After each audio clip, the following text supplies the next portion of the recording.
reborn in the empire where the sun never sets to become a pirate. Welcome back, brave explorers of impossible worlds. We are excited to have you here to continue this odyssey together. Before we continue, everything you'll hear is pure fiction, so please don't try to replicate combat techniques at home. This wonderful story in all its rights belong to its brilliant original author. We are only the messengers of entertainment. Want another dose of adventure? Subscribe to our YouTube channel so you don't miss a single chapter, and if you can't wait, our Patreon has exclusive surprises you'll love. Chapter 176: The Scumbag's Original Wish. 18 batteries, spread out on both sides of the bay, are widely dispersed, and 5 of them exceed our maximum elevation angle, making it impossible to fire back from the sea. In the Badger's captain's cabin, Nelson and Collingwood huddled side by side on a small wooden bed, listening to Lorraine's report on the freshly minted dockside intelligence. Lorraine poked at the rough map he had sketched before him. During the 4 hours that Family Glory was anchored in the harbor, I randomly explored 3 artillery batteries. Here, and here, I saw 2 guns, old-fashioned land guns of 18 pounds and 12 pounds respectively. Neither of them has the ability to fire grenades.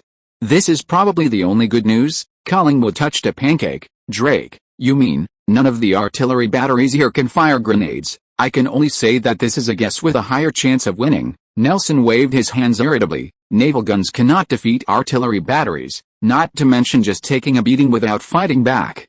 As long as one of the 5 Highland guns is a new type of gun that fires grenades, we may suffer a great loss. Then, give up Lorraine and go to St. Marie or Baspent. These 2 are seaside towns similar to Lorraine.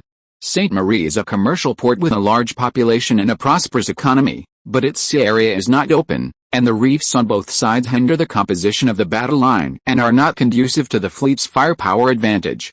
It was ruled out as the first battle target early on. Baspent didn't have any terrain problems, but it was incredibly poor. A mere fishing port, even if it were reduced to rubble, it might not achieve its intended purpose of luring the enemy out of its lair. Nelson's face was filled with worry. The key to this naval operation lay in victory over the French frigate. However, the Halloween fleet was far inferior in terms of physical strength. Victory couldn't rely on a grand battle, both timing and location were crucial, and mobilizing the enemy was paramount. How could this be mobilized? Beacon fires. The frigate's primary mission was to safeguard Martinique's trade. If a commercial port or trade route was attacked, it must fulfill its duty and deploy to meet the enemy. That was why Nelson had brought his fleet to Lorraine, taking advantage of the Halloween fleet's relative obscurity to unleash a full-scale attack that would devastate the frigate and force them to follow Nelson's lead. But who could have known that there were artillery batteries beyond the reach of the naval guns? The risks suddenly outweighed the benefits. Was Lorraine, the perfect bait, really to be abandoned? He pursed his lips and shook his thighs rapidly. Drake, if I asked you to take 100 men ashore, would you be confident of taking down those 5 Highland batteries? The population of Lorraine is just right. I can guarantee you we can take down the 3 outer forts, but the 2 in the center, will need at least 200 men, plus 2 6-pounders, withdrawing 200 men, and the fleet won't be able to maintain the density of the attack. That's impossible. What if I give the order? I refuse. Mercenaries can refuse high-risk orders. If you insist, you can choose to let the major lead. Cuthbert isn't good at commanding Marines. What a coincidence. I'm not good at risking my life either. Lorraine slapped Nelson in the face without any politeness. Besides, isn't it just about luring the snake out of its hole?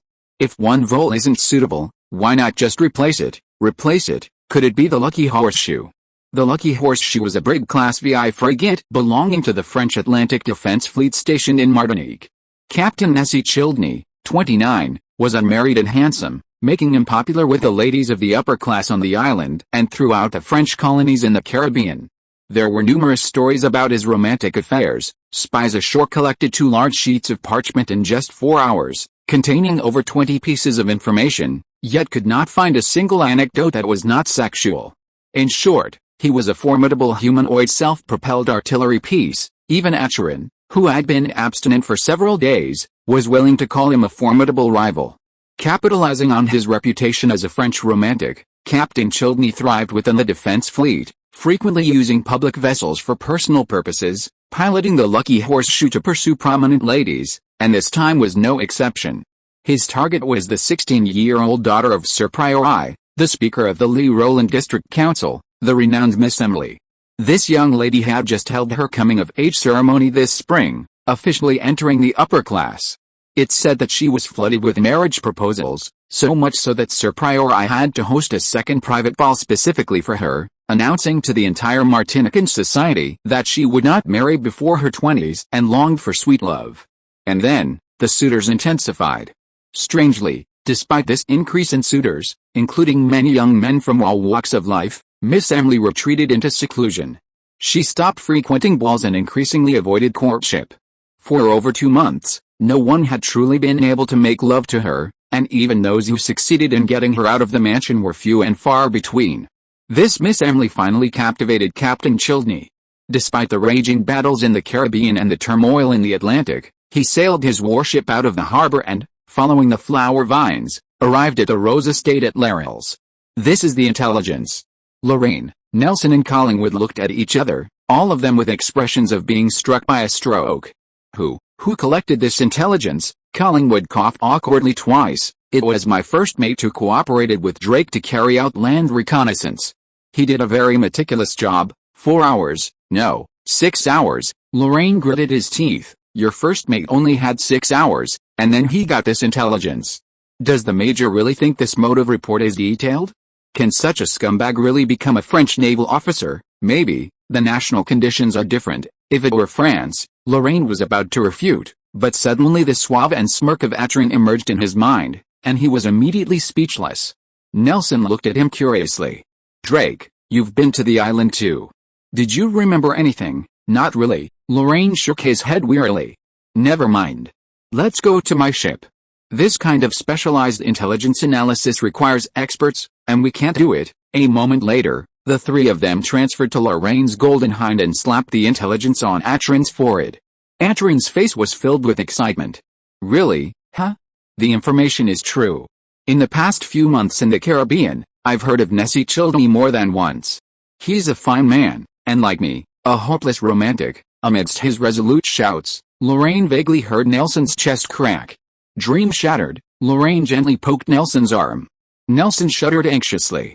No, I just thought, if it's true, as Mr. Desai said, that the lucky horseshoe came here to pick flowers, then wouldn't she stay at the dock for a long time? After all, that Miss Emily sounds quite difficult to approach. Lorraine turned to look at Atrin, who shook his head firmly. As long as we can snatch the girl's virginity before Zildney and skillfully show off in front of him, he will definitely rush out like a wild boar with red eyes. He will go wherever we want him to go, but won't it take a long time to get there before Zildney? Don't forget, we only have 25 days. Atrin spread his 5 fingers proudly. I only need 5 days, and that already includes a fragrant night of picking flowers. All the men in the room stared at Atrin with eyes that were almost like pilgrims. Amidst their worship, 2 soft murmurs rang out. Scumbag, he really is a scumbag. Chapter 177 The Arsonist. Before we begin this crucial, make-or-break operational meeting, I need to correct your distorted stance. Snap. The Badger's operations room was packed, filled with officers above the rank of ensign and midshipmen from the Golden Hind. With a thud, Atrin's large hand slammed down on the tactical vertical board, startling everyone. Pick up girls. Atrin's voice was high-pitched. After hearing Mr. Collingwood's briefing, I'm sure everyone thinks we're trying to deceive a pure young woman and steal her precious chastity in order to lure our target away from the dock. That's wrong. The whole room erupted in an uproar. While the room had been buzzing with chatter ever since Collingwood's briefing on the upcoming mission, it had never been as loud as it was now. The officers were chattering loudly and unrestrainedly, their voices nearly lifting the entire poop. Belle poked Lorraine's back with a playful grin. Old classmate, is it okay to discuss this kind of topic in the fleet operations room? In essence, it is still a problem of luring the enemy, just in a different form. What's the problem? But there are more acceptable and traditional means, right? For example, Baspent. It takes half a day to sail to Baspent, re-explore, and determine the battle plan. The appropriate time to launch the attack is 3 days later. What's more, Baspent is too dilapidated, and no one can guarantee that a group of looted fishermen can mobilize a defense fleet. What about the trade routes? There are few ships on the high-latitude routes, and the low-latitude routes are too busy.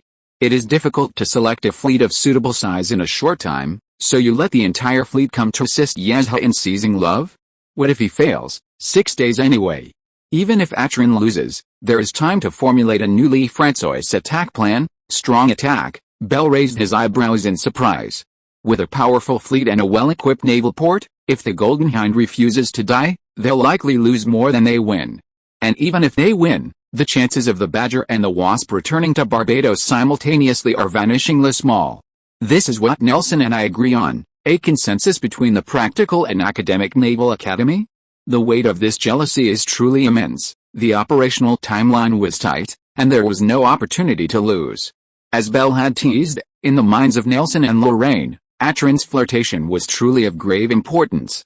Therefore, even if it meant boasting, the fleet commanders hoped Atron would justify this farce with a righteous cause, at least masking its despicable nature and leaving room for glory. To put it bluntly, it was to give the participants reason to self-deception, convincing themselves that this would not unduly harm innocent people. Atron's aura was overwhelming. Let's analyze Miss Emily.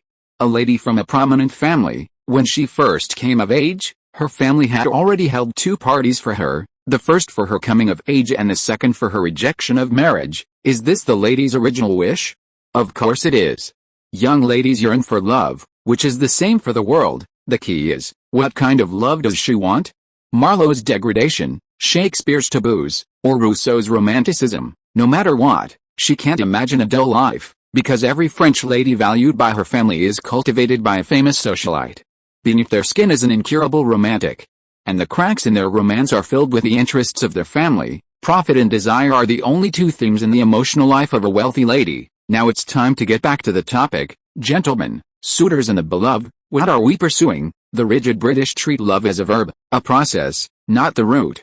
But for us romantic fanatics, love is love. We devote all our energy to every love, watering the sacred tree of Eden with our emotions and souls, waiting for it to blossom and bear fruit, savoring the sweetness of the forbidden fruit, love. This competition for love aligns with everyone's pursuit. You will fulfill your loyalty to your country, I will fulfill my promise to my faith, and Miss Emily will satisfy her longing for beauty.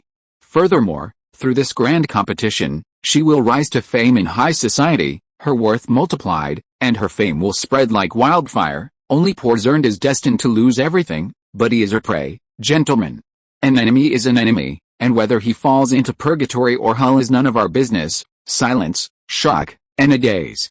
The British Isles' reserve and conservatism were shattered by the overwhelming declaration of passion from France. They forgot to applaud, forgot to stand, and even the boos that had lasted for half the meeting were completely silent. Atron stood alone before the group of voiceless legautums, smirking contemptuously, then walked off the stage and exchanged high-fives with Lorraine. As they passed each other, Lorraine softly praised, "That's the most perfect lie I've ever seen." "It's not a lie, Captain. Lies can't move people, only the truth can. I'm finally sure you're hopeless." Lorraine rolled his eyes and flipped open the vertical hanging paper at the stage with a bang. "Anyway, with Admiral Nelson's authorization, I now announce the combat orders. Operation Codename, Arsonist of Hearts." On the morning of May 6th, a mighty French destroyer, bathed in the morning light, slowly entered the harbor of Lyrallin. Her hull was pristine, her sails and rigging neatly arranged. Her gold-painted deer-shaped bow gleamed in the sunlight, seeming to dazzle the entire ship with a resplendent golden glow. It was common knowledge that powerful warships like destroyers were essentially inaccessible to the mediocre, rule-abiding small and medium-sized chambers of commerce. A galleon's fully rigged sails could only achieve its speed in the transoceanic trade winds, while its formidable offensive and defensive capabilities were excessive for a serious merchant corps. Only truly ambitious merchants could afford such a vessel, and only those who stood out among the ambitious could afford to invest in such a vessel. Destroyers were a matter of appearance. Even a commercial port like Lyrallin, neither shabby nor prosperous, saw only a few of them annually. Their appearance almost always signaled the arrival of a prominent figure. Whose prominent figure would this time be? The pilot's face flushed with excitement, his waving flag twisting and warping with excitement. But the crew displayed exceptional maneuvering skills. Despite misguided instructions, they relied on visual observation and fine-tuning to find the appropriate channel among the passing ships, accurately and gracefully berthing at their designated position. The anchor dropped, the planks lowered, and 2 French gentlemen, one large and one small, disembarked. They had similar short, flaxen hair, the older one darker, the younger one lighter. They wore impeccable tuxedos, the older one trimmed with silver thread, the younger one adorned with a vibrant, fluffy blue feather at the collar. Their faces, though distinct in temperament, were equally handsome, the older one's features more stern, the younger one's expression more serious. They also exuded a shared elegance, as if swathed in propriety from birth, unmoved even by the collapse of heaven and earth. From the moment they appeared, the pair captivated half the dock. Stepping onto the plank road, Atron paused, his staff still, and his hat straightened. "Little one, don't blink for the next 5 days.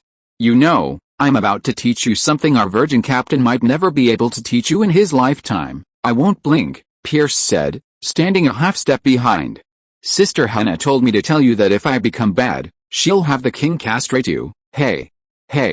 Chapter 178. The show begins. The Golden Hind was finishing up its mooring. Among the sailors, Lorraine, stripped of his captain's trench coat, was leaning languidly against the ship's railing.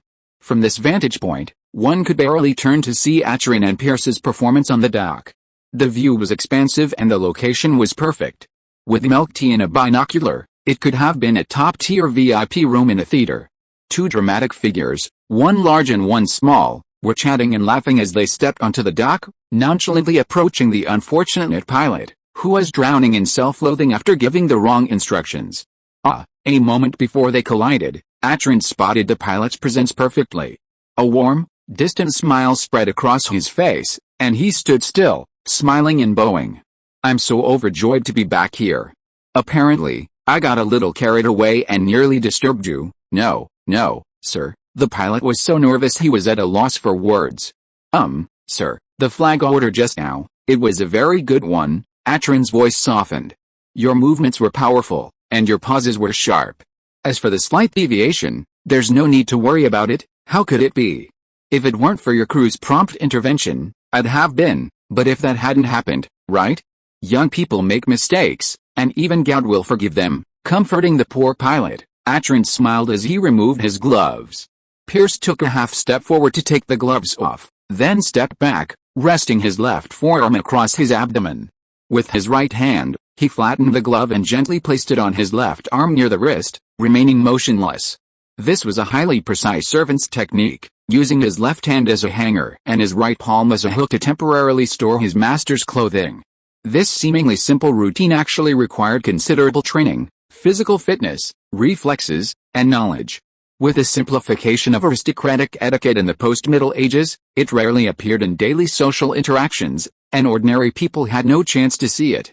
Even if someone accidentally encountered it, like the pilot did, they would only feel a sense of awe. In the eyes of the pilot, Atron, who felt a sense of awe, became even more noble. He was noble, smiled noble, and stretched out his noble hand. His magnetic voice carried a noble accent of northern France. "Come on, young sir." The pilot was so moved that his hands were shaking. "First, no, sir, thank you for your encouragement. Calm down, sir." Atron gently patted the pilot's sweaty hands. "I haven't been to Lorraine for many years. Before visiting relatives and friends, I want to reminisce about the local customs here.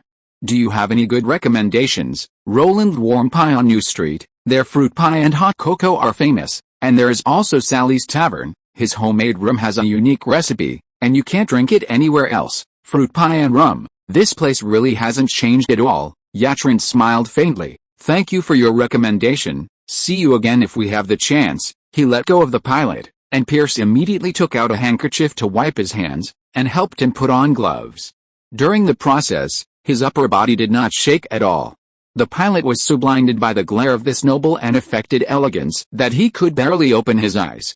When he came to his senses, Atron and Pierce had already walked into the distance, only their backs remaining, blending into the morning light. Atron walked gracefully down the street, every move a breath of elegance, only his lips trembling violently. "So cool, huh? Just now, so cool. For so many years, I'd almost forgotten I was a true aristocrat, the most legitimate heir to an old family." Pierce rolled his eyes slightly. "First, you were 39th in line to the throne back then. Even if all the French nobles died, you'd have virtually no chance of inheriting. Second, even if it were your turn, the Desai family would be completely bankrupt. Wake up and take off this costume. You're a seaman, I'm the vice president. Atron's steps trembled. Leatherworker, tisk. The opening act concluded perfectly. The lights dimmed, the leading actors bowed, and the stage crew began to control the stage setting. Set is Atron's general term for all logistical aspects. According to the synopsis of The Arsonist, written by Atron himself, Sieg von Einer, alias Siegfried Einer, played by Atron, is the heir apparent to a branch of the French Bourbon family and a legitimate member of the royal family. He arrives at Le Rollin aboard the family merchant ship, the Christmas, to visit Monsieur Renaud, his childhood tutor in court etiquette. During his brief stay, he encounters the beautiful aristocratic young lady, Miss Emily. After several chance encounters and a heartfelt exchange of feelings, he ultimately triumphs over his formidable rival, Zheng, and falls in love, embarking on a fleeting, beautiful yet fleeting romance like a rainbow. In Lauren's eyes, even with the credits for his acquaintances and his own contributions as a producer, the script would barely even reach a passing score of 60. After all, the theme of a domineering CEO falling in love with me had become cliched to Lorraine centuries later. Furthermore, this production didn't even have a happy ending. The male protagonist had already made up his mind to take someone down, claiming that only separation and unfulfilled desires are the highest realms of romance. Anyway, Valentine's Day warning. However, Lorraine wasn't responsible for the script's quality. As a producer, as long as the box office met expectations, even the worst film was worth putting on the stage. Lorraine's job was to make even a shoddy script a hit, and the pressure on the production staff was no less than that on the lead actor, Atron. The 5-day run presented countless challenges. The first hurdle they faced was solidifying the characterizations. The play featured 4 main characters, the male protagonist Sigurd, the female protagonist Emily, the villain Zheng, and the estate owner Renaud, who connected the male protagonist to Lorraine's upper-class society. With the exception of Sieg, the other 3 were genuine. Sieg's meticulous persona and past experiences, however, not a single detail of which matched reality, being fabricated entirely by Atron. Disguising themselves as members of the Bourbon family was an act of utter madness.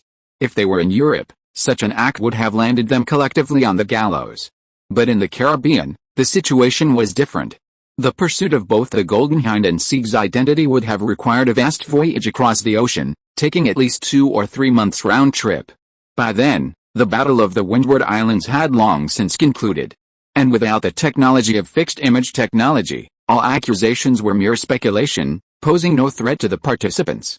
With no further concerns, Lorraine's task became simple, to establish Atron's identity by any means necessary, making Sieg von Einer a bona fide Bourbon noble. The key to this matter lay with Mr. Renaud. After watching Atron and Pierce disappear, Lorraine immediately summoned the entire 70-person crew to the Golden Hind's dining room. These people were the elite carefully selected from the crews of the 3 ships, each with a special skill, including Lorraine, Hannah, Noah, Belle, and Collingwood. Lorraine naturally presided over the meeting. This is the first land meeting since the establishment of the production team. It is very likely to be the only general meeting in the next 5 days. We have only one goal, to assist Atron in winning Miss Emily's heart at all costs. Next, assign tasks. Major Collingwood, your 30 scouts will monitor the Lucky Horseshoe in the Prior Manor where Mr. Zernate and Miss Emily live around the clock, collect all dynamics, and pass on valuable intelligence to Pierce as soon as possible. Please build an intelligence center in the town as soon as possible. It is really important. Collingwood smiled reservedly. The Admiral said that the funds for this event will be provided by the Drake Chamber of Commerce, £2,000. Hannah has prepared it for you, and it will be handed over to you after the meeting, £2,000. It's really the work of a big businessman. Collingwood shook his head with emotion and sat down. Lorraine turned to look at Noah. Noah, the Roma team consists of 10 people. There aren't many men in the fleet who can sing and dance well. Before tomorrow afternoon, you have to bring the caravan into the town and set up a divination shop. Belle needs to act under your cover, I know. Noah pursed his lips and waved his fist seriously. Belle, the props team consists of 5 people. They are thieves, petty thieves, rogues, and gangsters. You have to seize all the low-class people in this town who can be bribed as quickly as possible. They are naturally close to the Roma and very useful. Belle flicked his bangs on his forehead. My funding is £5,000, right? With such a large investment, can I make it back? Only if the investment is successful can there be a chance of making a profit. If the investment fails due to insufficient funds, Then it will be a real waste of money. Lorraine smiled coldly. Finally, it will be Henna and I, and the 20 people in the action team.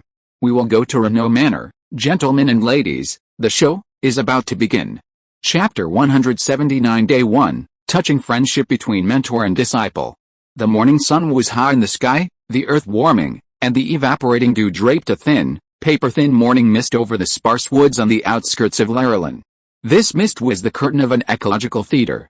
Nocturnal animals, shrouded in dampness, retreated to their burrows, while diurnal beasts savored the freshness to begin another day. Birds, rising even earlier, chirped and gathered in the branches, preening their slightly damp feathers, eager to spread their wings and soar high. This was perhaps the most peaceful time of the day in the sparse woods.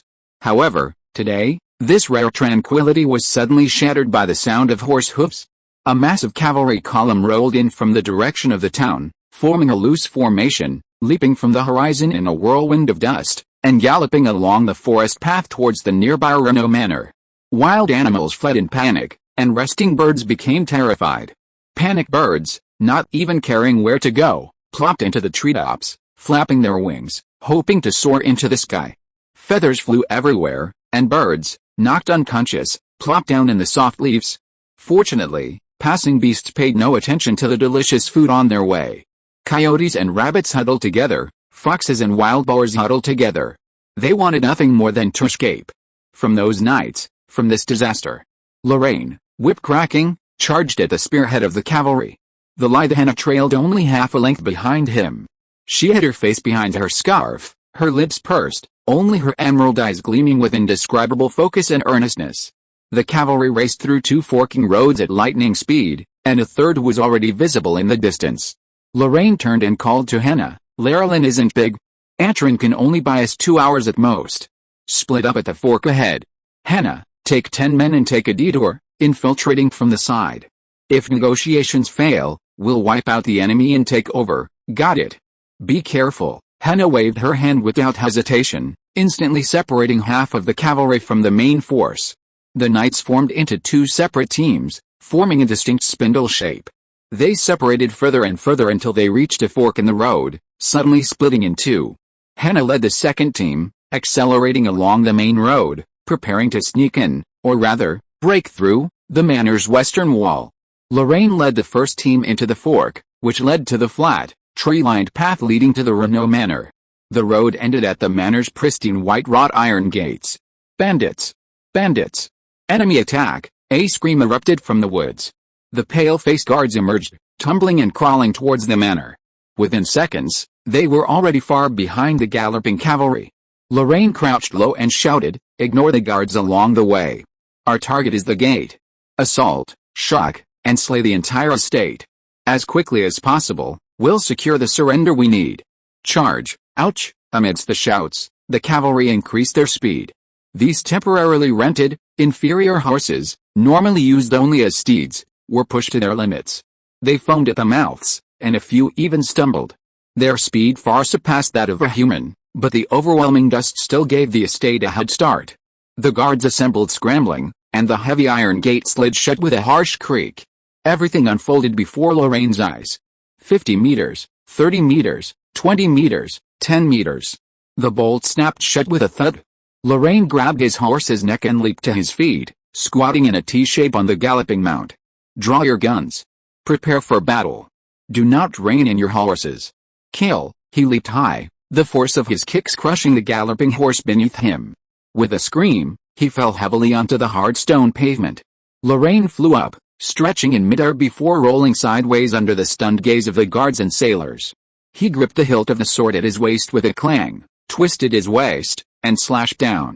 The sharp blade slammed against the iron frame, the immense force transmitted through it, and the rockers securing the gateposts uttered a twisted wail. Boom! With a resounding explosion, the massive iron gate flew backwards, the iron rod protruding from the bolt hole twisting and plowing the soft earth. A cloud of dust erupted from the gate, obscuring everyone's view. In the blur of invisibility, a chaotic clatter of horses' hooves poured into the manor, and silence grew with a resounding crack of hammers cocking their rifles. No more voices or noise could be heard. The leader of the guards, rifle raised, stared intently at the cloud of dust that filled the gate. Suddenly, A young man's voice whispered in the center of the dust, "Hey, Nild, can you help clean up this scene?" A breeze suddenly rose without warning, gently sweeping through the trees, blowing away the dust and revealing the scene at the center. At the main gate, a tall young man lay bent over, panting heavily. The inhuman blow to the gate seemed to have drained his strength, forcing him to lean on the ground with his two swords to barely support himself. His strength clearly exceeded the leader's assessment of human strength. But no matter how powerful he was, in this state, he could hardly pose a threat to the guards gathered nearby. What if he was alone? Lorraine was certainly not alone. The elite sailors of the first squadron rode around him, each one standing erect, rifles raised high, their sights fixed firmly on every visible head. By comparison, the guards' reaction was much slower. After all, they were uninitiated colonial peasants, witnessing such a brutal assault for the first time, and without their leader's commands, most of them stood vacantly around the gate, their spears drawn. Only a few aimed, using their trembling arms and fingers to threaten the uninvited guests. Lorraine took several deep breaths, finally feeling some strength returning to his body. He stood straight, heralded his swords, and sheathed them. "A distinguished guest," he declared in a cold, even voice. "A distinguished guest from Porto is visiting and intends to stay briefly at the Renault estate. Have your host come out, I need to discuss some details with him before he arrives." Fleischer Renault, 67, is the owner of the Renault estate in Lorraine and the current patriarch of the Renault family in Martinique. Renault's estate is modest, encompassing 1,000 acres, with over 500 slaves and around 50 guards and servants. In Martinique, a French overseas department teeming with large plantation owners, it barely ranks among the middle class. His family is also modest, with no branches and only 2 daughters. 3 years ago, a great-great-grandson was born, bringing the family lineage to a mere 4th generation. However, it would be a mistake to hastily conclude that Mr. Renault lacks status and respect in Martinique. Mr. Renault once had a glorious past. In his youth, he was an expert in French court etiquette, frequently instructing members of the royal family in etiquette. His most famous experience was presiding over a crash course in bridal etiquette for Marie Antoinette, the youngest daughter of Francis I, Holy Roman Emperor. This young woman later became Queen Marie of Lorraine, the true ruler of the Kingdom of France and the mastermind behind Lorraine's New World smuggling operation. At the height of his career, Mr. Renault had a chance to inherit the prestigious family title. His virtuous character earned him widespread acclaim and support within the French Parliament. However, it was against this backdrop that he suddenly became embroiled in a court scandal. The events of the past have obscured the truth about the scandal.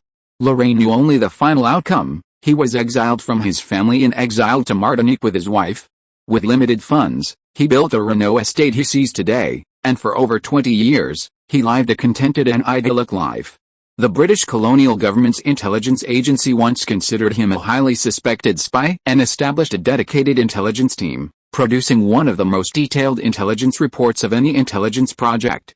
However, the investigation revealed him to be just another unlucky individual. Whether his fall from power stemmed from a succession struggle or genuinely stemmed from his genitals, his life was tragically cut short at the prime of his life, transforming him from a highly regarded rising star in etiquette to the now safe and secure plantation owner. Antoine chose him for his experience. He had interacted with numerous Bourbon youths, and even after his fall from power, he had instructed most of Martinique's aristocratic youths and young women in etiquette. His connections and past perfectly matched a mentor Antoine needed, minimizing the time it would take for Antoine to be accepted into Lee Rollin's upper class. As for how to ensure his full cooperation, in the manners study, Laurent smiled and snapped his fingers at the wary Mr. Renault. With a crisp sound, 4 burly sailors slammed 4 identical plain leather suitcases onto Mr. Renault's desk and opened the lids towards him. The room was filled with golden light. Mr. Renault had a dazed expression on his face. "This, sir, the young master came to the Caribbean for a trip, and his original destination was New France. But when he was anchored in Le François, the young master accidentally heard an interesting story. Sir, the merchant ship under the name of your second son-in-law was robbed by pirates more than 4 months ago, right? This, pensions for the personnel, compensation for the goods. The young master heard that his Chamber of Commerce encountered a crisis. Although it is trying hard to hold on, it is not far from bankruptcy." Lorraine crossed his legs nonchalantly. "The octagonal gold coins here are worth 4,000 gold Louis. They are the accommodation fees that the young master entrusted me to give to you, sir. Since the itinerary was changed at the last minute, if you only stay for a few days, this money should be enough. Your young master, Sieg von Einer, the youngest son of the Marquis Einer of Porto. The young master was taught by you many years ago. And he always regards you as his mentor. He respects your knowledge and cultivation. Mr. Renault opened his mouth blankly. Sorry, you mean the Einer family. Master Sieg, you really don't remember, right? Lorraine laughed. The young master told me that you were facing a life crisis when you were coaching him, and you were exiled to Martinique shortly after the course ended. I don't think you would remember him as a student. But it doesn't matter. A student's gratitude to a teacher is a personal feeling and does not require an equal return, is it? One of the 6 children at that time? I'm old, and I'm completely, you don't need to feel guilty. It was me who chose the rudest behavior in order to save time visiting you. Please forgive me. As he spoke, Lorraine stood up and bowed deeply. The young master will be here soon, sir. Instead of being immersed in guilt, you might as well be prepared to welcome him. In the next few days, I sincerely hope that you and your master can get along well. P.S. Octagon, a small Spanish gold coin, was one of the main circulating currencies in the New World at that time. About 8 octagonal gold coins equals 1 gold Louis equals 1 pound. Chapter 180 Day 1, Accomplice. Over an hour later, Atrin and Pierce finally arrived in their luxurious carriage. Mr. Renault had gathered all the white men of the estate and lined up at the shabby gate to greet them respectfully. Lorraine didn't join in the fun. After meeting up with Henna, he simply had his accompanying lieutenant lead the sailors out ahead and form a guard for Atrin at the fork in the road. As for himself, a third-floor guest room, a glass of fine wine, and the large floor-to-ceiling windows provided a perfect vantage point for watching the show. The only drawback was that he couldn't hear the actors' lines. But it didn't really matter. Lorraine knew exactly what they could say. The door swung faintly behind him, and Henna walked in, grinding coffee at the bar. Lorraine glanced at him in surprise. Why did you suddenly think of hand-grinding coffee, head maid? From Renault Manor, Henna nodded gently, her eyes never leaving the small scale in her hand. The head maid said that nobles like to mix coffee during conversation, with different proportions for different topics. It's a metaphor for modesty, more intimate than tea and wine. I want to try it. Lorraine's face was filled with surprise. Well, when did you become acquainted? Not at all. She wanted to know about Yatrin's dietary preferences and approached me, perhaps because she had already mixed all the coffee beans. Henna finally let go of the scale, poured all 3 kinds of beans into the hand grinder, and then turned the handle. Fine coffee bean powder flowed out of the mortar mouth and accumulated on the snow-white filter paper, one black and one white, complementing each other beautifully. Lorraine set down her glass with interest. What coffee is this time? Fruity mocha 40% Guatemala, 30% Kilimanjaro, and a mocha Highland Zahara, which is the main ingredient but not the highest percentage.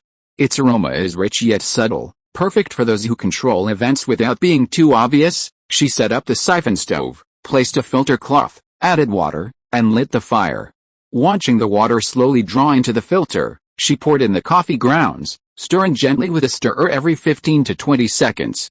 Once the heat was removed and the stove cooled, the brewed coffee flowed through the filter cloth back into the pot, leaving only insoluble residue on the filter cloth. Finally, a cup of authentic hand-ground coffee was ready. She poured it into a cup and saucer, then frothed it with cream and placed it steadily in front of Lorraine. Henna's hands were deft. Although it was her first time brewing coffee, the floating cream didn't have any fancy patterns, but the clean rim and even liquid level still conveyed the care and attention of the maker. Lorraine smiled, taking a thin glass rod and sliding it a few times, drawing a faint, assassin-like mark on the cream. Only then did she feel satisfied. This first cup of coffee Henna made me. From now on, I'll call it Assassin Mocha. Assassin Mocha, don't you like it? Well, since the head maid taught you, why not call it Maid Mocha? I'll pour it right away. Sorry, as Henna had said, the fruity mocha had a unique quality. Its rich aroma, like the finest tea, was obscured by the thick, whipped cream.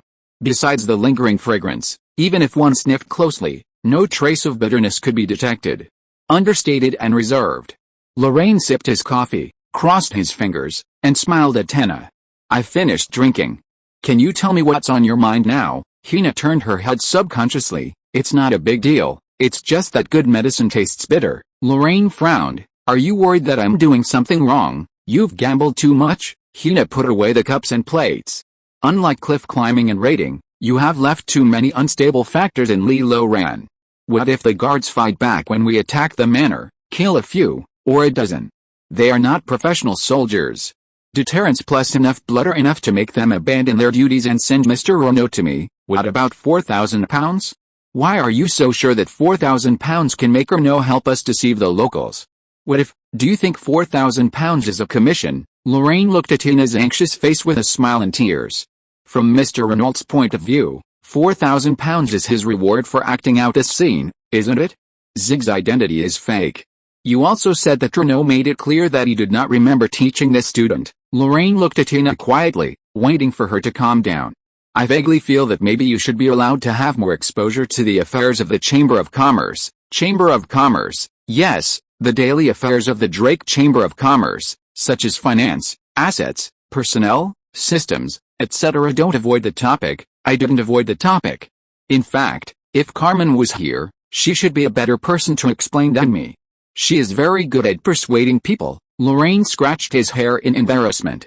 Let's talk about the Renault family's predicament first. Because Mr. Renault's second son-in-law is an early pioneer and the second daughter is not good at socializing, the New World Intelligence Office has always paid little attention to them. We have no way of knowing the size and status of that Chamber of Commerce. The only thing we know is that they encountered pirates a few months ago. They lost people, ships, and cargo. The Chamber of Commerce has fallen into a financial crisis. Why take advantage of this crisis? Lorraine asked himself. Because this news tells us enough information. The Drake Chamber of Commerce also started as a small and penniless Chamber of Commerce.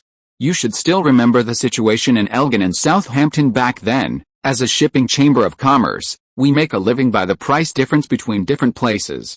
Small chambers of commerce without strength cannot get the privilege of credit. After we have a certain strength, we will try our best to avoid debt, because debt interest will increase cost expenditure, which is contrary to the principle of profit maximization. This is the principle of limited trade. Goods and ships are the assets of the Chamber of Commerce. Only personnel are hired.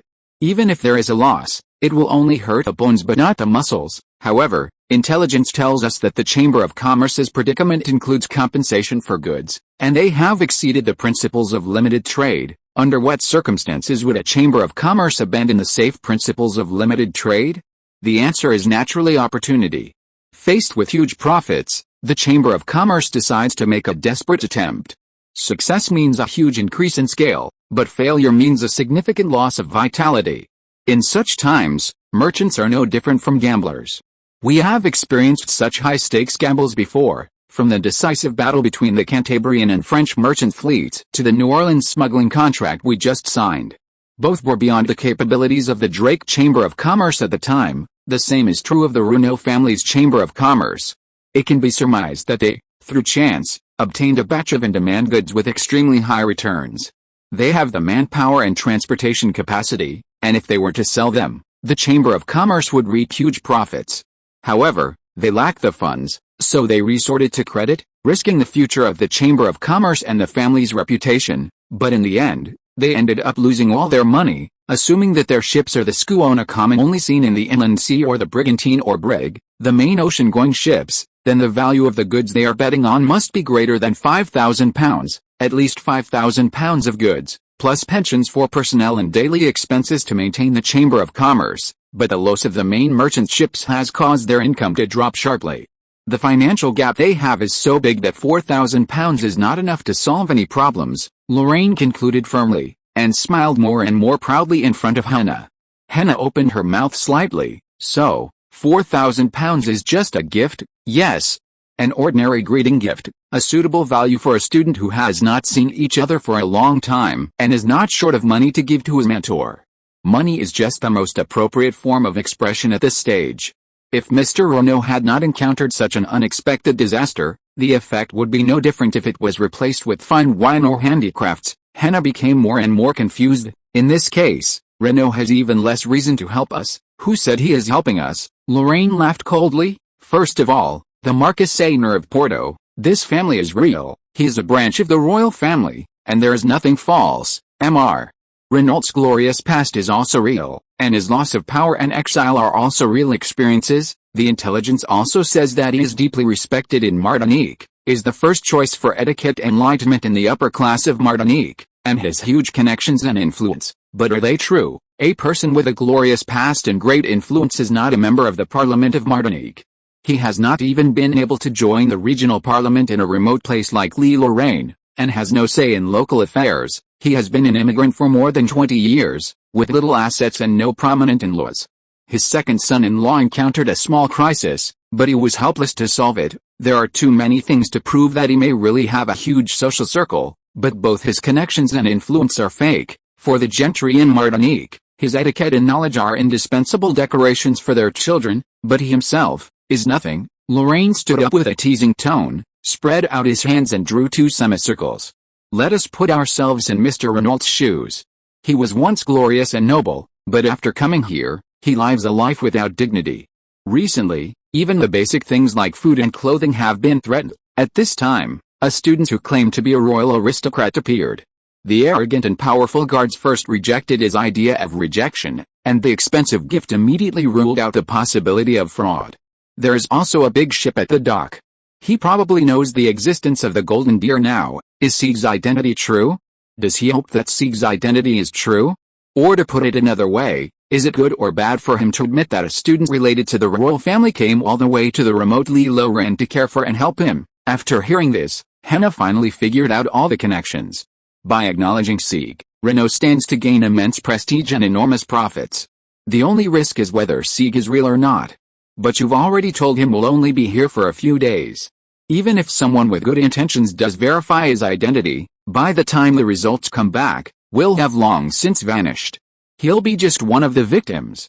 With the right tactics, he could even become the most severely injured, earning further sympathy and comfort. All the benefits, no harm, she murmured. Renault's role isn't simply an employee cooperating with their play. He sincerely hopes Sieg is real. Even if he isn't, he'll do everything in his power over the next few days to make it so. Because from the moment he accepted Sieg's existence, he's already an accomplice. P.S. The concept of the logistics industry didn't truly emerge until recent decades, corresponding to the formation of global industrial chains. In the age of sail, the business of hiring ships to transport goods was rare. P.S. The so-called limited trade principle isn't a rigorous business concept, its core tenet is conservative management. Around the 18th century, modern banking was still in its infancy. The corporate debt culture we take for granted today was a far-fetched concept. Furthermore, without the protection of limited liability, manipulating debt could lead to ruin and even the destruction of one's family, making the risks too high for merchants. Therefore, the business principle of the time was essentially based on payment for goods, but this wasn't absolute. Chapter 181 Day 1, Taking Over. In a way, the meeting at the main gate of Renault Manor truly had the sacred feeling of a historic encounter. As the two parties meeting, Mr. Renault and Atring had previously met each other. While they didn't know each other completely, they certainly weren't entirely certain of each other's intentions. Yet, these two strangers, completely unsuitable for cooperation, simply because their personalities matched, fortuitously transcended the stages of exploration, closeness, and understanding, forging a solid alliance. Even more ridiculous, once this alliance was forged, the mentor-disciple persona became the foundation of the relationship, while exploring the truth beneath it became a taboo for both parties, a veritable act of downfall. This twisted social norm left Hannah, who usually approached relationships with a candid eye, baffled. Even though Lorraine had exhausted all his resources to explain it to her, even after grasping the answer, she still couldn't understand how such a rootless alliance could hold together. Ultimately, she could only attribute it to Lorraine's grasp of human nature. In reality, however, this had nothing to do with Lorraine. The fundamental principle of European social interaction is self-interest, and the ultimate goal is a win-win situation for all individuals, achieving personal gain while minimizing the harm to those who are visible and verifiable, ultimately enhancing collective value. The Renault Manor alliance was merely a riff on European social norms, and Sieg's persona was constructed from the outset to satisfy Mr. Renault's wishes. Lorraine's role in this was simply to block Renault's escape route, allay his doubts, and create the platform for an alliance between the two parties, a seemingly ordinary meeting, fitting the grandeur required of a distinguished visitor. As the canoe was pushed along the stream, Atrin stopped Mr. Renault, who was about to salute, with a smile. He said warmly, "Teacher, I haven't seen you for many years. Seeing you as strong as ever, I know that our faith in the Lord is always felt by the Lord. The souls of the French bear the mark of the Lord. I am a loyal and filial son of the Lord. Even if the Lord cannot feel it or repay me, I am willing to serve and support him for the rest of my life. I have learned my lesson again." As expected, taking a detour to see you was the right choice. Atron bowed deeply, ahead of Mr. Renault. Mr. Renault took 2 steps forward, as if struck by lightning, to stop Atron from saluting, but Pierce suddenly stepped forward, his expressionless face blocking their way, blocking any contact. The squire, rude, direct, and arrogant, seemed completely different from Lorraine in his actions, but the small, upright figure standing before Mr. Renault strangely gave off the same vibe. Mr. Renault could only wait awkwardly for Atron to finish his formalities. "Narlo. You're the Marquis of Narlo. I'm the youngest son of the Narlo family. 23 years ago, I had the privilege of learning from you along with my brothers and sisters. It wasn't long, but your knowledge has benefited me for a lifetime." 23 years ago? You really don't remember, Yatron said with a magnanimous smile. "Well, I was only 4 then.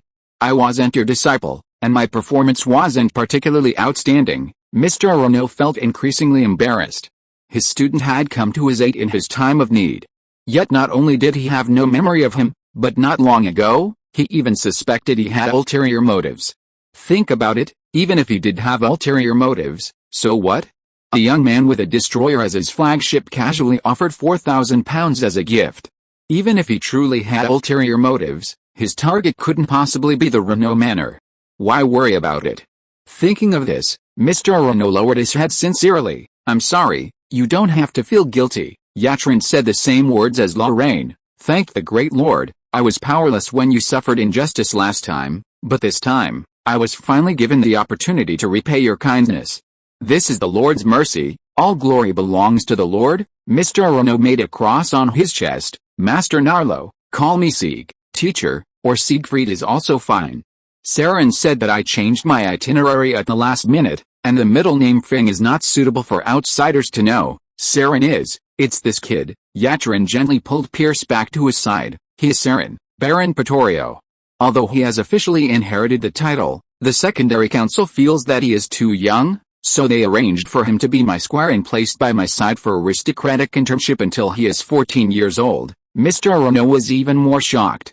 A true noble, and indeed a title holder, as a retinue, this was truly the kind of presents expected of a member of the royal family. Even if an ordinary conman tried to disguise himself, it would be difficult to find an actor with the right demeanor and age. He himself was an expert in etiquette, and it was impossible for him to tell whether a child was truly well-mannered. Could it be? Could it really be true? Mr. Renault took a deep breath. "Siegfried, Baron Pettorio's advice is correct. This isn't the kingdom proper. Vaughn's nobility would cause too much trouble. You don't plan to stay here long, so an alias would be more appropriate. I'll listen to you, master." With these concluding remarks, Atron's characterization was officially sealed. With the testimony of etiquette expert Mr. Renault, no one in this remote village was qualified to question Siegfried von Einer, aliasing Siegfried Einer. A Bourbon Royal had thus emerged from nowhere. A heavy weight lifted from both sides. Mr. Renault stepped forward and took Atron's hand. This time, Pierce didn't try to stop him, silently playing the role of his retinue. Just this gesture alone was enough to cheer Mr. Renault up. "Siegfried, your room is ready. Ina and Nina will be taking care of you these next few days. They are descendants of the loyal servants who followed me to the New World. They have pure bloodlines, good personalities, and are of the right age. More importantly, I guarantee they are virgins." "Thank you, teacher, for your kindness. Please settle down in your room first. This afternoon, I plan to have tea with a few local counselors and introduce them to you." "Teacher," Yatron suddenly interrupted Mr. Renault. "Teacher, I just came from my homeland and need to rest." A trace of panic flashed across Mr. Renault's face. "Besides, I'll only be here for a few days. Instead of meeting each of the counselors one by one, why don't you take me to visit the local speaker tomorrow? Visit Sir Prio." Mr. Renault hesitated for a moment, then suddenly became excited. "Would that be? I'm your student, teacher.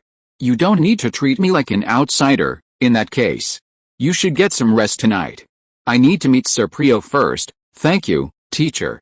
And so, night fell in a flash. Adorned spent his first leisurely day at the Renault Manor. At dinner, Mr. Renault informed him that Sir Prio had arranged a banquet for tomorrow night, ostensibly to entertain Captain Zheng, who had visited yesterday. Lorraine and Hannah also took advantage of the daylight to return to the Golden Hind. Noah and Belle had already hurried to the nearby town. Major Collingwood had settled into the Port Hotel. The scouts officially began their intelligence gathering. In the late night, after dinner, Adorned took a bath, found an excuse to send the two young maids out, and waited for Lorraine in the room with Pierce. Lorraine brought two exquisite slender leather suitcases with her. Pierce took them curiously. "Brother, this is 2 sets of 90% new Charleville rifles, along with 100 rounds of paper shell bullets. Although this is an overseas department of France, I didn't expect that buying suitable rifles would be so troublesome. It's a gun." Little Pierce happily took the box. "Brother, why did you suddenly decide to prepare a gun for me? Is someone going to assassinate Adorned?" Assassination. Adorned was so shocked that he choked on a mouthful of wine and coughed desperately, covering his hardened lungs. Lorraine rolled his eyes in frustration. Diamond Prince Siegfried Nerux hasn't officially debuted in the aristocratic circles of Lorraine yet. Who would plan an assassination at this time? Then this gun. Captain Zheng entered the port last night. Today, a little later than your visit to Mr. Renault, he visited Speaker Prio with gifts and successfully met Miss Emily. The scouts didn't find out the details of their first meeting, but it is clear that the captain invited the lady to go hunting white pelicans on the eastern mudflats tomorrow morning. It seems that they are also planning to have dinner in the suburbs. The lady agreed. Pierce was stunned. First date, hunting. Adorned showed a frivolous smile that was full of surprise. "What's so surprising about this, little squire? Hunting is a fabric of civilization and barbarism. It can fully display masculine charm in the shortest time. Power, virility, courtesy, plus a perfect lunch standing in the suburbs fully demonstrates one's financial strength and taste. How can a young girl who is just beginning to fall in love resist? Wouldn't that be bad? Just a standard operation." Did the captain already prepare a counterattack for us? As a warm-up before the first appearance, this encounter is indeed just right. Chapter 182 Day 2, Can't Speak French. The next morning, 7 or 8 fully loaded carriages, followed closely by more than 20 knights, slowly rolled out of Renault Manor.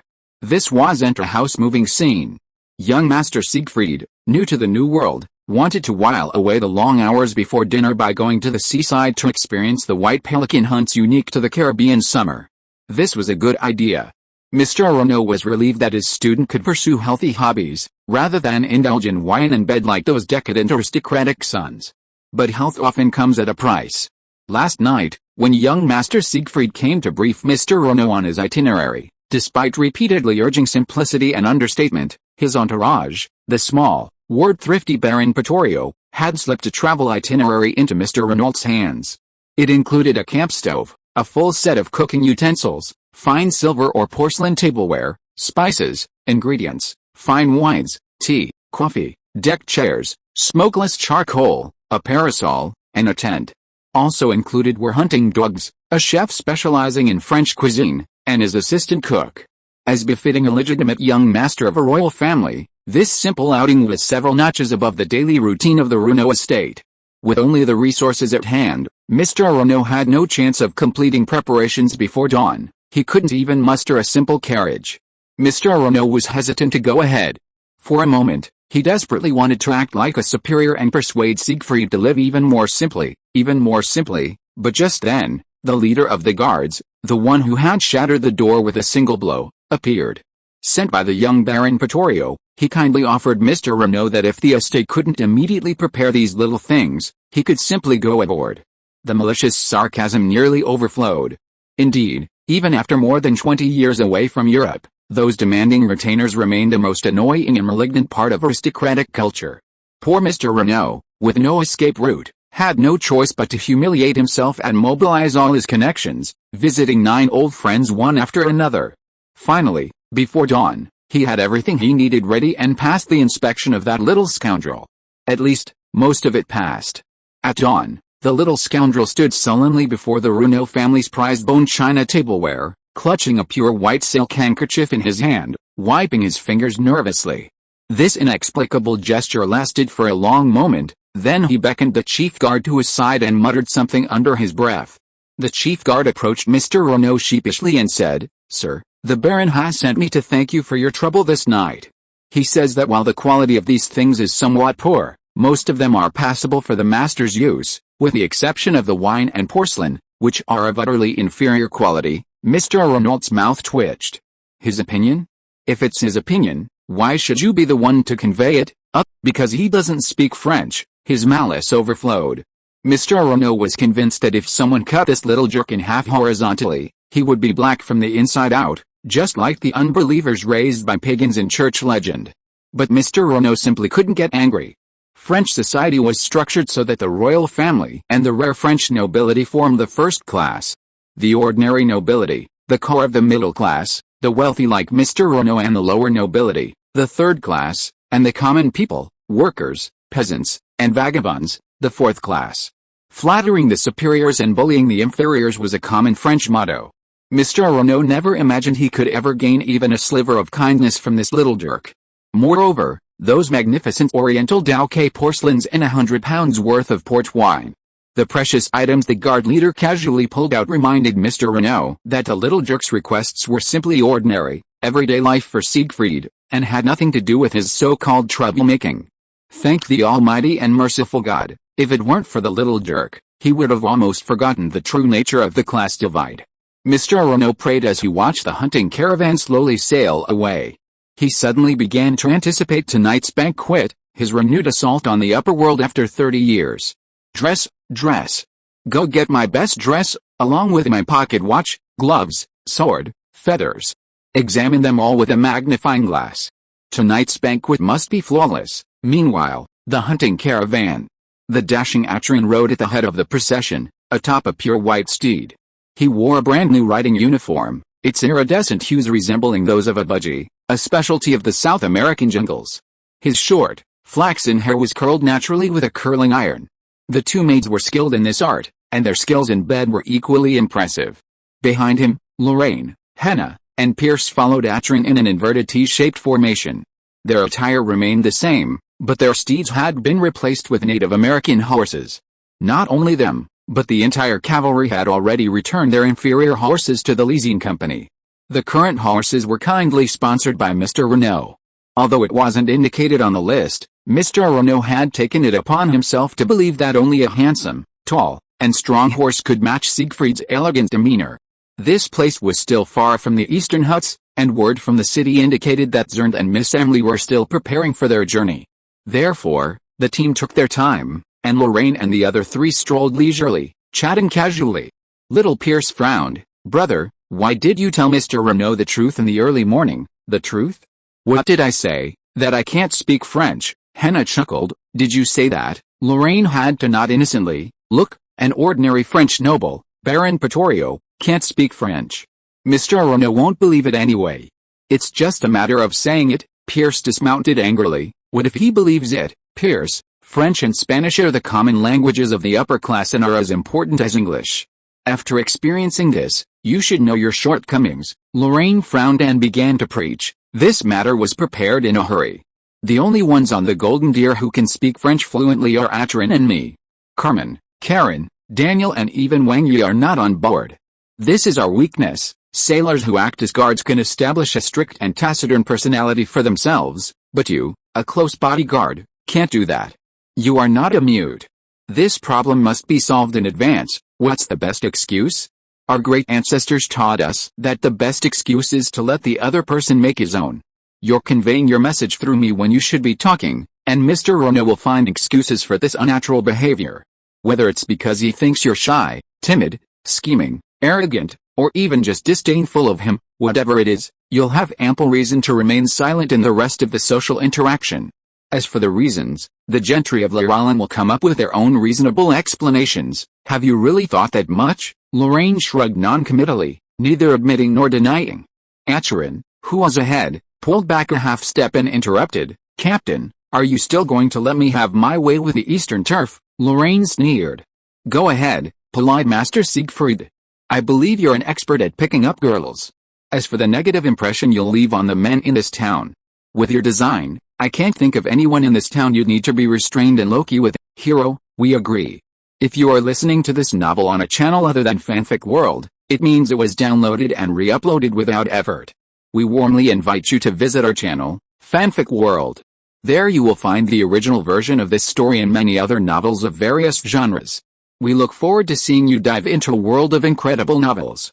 Chapter 183 Day 2, Ruining the Scene. Nearing noon, the massive convoy finally reached its destination, the Eastern Mudflats. This is the most famous seabird colony near Lorraine. Besides white pelicans, dozens of other seabird species share this kilometer-wide barren landscape. Fregatibirds, red-billed gulls, white-tailed gulls, sea ducks, and even more, common gulls of all shapes and sizes. The greatest joy and difficulty of summer white pelican hunting lies in distinguishing and accurately shooting a white pelican amidst the seemingly uniformly diverse flocks of birds. Of course, while the proud and benevolent nobles could blow the heads off infidels without blinking, they found it difficult to bring themselves to kill these adorable creatures. The main force of the hunt is the escort. The master's task is to find a suitable shady spot, savor the cool sea breeze mingled with gunpowder, and, when appropriate, reward the escort for exceptional marksmanship. Ultimately, the essence of all aristocratic activity is socializing, and only socializing. The caravan found a sparsely wooded, grassy slope and set up camp. The sailors expertly set up the tents, gathered dead branches, and began constructing a fully functional field kitchen. Atron's personal maids had other priorities. They needed to find the best shade, set up parasols, lounge chairs, and a coffee table, and prepare fruits, drinks, and gold coins for the rewards. Then there was Pierce, the core firepower of the hunt. He and his assigned assistant scurried across the hillside like children, intent on quickly locating a shooting range.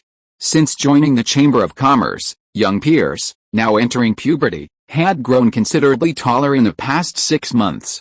But Charleville was also considerably taller than the maritime commuter, so standing shooting still seemed a bit of a challenge for Pierce. While everyone else was busy, Atron flirted on the hilltop, while Lorraine and Henna, with nothing else to do, walked together into the woods, following the markings and successfully reuniting with Collingwood, who had arrived earlier. Major, is there any new news in the city? The caravan has entered the city. Miss Sarah has set up a fortune-telling shop in the central square. A flamenco performance only for men has also begun. Although it's a bit strange, the people here are not very knowledgeable and don't seem to think there's anything wrong with it. It seems that Yatring has unlocked a new scene for picking up girls. Collingwood gave Lorraine a strange look and decided not to care about his strange words. I met with Jediah this morning. His bribery work started last night. It was Miss Sarah's suggestion. With money paving the way, he has taken down 3 dock gangs so far. Is the intelligence network operational? It's harder than imagined. Although the city news is much richer than before, Pryor is the local speaker. Small gangs don't want to provoke him, and Jediah is worried that larger gangs are related to the speaker. Let Bell relax a little. Lorraine pondered for a moment. The connection between the local tyrant and the speaker is a problem we cannot avoid, but we have no ill will towards the speaker's family, and we have no intention of robbing his underground privileges. It's just some intelligence, and he won't react too quickly. I'll inform him when I get back. Collingwood nodded and stuffed a long parchment scroll into Lorraine's hand. Zilnade has arrived at a Mudflats. And the location of his base is not far from you. This is his specific location and firepower composition. There are many shooters. Isn't it too conservative for you to prepare only 2 guns? Charleville is not easy to buy. Lorraine sighed helplessly. Our ship is full of maritime commuters. If we take it out and use it, we may be exposed. That's right. Do your best and leave the rest to fate. Fortunately, the goal today is just to disrupt the situation. I just ask you to go back and browse the black market more.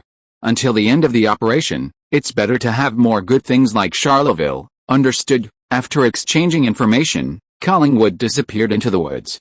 Lorraine thought for a moment, then sent Henna to the Zernd camp. He returned to the base alone and handed the intelligence from the other side to Pierce. Even if Lorraine wanted to help with a shooting subject with an average range of over 100 meters, he was actually unable to do so. Soon, the camp was basically complete. The stove was lit, smoke billowing, the oven began to preheat, and the cooks began to methodically prepare the ingredients for lunch. The first gunshot was heard from the nearby woods. There was a loud thunderclap, but no results were achieved. Instead, startled birds soared into the sky, and in an instant, the sky was filled with bird silhouettes. Under the scorching sun, their fallen feathers fluttered like snowflakes. Then, gunshots rang out again, and the birds became even more panicked. Lorraine whistled at the spectacular scene in front of him. "Pierce, are you feeling pressured?" "Pressure?" Pierce put on a harmless and cute smile on his childish face. "Big mouth, yellow beak, white body, black tips of wings. This is the kind of bird, right?" "Yes, there are so many in the sky." He knelt on one knee on the felt, asked the tall assistant to kneel in front of him, straightened his back, plugged his ears, and then put the straight barrel of Charleville's gun on the assistant's shoulder. "Target distance 180 meters, fixed circling trajectory, wind direction north, force 3, he muttered to himself, slowly putting his finger on the trigger and slowly pressing down. "Brother, is it really impossible to increase the rate of fire of a gun like the Kentucky?" Lorraine was stunned for a moment. "If someone can come up with a blowback design, rifle guns will probably become mainstream soon, right?" "Blowback, it's breech loading." Lorraine used both hands to demonstrate a bolt action he remembered. When you pull the bolt, the shell automatically ejects from the loading port. Pierce couldn't help but pout. "Really? How can such a thing exist?" "Really?" Bang! Without warning, a gunshot rang out, black smoke filled the air, and a white pelican soaring in the distant sky immediately plummeted. Pierce licked his thumb proudly, tossed the empty rifle to his assistant, picked up the second gun, and bang! The entire station fell silent. The chef, the cook, the sailors, the maids who flitting and flirting with Acheron, the ferocious hunting dogs who had been so restless just a few days before. These creatures, completely unaware of Pierce, all stared in amazement as he, with the help of his assistant, slowly and methodically harvested the white pelicans that danced across the sky. After 6 shots, the sky cleared, and all the seabirds fled to sea in panic, leaving no targets in the entire hunting ground. Acheron laughed heartily. "What are you waiting for, boys? Let our hounds run. Today's hunting ground belongs to us, to the young hunters of the Pretorio family." "Oh!" The guard who was holding the dog loosened the reins, and the impatient hound rushed to the mudflats like a wild horse. Pierce rubbed his shoulders and stood up, throwing away the spear in his hand with boredom. "Tisk, the solid ground is more boring than the branches. This kind of shooting is really boring." "Ah, brother, Sister Henna is back." Henna, like the wind, came out of the woods as Pierce spoke. "Lorraine, let them make the smoke thicker. Zern is here to make trouble, but he seems to have trouble finding our location. Can't find us? Is this place very hidden?" Chapter 184 Day 2, Men and Women. Lowland Woods, that's the local name for the narrow strip of forest within the vast expanse of sparse woods surrounding Liralin, bordering the eastern mudflats. This narrow forest is only 600 or 700 meters wide and 300 or 400 meters deep, with relatively high flanks. The central valley gradually descends, and gentle slopes extend from west to east until they merge with the vast coastal mudflats. This section of the mudflats offers the worst visibility, essentially a vast valley. Whether it's the ocean or the forest, both are easily obscured, hindering the sense of grandeur. However, this area offers unique advantages. Because of its proximity to the mudflats, this is the hunting area along the entire circumference of the mudflats where archers are closest to seabirds. The initial target can generally be kept within 50 meters, a stark contrast to the ultra-long-range ranges of hundreds or even over 200 meters in other areas. Hunting requires, first and foremost, the ability to hit the target. That's what hunting truly means. In the era of muzzle-loading smoothbore rifles, the practical range of line fire was only 7 to 10 meters, and the average marksman could accurately shoot at a range of approximately 30 meters through training. The theoretical effective range of a rifle was much longer. Classic rifles, such as the British Brown Base, had a range of approximately 60 to 70 meters, while the latest French Charleville rifle could reach 85 meters. This was practically the limit for mortals. The chasseur was the king of long gun wielding during this era. The minimum standard for a French chasseur was to accurately hit a Charleville rifle at a range of 150 meters. Americans achieved a sniper kill record at 500 meters, but with a Kentucky rifle. Rifled rifles were generally not considered a standard for conventional firepower. Therefore, while the 50-meter first shot point was a bit far, it was just the right distance for skilled hunters to shine. Compared to the barbaric practice of shooting lead bullets at bird nests, the summer white pelican hunts popular in Lorraine had a more exclusive and socially refined taste. Of course, Miss Emily was incapable of understanding this refined expertise. The four-horse carriage slowly came to a stop in an open, shady area. Miss Emily gently waved her folding fan and, with her delicate pinky finger, parted a sliver of the white veil covering the window. Sunlight streamed in, catching the emerald green flowered petticoat with a dazzling brilliance. "It's so hot. Miwai, what if this harsh sun burns my skin?" The accompanying maid giggled and, as if by magic, produced a box of delicate ointment from her palm. Madam has prepared it long ago. This is the most popular pearl cream among the Eastern royal family. It was brought here by those Boston merchants. I heard it's a mixture of pearl powder and pollen, blended with colorless and odorless fish oil. It not only protects against the sun, but also nourishes the skin. The Eastern royal family. Miss Emily covered her mouth and almost screamed. Are they those luxurious aristocrats whose shoes are made of gold? What do they use? Yes. Madame Lerlin was the first to buy it. This small box is worth over £160. It's so luxurious. Long live mother. The two girls laughed and joked, carefully applying the priceless ointment to their exposed arms and necks. Her beautiful face needed no extra protection. To prepare for this important date, Miss Emily used the latest white light makeup. That tough protective shell could not be penetrated even by a musket at close range. The sun was no exception. Someone gently knocked on the car door. Miss Emily quickly sat up straight, lifted her veil, and put on a dignified smile, waiting for the maid to open the door. Captain Zheng, known as the Noble of Martinique, stood solemnly outside the door, his left hand behind his back, his right hand on his chest. His navy blue captain's uniform highlighted his tall figure, and his gentle smile shone brighter than the sun. Miss Emily Preux, your beauty has captivated the world. Please allow me to invite you to step out of the car and admire the extraordinary skills of my elite warriors of Great France. It is my great honor, Captain. Miss Emily nodded at a perfect 15-degree angle, and with her slightly lowered eyes, her long, thick eyelashes were revealed to Zheng. Those are the most beautiful eyes in the world, comparable to the crystal gems of East Africa. You know so much. As sailors, we know everything about the places where French civilization shines. Zheng reached out and caught Miss Emily's slender hand, helping her jump out of the carriage. While Miss Emily was still trying to find her balance, Zheng suddenly flipped his hand. As soon as his fingers touched Miss Emily's fingers, Miss Emily dodged like a frightened bird. "Miss, what are you doing?" Miss Emily smiled slyly, and lightly touched her delicate lips with the tip of her tongue. "No, Captain. My teacher once told me that the distance between men and women is very far, and they may never scream with excitement for the same thing in their entire lives. But the distance between men and women is very close. Calling each other by name, holding hands, hugging, kissing, and the two can be close." She raised her hand and shook her fingers like dancing. "I admit that I have no ill feelings towards you, but at the same time, you haven't attracted me yet." Was it abrupt?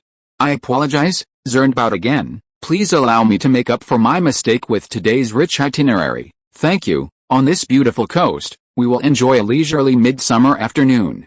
Sunshine, sea breeze, fresh fruit, fine wine. Lunch is the famous seabird sandwich at the Navy banquet. For this occasion, I have also brought our most elite shooters on the ship. They are the pride of the French Navy. Under my command, they have defeated countless vicious enemies, and their reputation as elite is spread throughout the Caribbean." Listening to Zheng's passionate speech, to be honest, Miss Emily was a little sleepy. Those so-called elite troops, reeking of sweat and other strange odors, held little interest for her.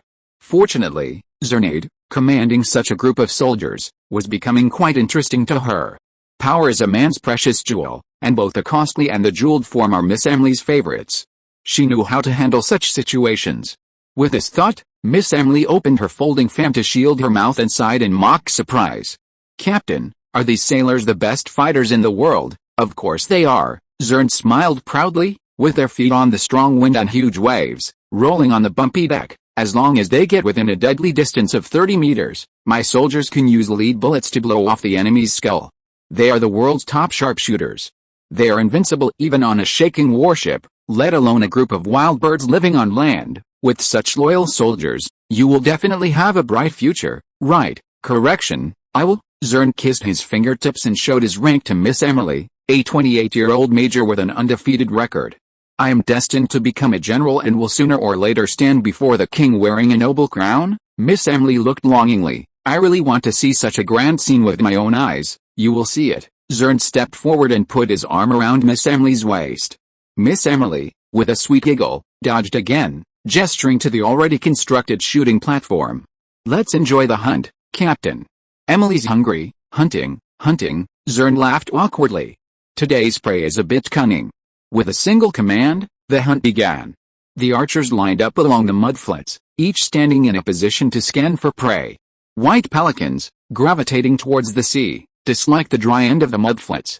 Shooting distances of over 50 meters made each archer nervous, and no one had yet managed to fire the most confident first shot.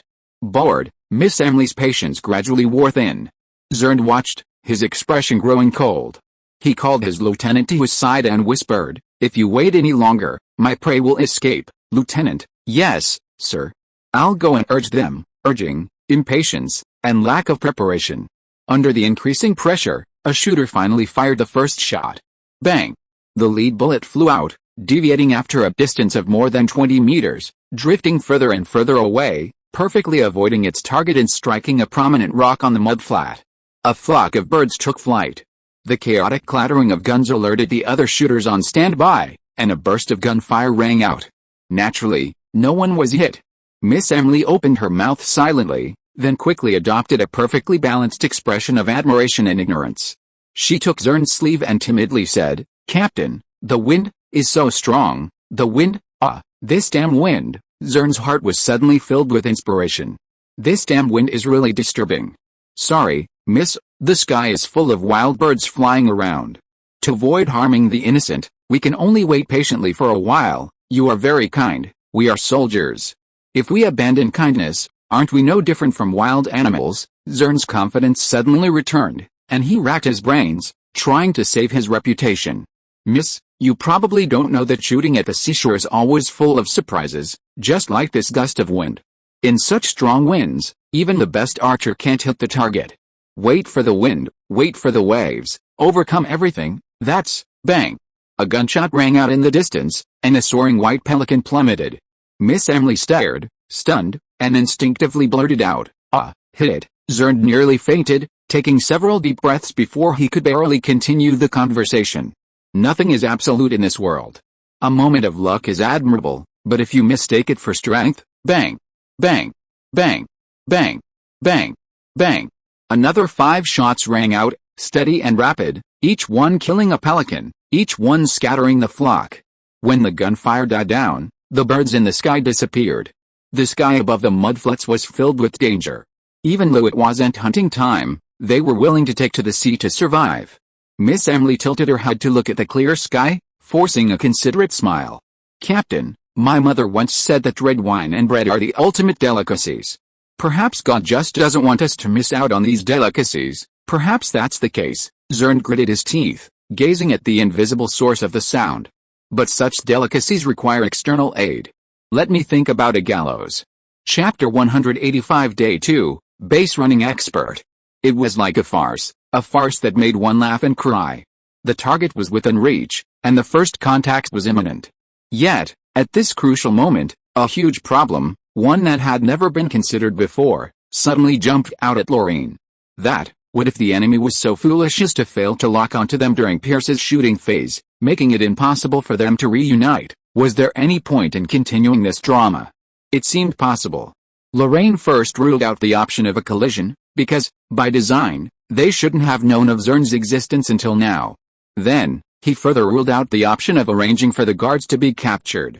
Today's situation wasn't critical enough to sacrifice a piece to continue the game, and the enemy was undoubtedly in a bad mood. A captured guard would likely suffer an unexpected disaster. Consequently, there was nothing left to do but wait. The only thing they could do was to warn their opponent, perhaps by setting off a signal fire, as Hannah had suggested. Under the vast blue sky, a pillar of heaven, anyone looking for trouble would have complete confidence in accurate navigation, and the chances of misdirection were minimal. The problem was, where was he supposed to find cigarettes at that moment? In later times, those born in the 1990s and 2000s share a unique adolescent worry that their predecessors couldn't share, living in such comfort. Lorraine was now plagued by this same issue. The camping cookware was high-end, constructed entirely of metal, much like a ship's kitchen, and designed to avoid producing smoke or flames. The fuel they had brought was high quality, smokeless fruitwood, and the spare charcoal was dry and smokeless. Stuffing the stove with damp firewood was a whimsical idea. The exquisite French-Chinese meal was already on the stove, and arbitrarily changing the fuel would compromise the quality. The hired chef, knife in hand, looked on with a menacing look, a look of threatening suicidal intent. With internal and external troubles dominating the scene, Lorraine felt for the first time the unbearable weight of the Emperor's golden shoulder pole. What a twist of fate! Crackling, crackling, crackling. A small fire ignited in a corner of the camp. Henna squatted beside it, idly stirring the fire, while Pierce and his assistants gleefully carried branches and leaves. The twigs and fallen leaves, not previously dried, were thick with moisture. Once ignited, thick smoke suddenly rose, billowing columns of smoke rising into the sky, swaying and connecting heaven and earth. Lorraine, calculating all his thoughts, stared blankly at the small fire, then suddenly noticed Atron busily picking grapes from the maid's mouth. He walked up and slapped Atron on the leg. "Master, tell me, weren't we a little too nervous? It had nothing to do with nervousness, did it? You acted more like a fool just now. You're a nobleman now. It's not nice to say that about yourself. No, no, no, I never like to deny myself. That word was specifically meant to describe you, Captain." Lorraine suddenly realized. "Have you had enough grapes? Have you had enough of living? I'm sorry. I don't know what you're worried about, but it's undoubtedly my fault. Don't do it again." Yes. The problem was probably solved. After much anticipation, Zheng and his party, the highly anticipated group, finally followed a column of smoke to the sunny hillside where Lorraine and his companions had hidden. The atmosphere was tense and tense. Lorraine stood behind the guards, squinting his eyes as he watched several carriages emerge from the woods. 2 men and 2 women disembarked, surrounded by the crowd. Leading the charge were a man and a woman. The man was tall and handsome, dressed in the uniform of a lieutenant commander. The woman, adorned with makeup and a veil, gazed curiously from behind Lorraine's formation. Clearly, they were the legendary Zheng and Miss Emily. Zheng was furious. He swept a fierce glance through the camp, then suddenly broke into a sinister smile. "Look what I've found. A group of warriors, lurking in the unknown wildwoods. Naval intelligence reports that a band of impudent English pirates have infiltrated Martinique. Could it be you?" No one answered. Perhaps mistakenly believing his false accusations had successfully frightened the picnicking party, his adjutant immediately stepped forward.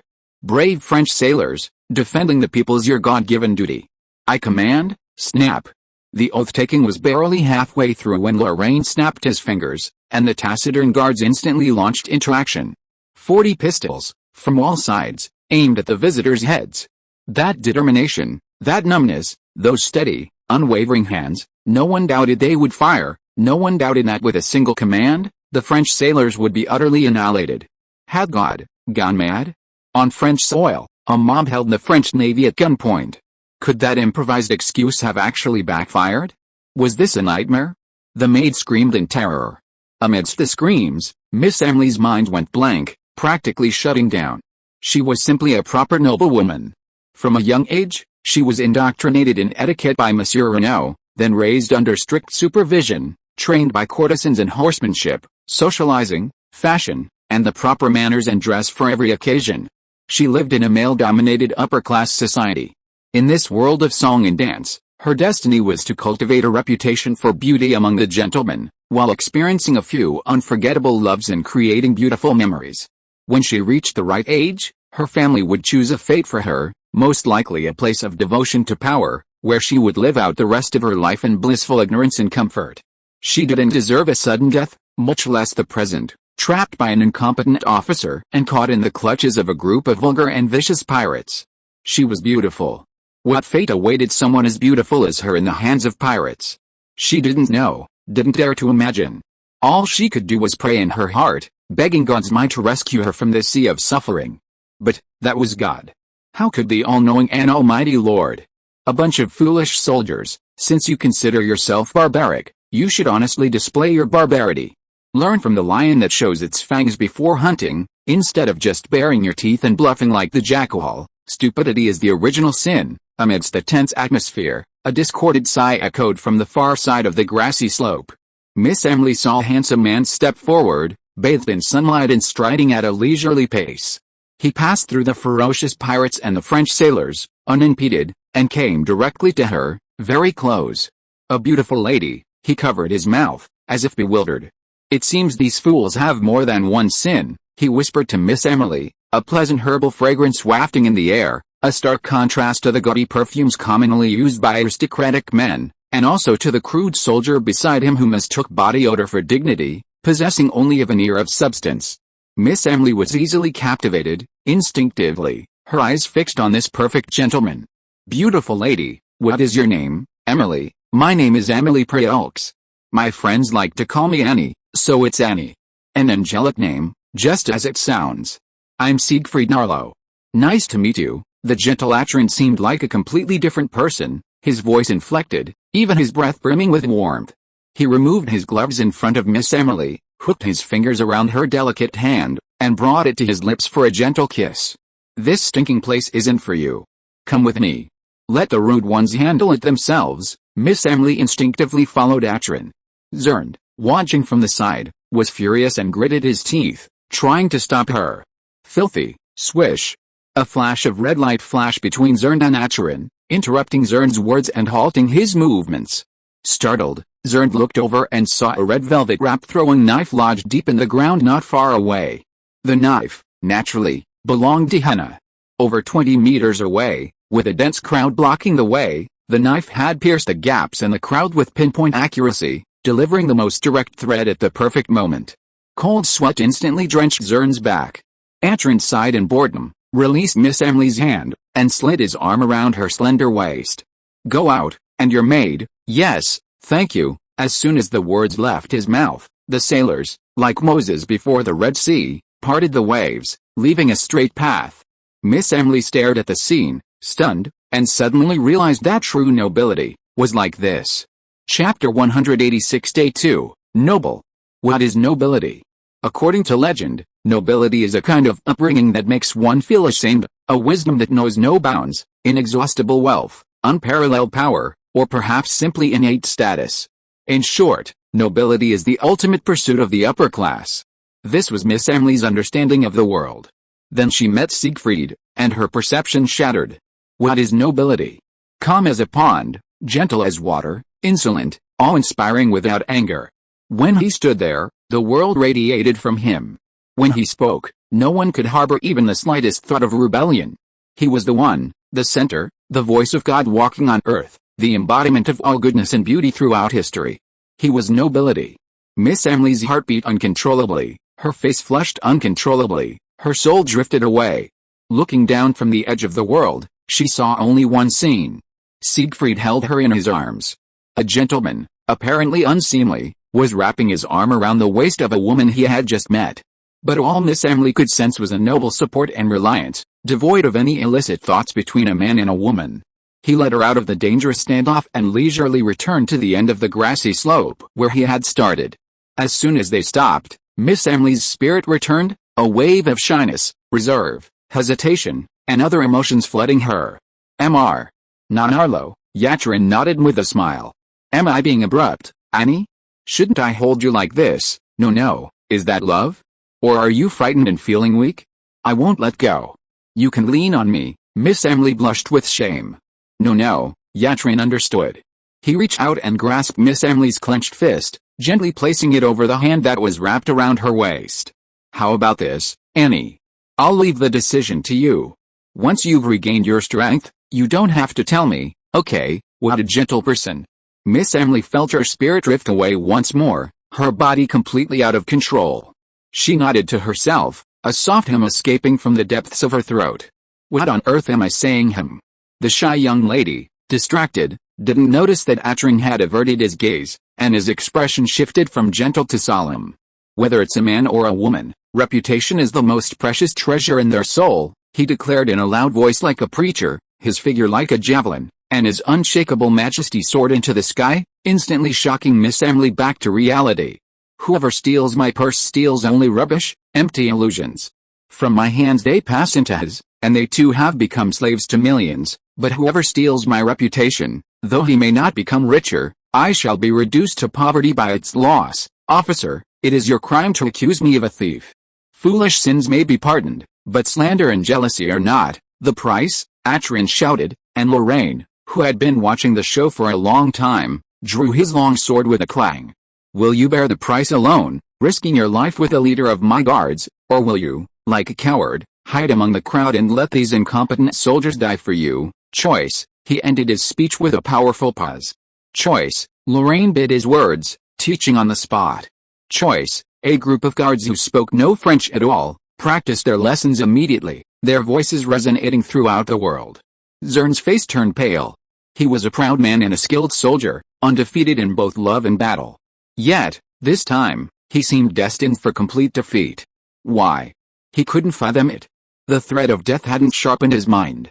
He still couldn't understand how things had come to this, nor how to remedy the situation with dignity.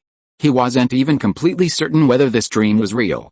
Perhaps when the lead bullet pierced his chest, he would scream and jump up from some young lady's bed, just as every nightmare ends. Death was the end of the dream? Zheng broke into a foolish laugh, growing louder and louder.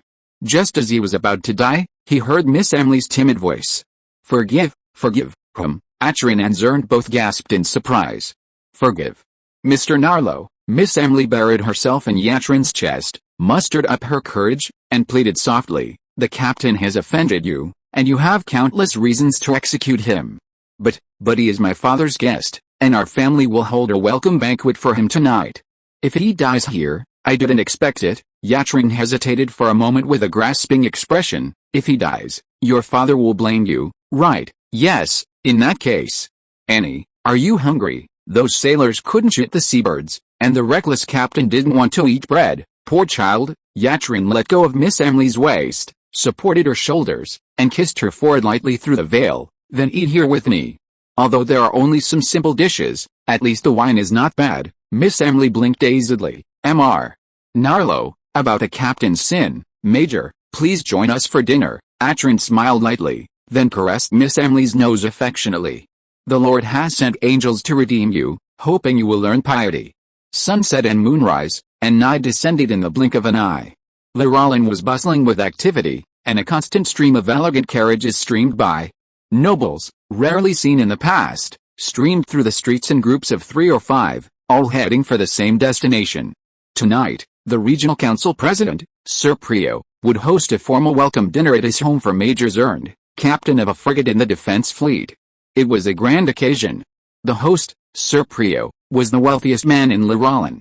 His family controlled 3 of the town's most fertile plantations, totaling over 2,000 acres and housing over 1,000 slaves. The guests were naval heroes renowned throughout the Caribbean for their handsomeness and romanticism. They were not only incredibly popular, but also among the most highly regarded young officers in the entire French colonial fleet. Lorraine is situated on the Atlantic coast, and the town's gentry relies heavily on the defense fleet. Therefore, this banquet is of great significance. For both host and guest, any advancement in their relationship with either party is a truly significant social triumph for the local elite. Furthermore, rumors circulate that tonight is the debut of a more distinguished figure at Lorraine's banquet. While the figure has declined the guest of honor position and will remain hidden for security and other reasons, this very fact excites the elite. Knowing of this figure's existence is rare, and knowing who will accompany him is even rarer. Finding him amidst a vast gathering is even rarer. Success could mean an all-night exclusive social experience. How much profit could this experience generate for the family? The gentleman excitedly pondered, chatted, laughed, and anticipated the event. The atmosphere at the banquet reached its first climax before the actual event even began. Elsewhere, inside the mansion, Miss Emily, wearing a beige whalebone corset, rested her chin on her hand, staring blankly at her large dressing table. Mrs. Pryor and her sister arrived together, their laughter and chatter emanating from the room before they even entered. Annie, let's see how stunningly beautiful tonight's heroine is. Miss Emily turned her head blankly, glanced, then turned back and sighed deeply. The lady couldn't help but be stunned for a moment. Annie, I heard that you have been a little absent-minded since you came back from hunting today. Could it be that the hunting was not successful? No, mother, today is the best day of my life, the best. The eldest sister smiled knowingly. Mother, it seems that Annie is in love. Is she in love? Mrs. Prio was so excited that she could hardly control herself. Sure enough, Captain Zheng is as gentle and considerate as the rumors. It was obviously the first time they met, but Annie fell in love. Captain, Miss Emily recalled Zheng's poor performance during the day and pouted in boredom. He is not bad. Perhaps those inland women who have never seen the world can't resist his charm. The lady and the eldest sister realized something was wrong.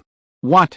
There's a third person on today's date. We just happened to meet. Miss Emily fell into happy memories. He came to Lorraine to visit his elders, and happened to go to the mud flats today.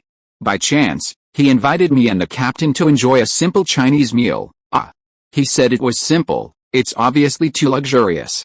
There are authentic French dishes cooked on the spot, simplified into a 9-course meal, just like my father entertained guests.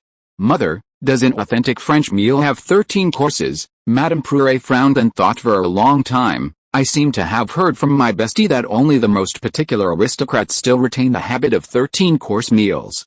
The main reason is that there are too few chefs who can cook authentic French food.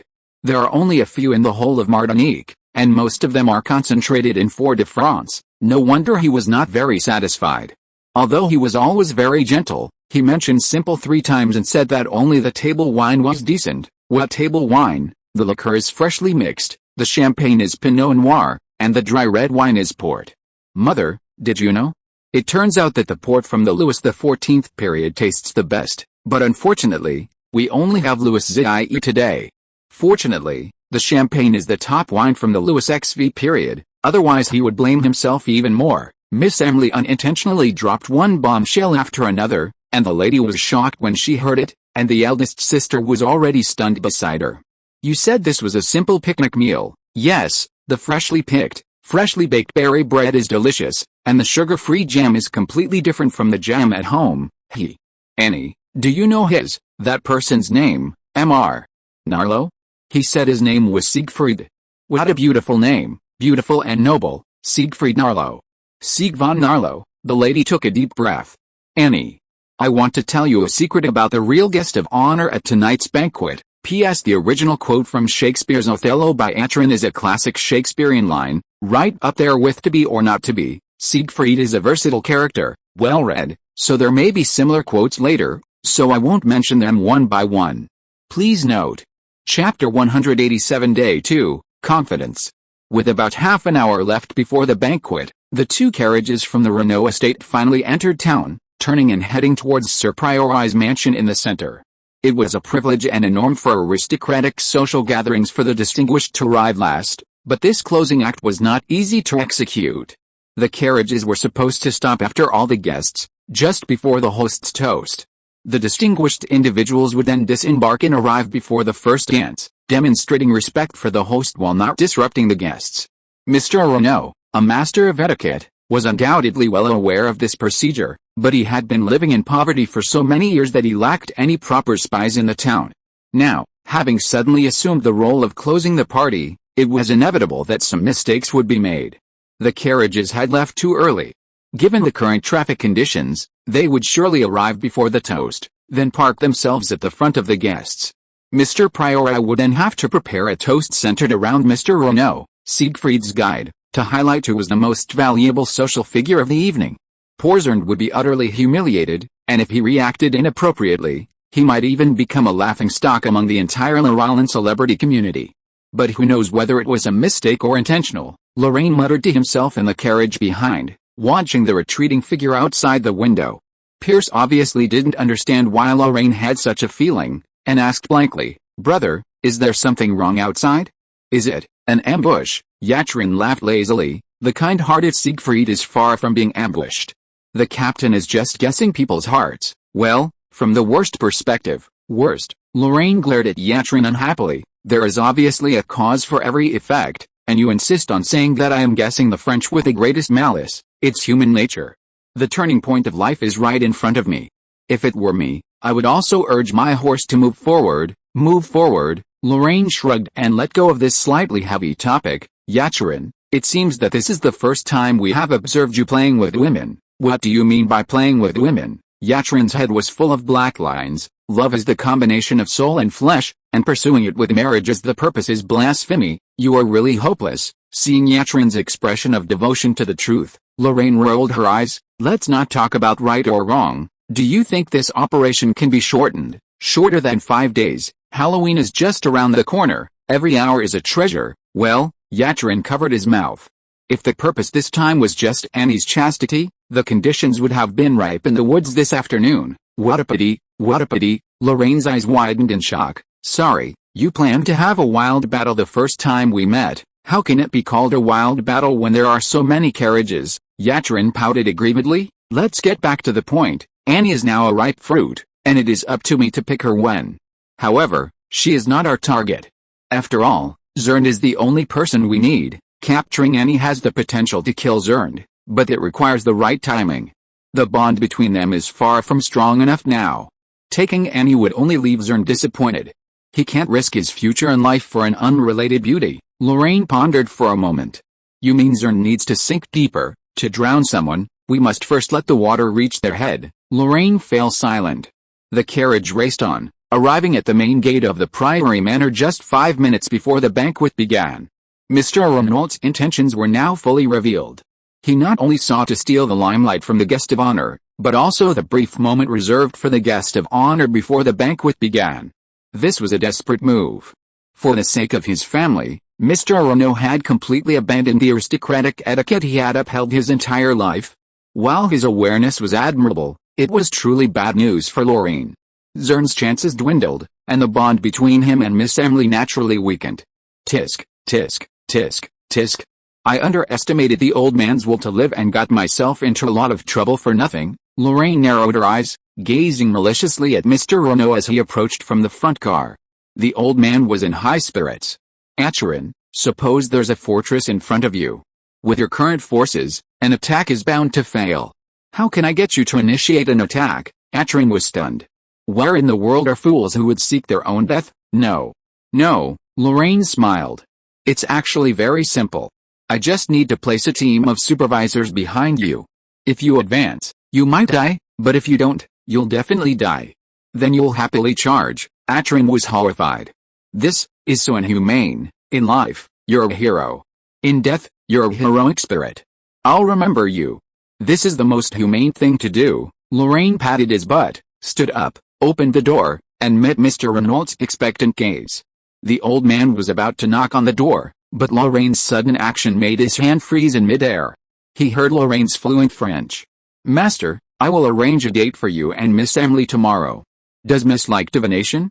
I heard that a group of strange Roma people came to the city, and they seem to be believers in God. Oh, Roma people who believe in God. Yatrin woke up as if from a dream. Although divination is very interesting, Annie's noble status is not suitable for entering and leaving the Roma tents. Mr. Renault, can I borrow your manor? Mr. Renault's eyes lit up. It's my honor, Siegfried. It's just that you and the speaker's daughter. It was a strange encounter brought about by the White Pelican. Miss Emily and Major Zernate are both good friends of the master. Sir may not know yet, they had a very good chat this afternoon. Abandoning the child to death, there is only one survivor. Lorraine's plan in Lorraine went astray. The first deviation was Miss Emily's swift succumbing. Though Yatrin didn't state it explicitly, Lorraine could discern the apprehension lurking beneath the French lover's complacency. He constantly hinted at Lorraine to slow down, distance himself from Miss Emily, and even, when necessary, skillfully create opportunities for Zheng. The second deviation involved Mr. Renault. As a valuable pawn, Lorraine's only recourse was to pressure him, using veiled insinuations to teach him to control his desires. While these deviations might be manageable, the already tilted balance couldn't be easily restored. Yatrin's advantage in this relationship was too great.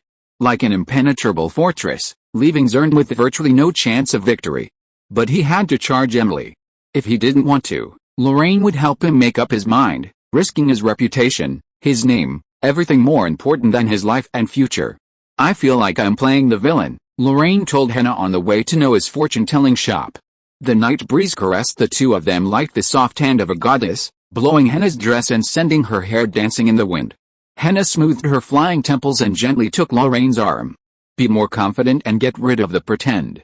Chapter 188 Day 3, Before the Storm. Overnight, bizarre rumors erupted in the streets of Lorraine. Some claimed that pirates were preparing to sack Lorraine, and the Lucky Horseshoe had been ordered to repel them. Some claimed that the pirates were a fleet directly under a pirate king, and had already fought a bloody battle with the defense fleet offshore. Some claimed that the pirates had been successfully repelled, but the defense fleet had suffered heavy losses, with a Lucky Horseshoe being the only ship unscathed. Some claimed that the Lucky Horseshoe had deserted the battle, and the defense fleet had been completely annihilated. Some claimed that the admiral of the defense fleet had been killed, and Zheng Anyue had been promoted to admiral. Some claimed that Zheng Anyue had betrayed France and was here to pave the way for the pirates. Still others claimed that the rumors about the pirates were a despicable lie, and that Zheng Anyue was spreading panic so he could rush from his base to Lorraine, using his power for personal gain and pursuing beautiful women. Every rumor had its believers, and each believer was certain, claiming their own version of the truth. They argued while shopping, and while dining, trying their best to convince each other, and in the process of persuasion, they constantly added fuel to the fire, leading the rumors in increasingly bizarre directions. Romance runs in the veins of the French. Compared to the legends of pirates, Captain Zheng's desire for beauty is the real delicacy that goes well with food. Miss Emily's declaration of celibacy is a complete lie. She and Captain Zheng had been engaged 2 years ago, and this time, the captain also came to consummate the marriage. The engagement was fake, but Captain Zheng's admiration for Miss Emily was real.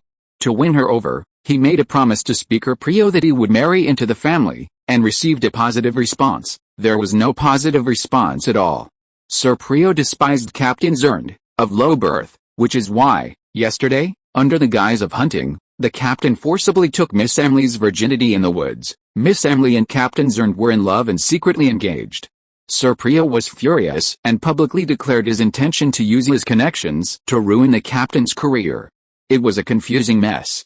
These rumors, both concentrated and scattered, were incredibly destructive.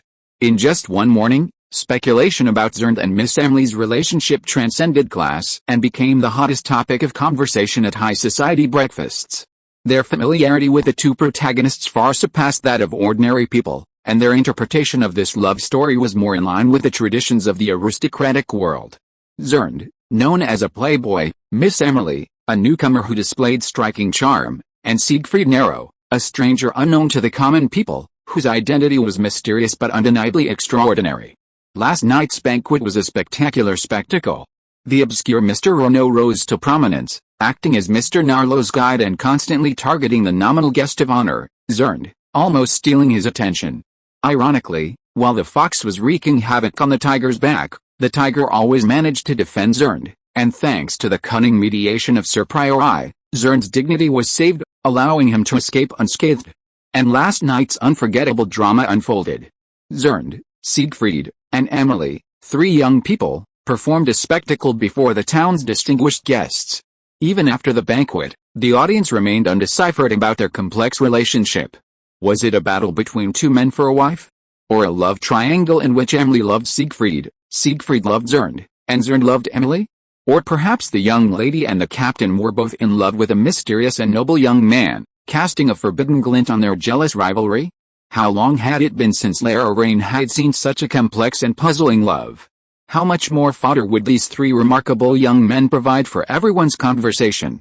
Everyone was fascinated, and fueled by rumors. The entire city of Lorraine was fixated on this mysterious, tragic love affair with the minerals.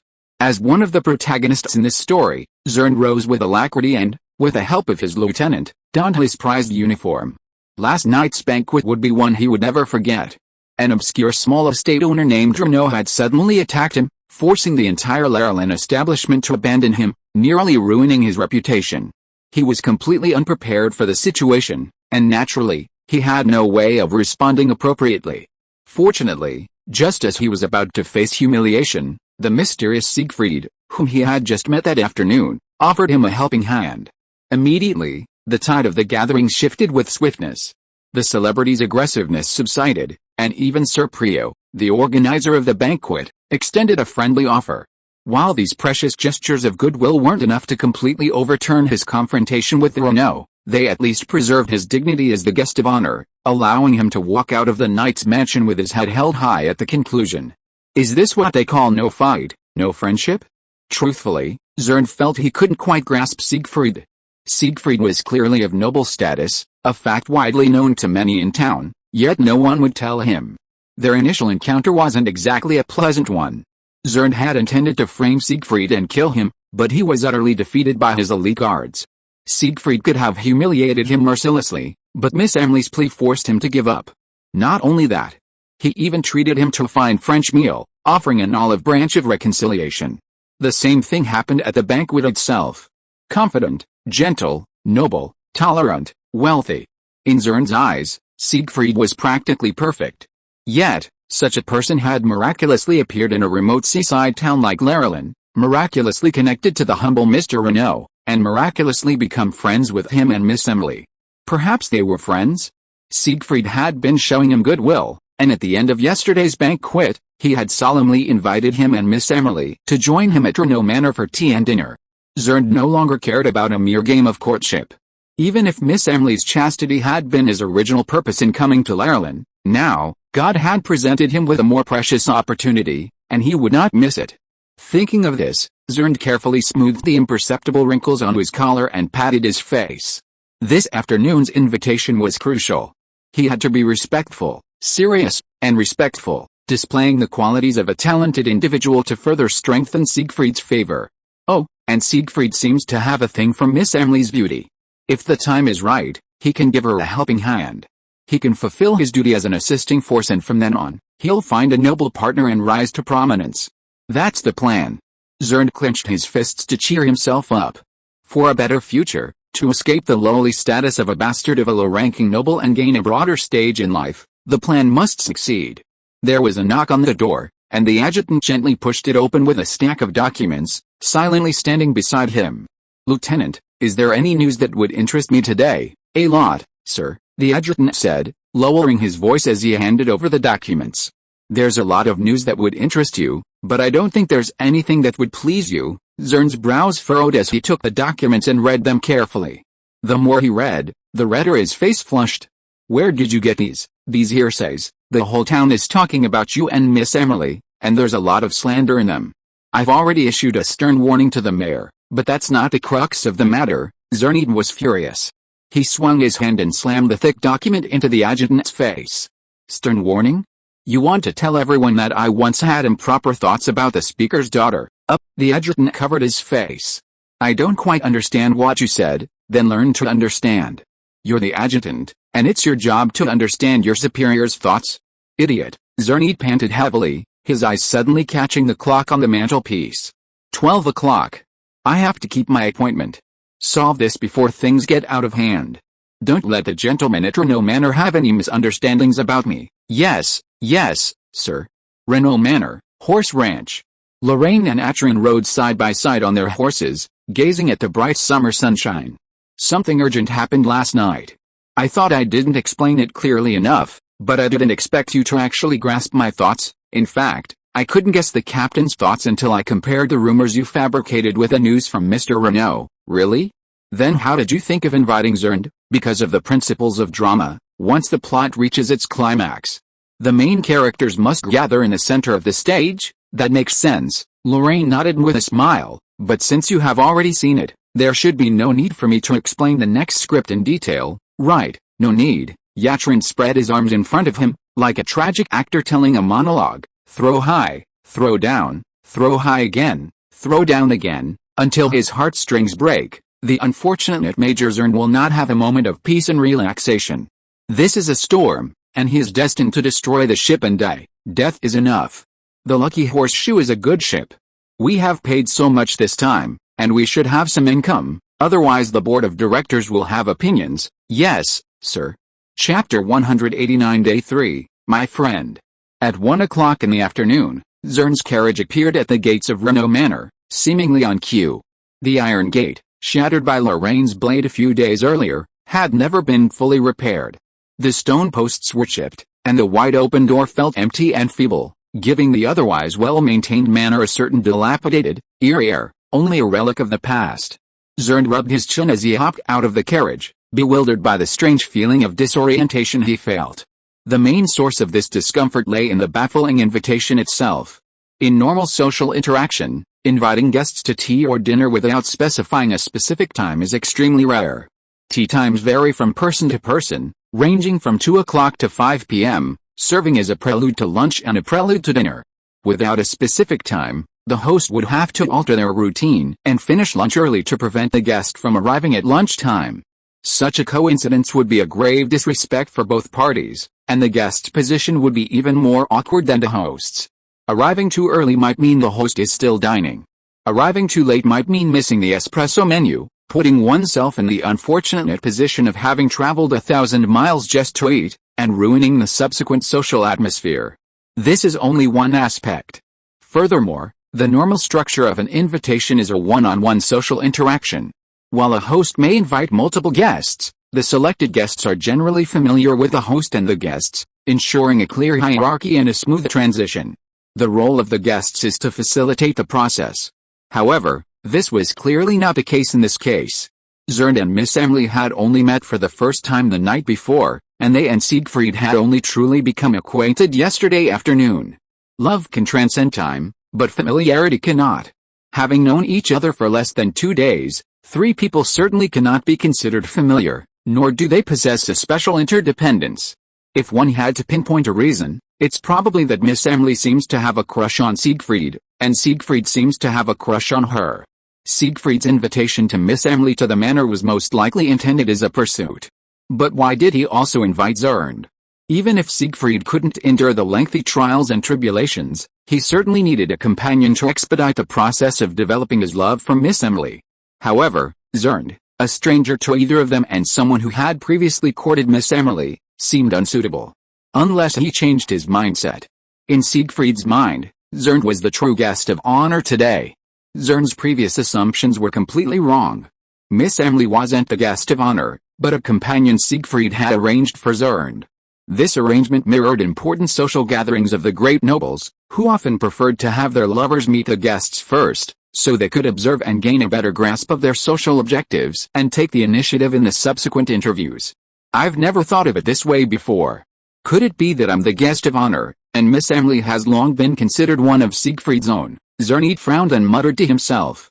Indeed, if a distinguished and handsome man like Mr. Narlow truly wanted to capture Miss Emily, why would he need outsiders' help? Major. The adjutant suddenly jolted Zheng out of his reverie, pointing a finger into the distance.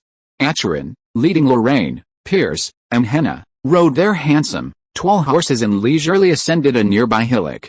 They waved and smiled at Zheng. It was a little after 1 p.m., and I was genuinely shocked when I heard the news, Captain. But fortunately, an upright and noble guard like you would never embarrass your master. I've always believed in you, and today's gathering proves I wasn't wrong about you, Mr. Narlow. You're too kind. I'm a man of few lies and always treat people with sincerity. I don't praise people lightly, and even if it was you, it wouldn't change my mind. Acheron took a deep breath and bowed politely on his horse. Speaking of which, I've been meaning to apologize to you for a while. Apologize? Zheng was completely baffled. Yes, I apologize. It's about the news that pirates are about to land on Reborn. Pirates are landing on Reborn. Acheron dismounted and walked to Zheng with his horse. When we first met yesterday, you mistook me for a pirate who had landed. I thought it was a lie you were telling to benefit your power, and there was a conflict between my guards and the brave sailors. Even though I invited you to dinner later, it didn't lead to the biggest tragedy by accident, but even then, I still didn't believe you. Later, we each went about our own business. After reading the intelligence handed over by Mr. Renault, I realized that there really were pirates who wanted to do something bad to the beautiful Lorraine. I wronged you. Zheng blinked in confusion. You said, there really are pirates preparing to land on Reborn. It's spread all over Reborn, hasn't it? If you keep playing dumb, I'll be angry. Zheng woke up as if from a dream, and finally remembered the rumors he saw in the morning. But that's just, wait, you just said that you received the intelligence yesterday afternoon. Acheron nodded. Yesterday afternoon, a friend of Mr. Renault's told him the news. This morning, the streets were abuzz with talk. Although everyone's story about the outcome differs, I can still discern the truth. Is the pirates' impending attack on Reborn the truth? If secrecy is your obligation, let's end this conversation. Zheng nodded blankly, his mind racing. It turned out that the groundless rumors had been circulating in town since yesterday. Who fabricated these lies? Were there really pirates hiding off the coast of Reborn? What was the purpose of the person who fabricated this news? Zheng shook his head. In the short term, none of these 3 questions could be answered, but that didn't stop him from profiting from these rumors. His reputation improved, his favorability increased, his image strengthened. No wonder Siegfried had gone to such lengths to defend him at the banquet last night, even when confronting his own mentor. Was he feeling guilty? Zheng was overjoyed, praising the merciful Lord over and over in his heart. Now was a good opportunity to back down. As long as he behaved properly, this mysterious nobleman in front of him would remember him completely and willingly become his stepping stone into high society. Zheng took a deep breath. Sir, call me Sig. You are an upright and brave soldier. My father taught me since I was a child that you are the cornerstone of the kingdom. I must not be arrogant in front of you. Yatrin's soft voice further boosted Zheng's confidence. He nodded excitedly and said with a trembling voice, Sig, don't worry. How can I not worry? A trace of imperceptible sadness flashed on Yatrin's face. It was a wrong encounter. I misunderstood the loyal soldier of the kingdom. More importantly, you have a good impression of Annie, right? Huh? Maybe it's more than just a good impression. I asked someone to investigate your resume last night.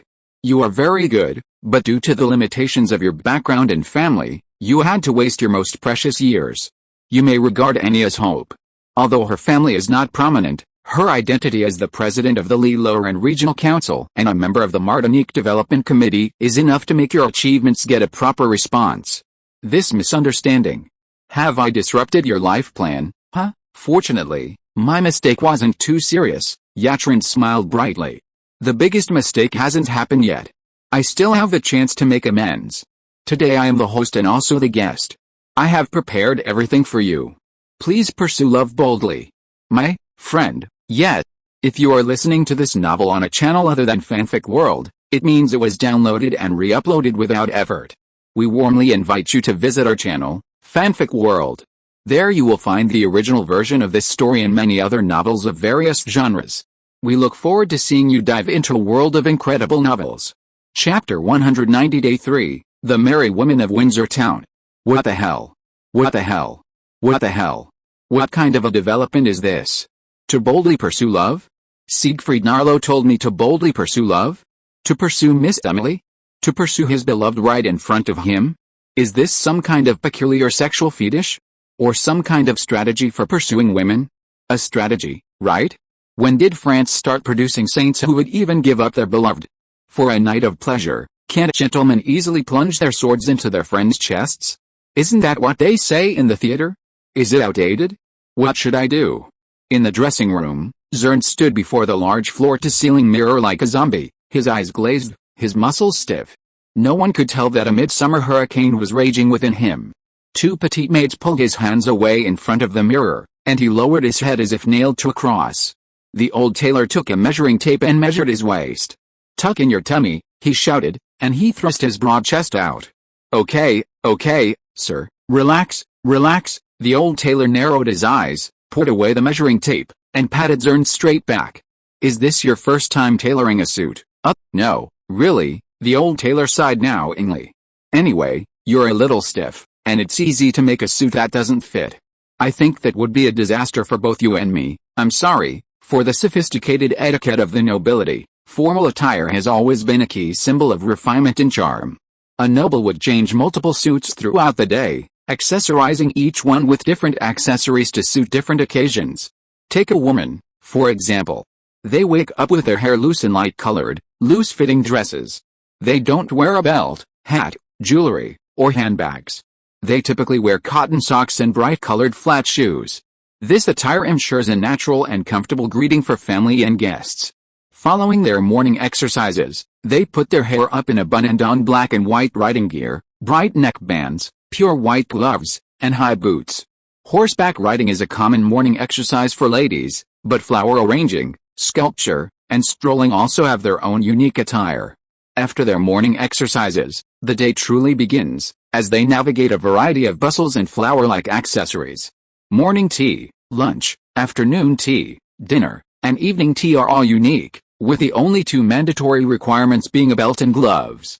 Girding before breakfast enhances the figure, while removing gloves before meals is a crucial and ritualistic gesture that separates eating and praying. After evening tea, the day's socializing came to an end, and ladies could finally shed their impenetrable corsets and relax. They would let their hair down again, change into dark, floor-length evening gowns, accessorize with minimal accessories and comfortable flats, enjoy a dessert for dinner, and finally, restfully embrace sleep, anticipating a new day. Gentlemen's formal attire was undoubtedly much simpler than that of ladies: shirt, vest, trousers, leather shoes, boots, and tailcoat. Accessories included a few items: gloves, cane, sword, wig, top hat, bowtie, necktie, and brooch. But this didn't mean they needed fewer clothes. From morning wake-up to morning exercise, 2 meals, 3 teas, private conversations, evening talks, and work, simple attire was skillfully adapted to suit the occasion and the task. To project rigor and composure, they avoided overt changes, yet to convey attentiveness and sophistication, they maintained a certain level of elegance. This was the true aristocracy. Noble etiquette isn't absolute. Generally speaking, the closer one gets to the political and cultural center, the more elaborate their rituals become, while the further one ventures into the countryside, the simpler their manners become. Laurels is undoubtedly a remote corner of the countryside. As a French overseas department with a stronghold of French influence, Martinique is slightly higher in status, but it can be considered a rural village. Compared to the mainland, gentlemen and ladies here simplify many of the details of etiquette. Zheng had prepared only one suit for his invitation, while Miss Emily, the daughter of the wealthiest family in Laurels, had prepared 2 suits specifically for today's date. Unfortunately, whether it was 1 or 2 suits, they were destined to resent the cumbersome etiquette of the nobility today. There weren't enough suits. The unbridled snickers of the maids who escorted them to the guest room to change deeply wounded their pride, but Siegfried, with his usual gentleness and tolerance, mended the wound without a trace. Brand new dresses had been prepared for them in the guest room. Siegfried had even arranged for a skilled tailor to perform on-the-spot alterations just in case the pre-prepared gowns didn't fit. Once again, Zheng was deeply struck by Siegfried's shimmering, noble aura. Could such a man truly lie? Should he obey his demands? Pursue Miss Emily? With deep trepidation and uneasiness, Zheng donned his dress and, sleepwalking, arrived beneath the parasol where the tea party was set up. Acheron, still wearing that warm smile, extended his hand from afar. The blue truly suits you, my friend. With such charm, even the most reserved lady would fall for your handsomeness. I have no doubt of it, Zheng nodded woodenly, then glanced down to notice the maid had prepared a navy bow tie for him. This is too eye-catching. For someone like me who has no military experience, such a color is naturally eye-catching. But you have iron and blood in your body, and your bow tie's like a highly concentrated symbol of France's maritime hegemony. I seem to smell the salty smell of the sea breeze. You are too kind, I'm not lying. Acheron smiled and shook his head. Come on, my friend, ladies are always slower in changing clothes. We have plenty of time to regain your most confident posture. Zheng hesitated for a moment. Mr. Narlo, I really, don't hesitate. Miss Emily is an angel sent by the Lord to the world. I love her, but I love my motherland more. Acheron stretched out his index finger and tapped his lips. I owe you this. You don't need to have any doubts, but you clearly said that you love her. What have I done to deserve it? Are all French soldiers as timid as you? Acheron laughed. I love her, yes, that is true love. I may only encounter it a few hundred times in my life, and I cherish it. But I did something wrong after all. A precious love and the future of an excellent soldier? As a child of France, I know what choice I should make. Hearing the earnest words, Zheng's eyes lit up. Sir, do you really think Miss Emily is so important to me? I cherish my relationship with you, and I'm worried. You don't understand France, Acheron interrupted him softly. Supreme and inferior, seniority, the French world has countless unbreakable barriers, cruelly dividing people into different classes. Captain, your family background will be the biggest flaw in your resume. In fact, it may already be, but Miss Emily is not the heir to the title. Even if I marry her, it can't change my life. On the contrary, it will hurt you. Marry her, Acheron frowned in surprise. As you said, just marrying her won't change anything. But you can marry into the knight's family. Once you marry into the knight's family, you will become a member of the local powerful group and an ordinary noble in France. That will help you cross the barrier between common people and nobles and pave the way for you to become a general. Become a general. Zheng's face flushed, and then dimmed again. But I think Miss Emily has fallen in love with you. A young girl's feelings are as changeable as the weather in the Caribbean. Annie's vague affection for me will not affect you. You have to remember that men fall in love with their eyes, but if a woman falls in love, she will fall in love with her ears. I seem to have heard this. Shakespeare. Yatrin patted Zern's shoulder. It was that most French Englishman. He also said that the initial coldness will make the future love more passionate. If she pretends to be angry with you, it is not because she hates you, but because she hopes you love her more, sir. Zern was completely captured by Yatrin's gentle words. What should I do? Go to meet her, do your best, and charge bravely. I have prepared everything for you, you just need to grasp it. Yes. I'm going. Watching Zern's excited back, Yatrin crossed his fingers, raised his head and glanced at Lorraine, who was like the heir behind him. Lorraine smiled slightly. It seems that reading more is really important. He has heard of Shakespeare, but he seems not to know that Shakespeare said another sentence. What sentence? My love is like a mansion built on someone else's land. Because I misjudged the position and direction, all my hard work was in vain. Yatrin raised his eyebrows with interest. The Merry Wives of Windsor, in a word, stop pestering me. I'm not your gallows. Why do you always hang around me? Matters of love are arranged by God himself. Money can buy land, but marrying a wife depends on luck. Lorraine tilted his head and held his heart with both hands. It seems that Mr. Captain not only lacks brains, but also a little luck. What a poor man. May your Lord bless him. P.S. The Merry Wives of Windsor, a 5-act comedy written by Shakespeare in 1602. According to 18th-century British biographers, Queen Elizabeth II was so fond of Sir John Falstaff and Henry Ivy that she ordered Shakespeare to compose a love play about Falstaff within 2 weeks. Shakespeare complied and completed The Merry Wives in 10 days. Interestingly, the play depicts Sir Falstaff as a fat, greedy, and lecherous knight who, in pursuit of wealth, simultaneously woos the widows of 2 wealthy Windsor nobles, Ford and Page, writing identical love letters. This ultimately led to the 2 widows' disgust and pranks. This story ultimately pleased Queen Elizabeth. PS2, the elaborate dress code in this article is borrowed from the TV series Downton Abbey. The actual dress code was likely more complex, so it's for reference only. Furthermore, ready-made suits and tailors were standard equipment for entertaining guests at the time. Of course, this wasn't primarily intended to accommodate guests who didn't bring their own, but rather to prevent accidents like dress damage. Chapter 191 Day 3, Girls' Thoughts. It was a silent tea party. More accurately, the conversation was quiet, the topics profound. It didn't feel like the host intentionally snubbed the guests, but rather, without the spice of gossip, the guests simply couldn't keep up with the host's pace in the realm of literature. The fluctuating topics were like waves, gentle and docile, washing over the rocks, yet the stone remained stubbornly unmoved.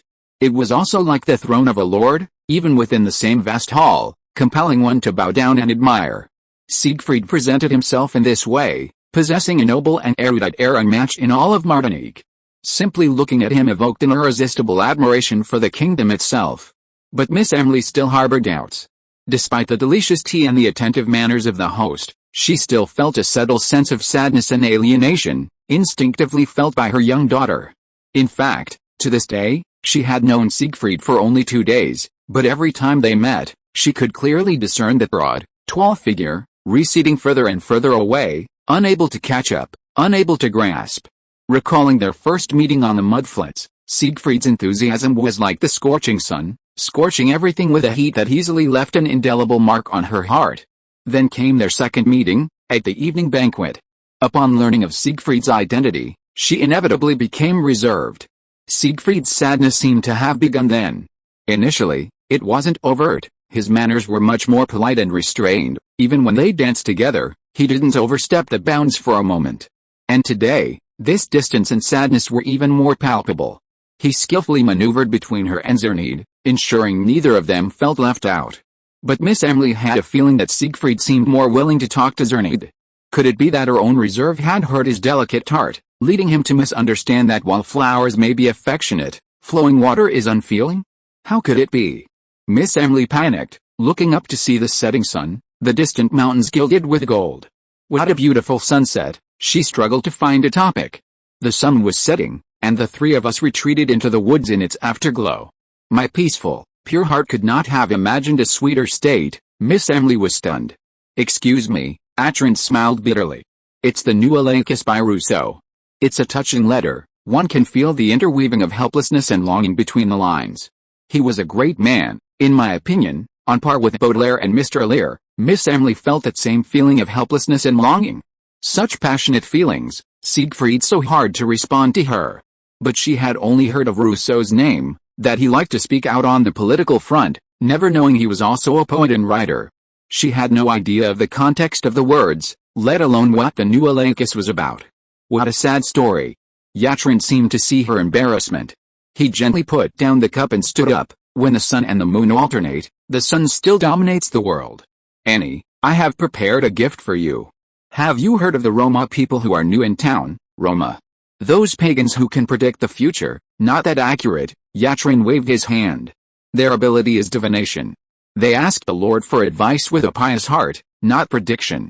Besides, they are believers in God like us. Miss Emily's eyes sparkled. Divination, is it accurate? Don't believe it completely.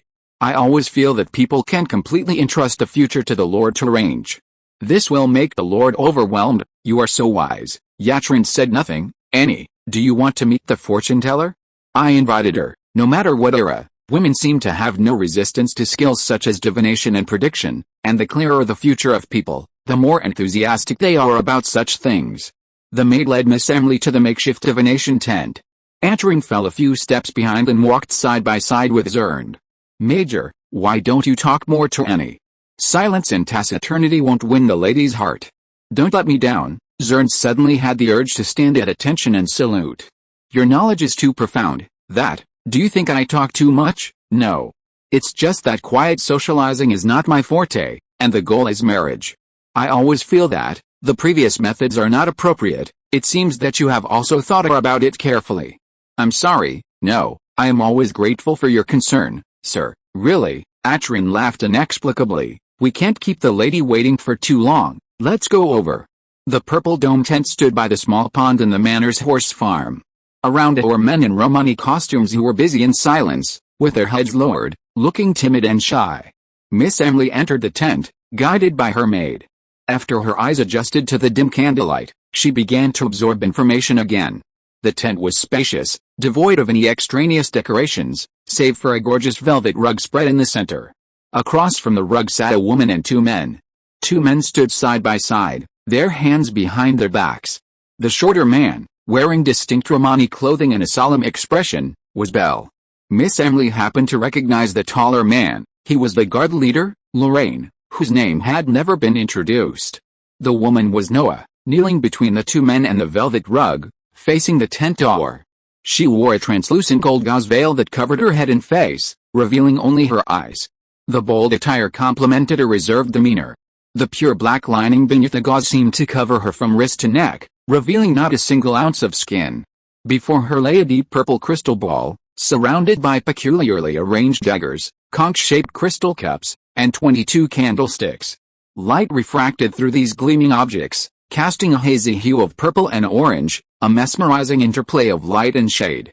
But Miss Emily couldn't let herself be mesmerized. The thought of Siegfried's chief guard observing this secret divination session made her blush uncontrollably. Lorraine noticed Miss Emily's hesitation and whispered, "The Roma's origins are unknown, and the investigation has been inadequate, lacking supporting evidence. Miss, you are a precious woman, and my master has asked me to remain within the tent to protect you, Siegfried." But Lorraine flipped his hand and produced two balls of cotton, shimmering them before Miss Emily. "A guard's value lies solely in protection. I have no intention of prying into your privacy, and I will keep my mouth shut about what happens next." Really? Lorraine stuffed the cotton into her ears in front of everyone. "I swear to God I will not listen, and I will not speak." Finally, Miss Emily calmed down. There were no chairs in the tent. Like Noah before her, she gathered her petticoats and knelt with difficulty. She tentatively asked, "Are you Ram's fortune teller?" Noah slowly shook his head. "I am the voice of the Lord. Divination is just a title given to me by the ignorant. Am I accurate? The Lord will use me to convey advice to you. It's not about right or wrong, it's simply about stating it. How you adopt and interpret it is up to you. There is no true interpretation of the gospel, the true interpretation lies in the heart." Miss Emily straightened her back. "Can you predict everything? Everything in this world is under the Lord's watchful eye," Noah said, lowering her voice with a mysterious air. "Shall we begin?" "Yes, please begin," P.S. The New Awakens is the most representative epistolary novel by Jean-Jacques Rousseau, the renowned French politician, economist, philosopher, poet, writer, and playwright. While we are more familiar with his political rhetoric, before the French Revolution, his social influence came primarily from his literary works. New Awakens is a love story. The main plot, in short, is about a beautiful woman who marries a mediocre man, becomes unhappy, and then has an affair with a brilliant tutor, leading to a love triangle. Well, basically, it's not much different from Junichi Watanabe's Paradise Lost. PS2, the sunset is an interesting image for Europe. Throughout the history of European literature, from the Renaissance to the Romantic Enlightenment, a period spanning over 200 years, depictions of the sunset are rare. The most famous quote comes from Goethe, who said, "Even at dusk, you are still the sun." So, Udafu or someone else once commented in a review, until Romanticism defined the symbolic meaning of the sunset, there was no sunset in Europe, only the sun. That's roughly what I meant. I can't find my notes, sorry. Chapter 192 Day 3, Destiny Divination. The tent was completely silent, save for a faint gasp, which grew increasingly rapid. Ever since Noah announced the start of the divination, everyone inside had been meditating, their eyes lowered, their hands folded in anticipation. The atmosphere grew increasingly heavy in this waiting, until it touched the very heart of the person asking the divination. Miss Emily, in a trance, heard a sacred chant. The ethereal sound drifted through the heavens, seemingly distant yet close. At first, it sounded like a human voice, but upon closer inspection, it was far from human. She looked up, frantically searching. A faint sound echoed in the chaotic light and shadows, and no one else was visible in the shadows. The witch in charge of the divination was the only one in the tent not meditating, but she certainly wasn't singing. Instead, her delicate fingers traced the rim of the crystal cup, circle after circle, with a mysterious and sacred meaning. "Priest, do you hear anything?" The chanting paused. Noah smiled, resting her hands on her knees, but she didn't answer Miss Emily. "Miss, clear your heart and entrust everything to the Lord. Trust in Him and bow down before Him. Yes, for today's divination, we will use the cross spread, passed down through generations by the Roma people. I need you to touch each card and then shuffle it," repeating this 3 times. "Yes," Miss Emily bit her lip. "Priest, I have a question." Noah extended a finger and pressed it to his lips. "Submit your prayer to the Lord silently, don't speak it aloud. Remember that it is the Lord's power that is sorting out your past and future. I am merely His mouthpiece, and there is no need to substitute my own thoughts." An unprecedented reverence instantly enveloped Miss Emily's soul, and she bowed deeply.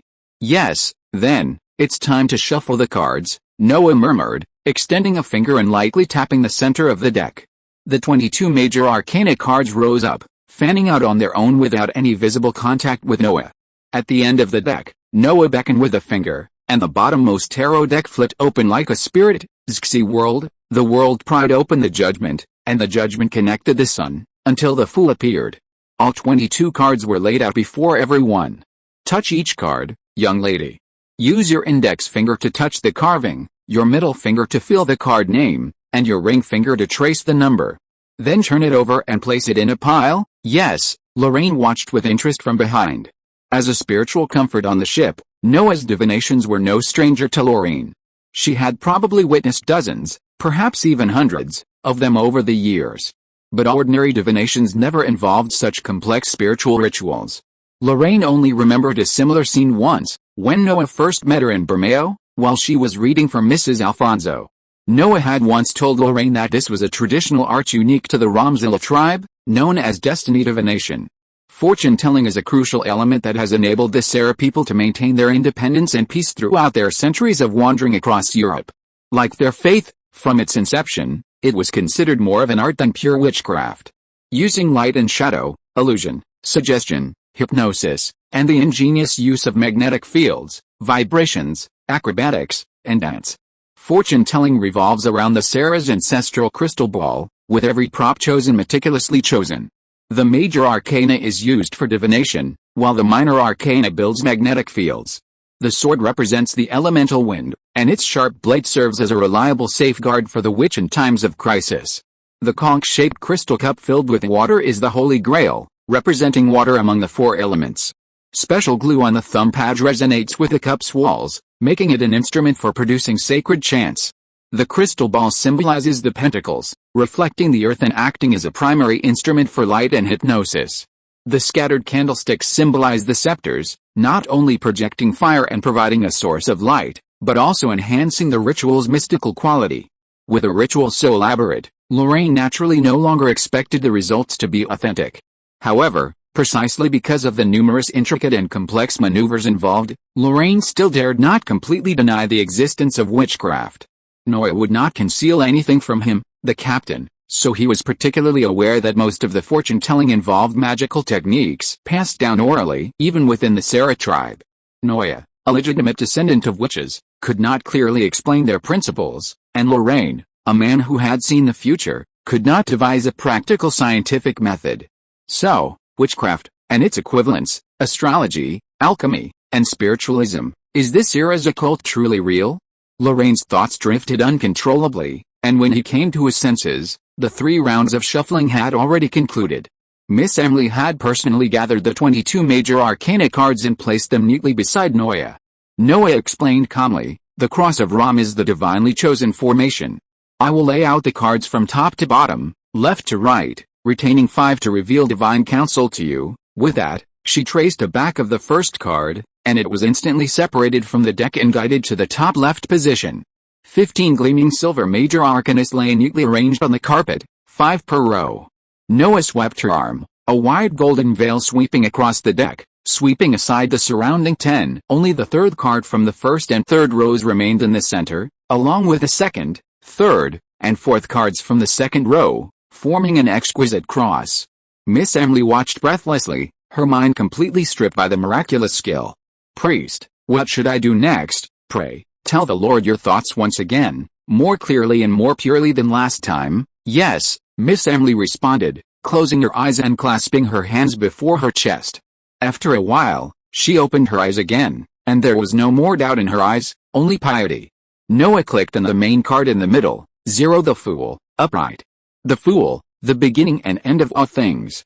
A young man dressed in gorgeous clothes walks towards the cliff, his eyes filled with his ideals, a rose in his left hand, a scepter in his right. He's wise and confident, not afraid of danger, nor aware of the approaching crisis. Realists say he's arrogant, while idealists think he's adventurous. This is a portrayal of you. You yearn for free love and don't want to be bound by other people's opinions. You have found your goal, a romantic and colorful love and a unique lover. You have fallen in love. But you are still waiting for the opportunity to interact. As the words fell, a lamp in the far corner suddenly went out, and the light in the tent swirled and changed, illuminating the tiny number, 0, under the lamp. Miss Emily was shocked. Love, that was the question her heart longed to ask. Almighty Lord, about me, don't worry, young lady, Noah counseled gently. The decree has just begun.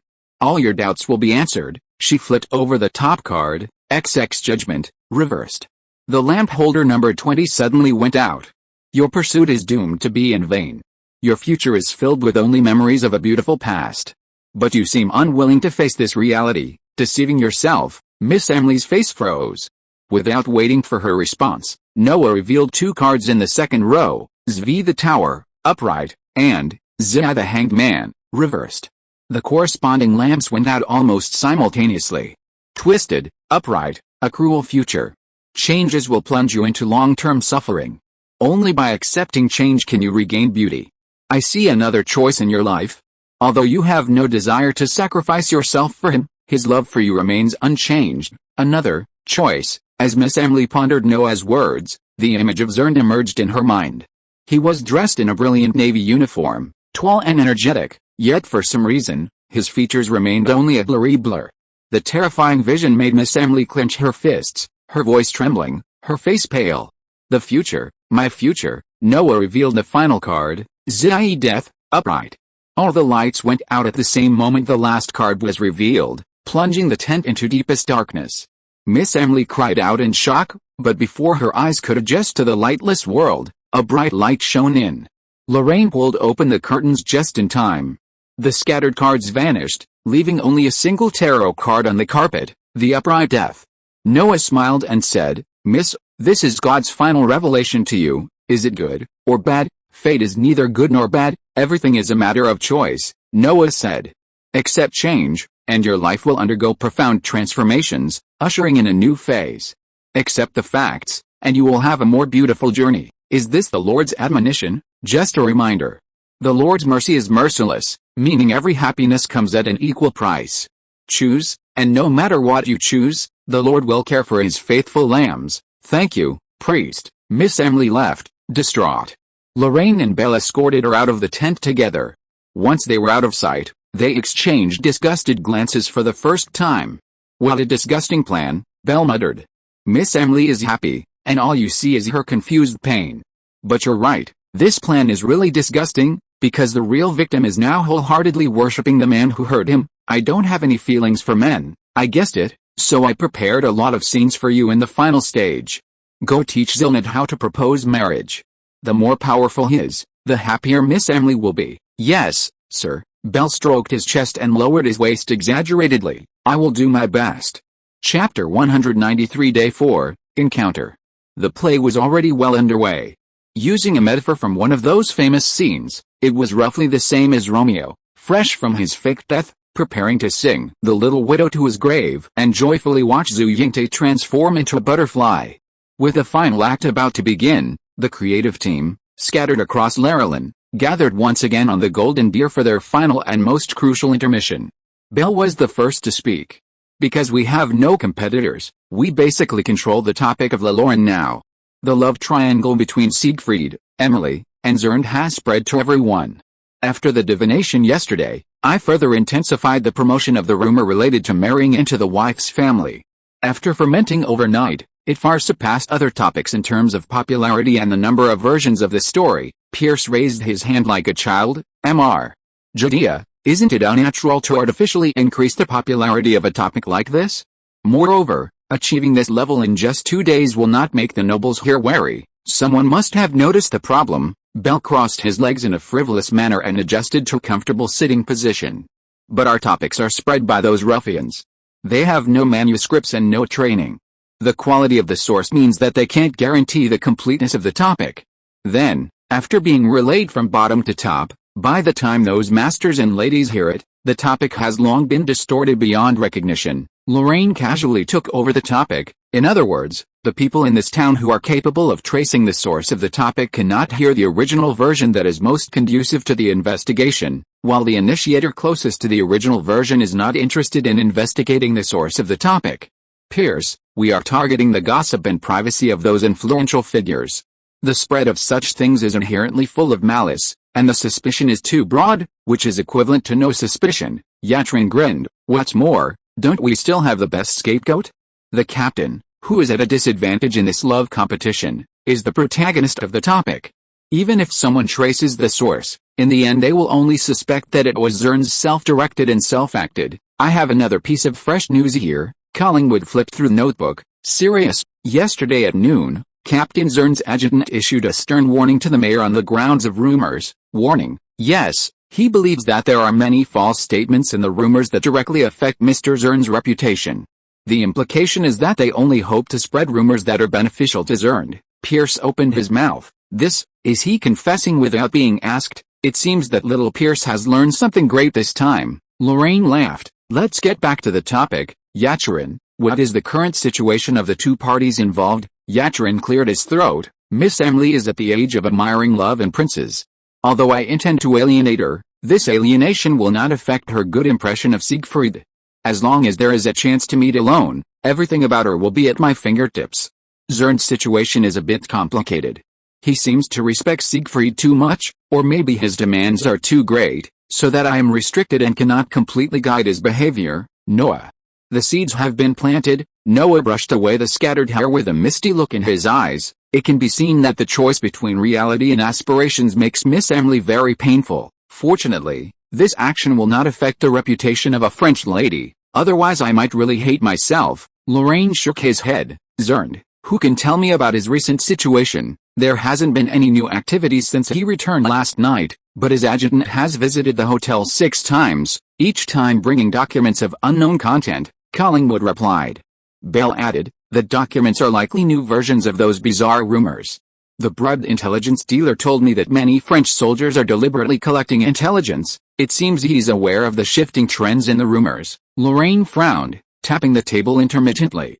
He's probably tempted, but still lacks the motivation to act. It seems Siegfried needs to meet with him again. Should I go find him? Atrin asked. The best option is to get him to leave his comfort zone. Hannah followed him all night yesterday, and mentally, he's already on the brink, eager to take action. If someone gives him a push now, he'll definitely jump at the chance. Then the conditions are met. Lorraine finally settled down. The Golden Hind will depart harbor at midnight and head north. I'll mark the route. Major Collingwood, you must pass the message to the Admiral. Collingwood nodded solemnly. I will definitely deliver. Everyone, you've been busy these past few days, and tonight is the final reel. Rhythm, power, and details will determine whether we can reel in the bite, so until victory is achieved, I hope everyone will not slack off. Yes. After the meeting, at noon, Atrin, dressed in finery, strolled along the bustling central street of Lorraine, accompanied by Mr. Renault. He was flanked only by Pierce and Lorraine, their frail personas shrouded in silence as always. Mr. Renault looked a little sad. Dear Siegfried, my best student, my situation has just improved, and it's time to repay your care. Who knew that you would leave so soon? All good things must come to an end, teacher. Atrin smiled gently in response. Don't forget that Lorraine was not in my travel plan. If I stay too long, my father will be angry, but Marcus Narlo is far away in France. He will not be able to get too many details if he stays for 3 or 5 more days, maybe. Atrin raised his head and seemed to glance in the direction of the Priorate Manor unintentionally. A trace of pain flashed in his eyes. Lorraine is very good. Although it was only a few days, it brought me many good memories, but I don't want to stay any longer. Emily Priorate, Mr. Renault suddenly realized, and his expression became serious. Siegfried, you are a born noble. A gentleman will never give in love. Why do you compromise with a lowly officer? Not everything has a reason. The Narlo family has been in the military for generations. When I was a child, I met many outstanding officers from humble backgrounds. I know how much impact a leap in class can have on their lives, but this kind of pain will also have an impact on your life. A bad impact, teacher. The two were talking when the plainclothes guards in the distance suddenly made a noise. Lorraine looked up and leaned close to Yatrin's ear and said in a voice that everyone around could hear clearly, Master. It's Mr. Adorned. It must be a coincidence. Mr. Renault spat disdainfully. This is the central street. There are shops everywhere. How can there be a real coincidence, teacher? Yatrin smiled bitterly and interrupted Renault. Thank you for taking the time to accompany me to visit Lorraine. Next, please give me some space so that I can say goodbye to the captain alone. You, hey, Mr. Renault sighed heavily. I should obviously advise you to be more mature, but if you are really as mature and greedy as those nobles in the kingdom, I think you would never come to Lorraine. This is the Lord's choice, Yatrin said softly. My good and evil, my decision and sentimentality, are all generous gifts from the Lord. Teacher, I have nothing but gratitude in my heart. Amen. Amen. Chapter 194 Day 4, There is nothing to be afraid of anymore. There is nothing to be afraid of anymore. At 8 o'clock in the evening, Zernd, dressed in a neat military uniform, stood in front of the gate of the Prior Manor with a stern expression. He felt uneasy. Even though he told himself over and over again that he didn't need to be afraid of the outcome, the uneasy feeling still lingered in his heart and could not be calmed down at all. Is this probably the difference between pursuing a future and succumbing to desire? He was not sure, and in doubt, he recalled his farewell to Siegfried for the umpteenth time. It was only a short time ago. It was noon today, on that bustling central street. Mr. Major, with a bright sunlight on his shoulders, Siegfried's brilliance was as dazzling as usual. Zernd subconsciously looked away and bowed weakly. Mr. Narlo, I didn't expect it to be such a coincidence. Is it really a coincidence? Yatrin said with a smile. The teacher told me that the entire central street is owned by those celebrities, so there is no such thing as a chance encounter here. What Mr. Renault said is always difficult to refute. Zernd's straightforwardness far exceeded Yatrin's expectations. He was stunned for a moment, quickly adjusted his expression, and restarted the topic. I didn't expect that the teacher was right. Can you tell me which gentleman became your eyes and ears? It was a gentleman from the Port Authority. The Lucky Horseshoe is once ordered to escort him, so we have some personal relationship. He told you I was here, and you rushed over. Is there something you want to see me about? About Miss Emily? Yes. When I came out of the manor last night, I tried to invite the lady, but failed. Zheng smiled bitterly. The lady rejected my invitation.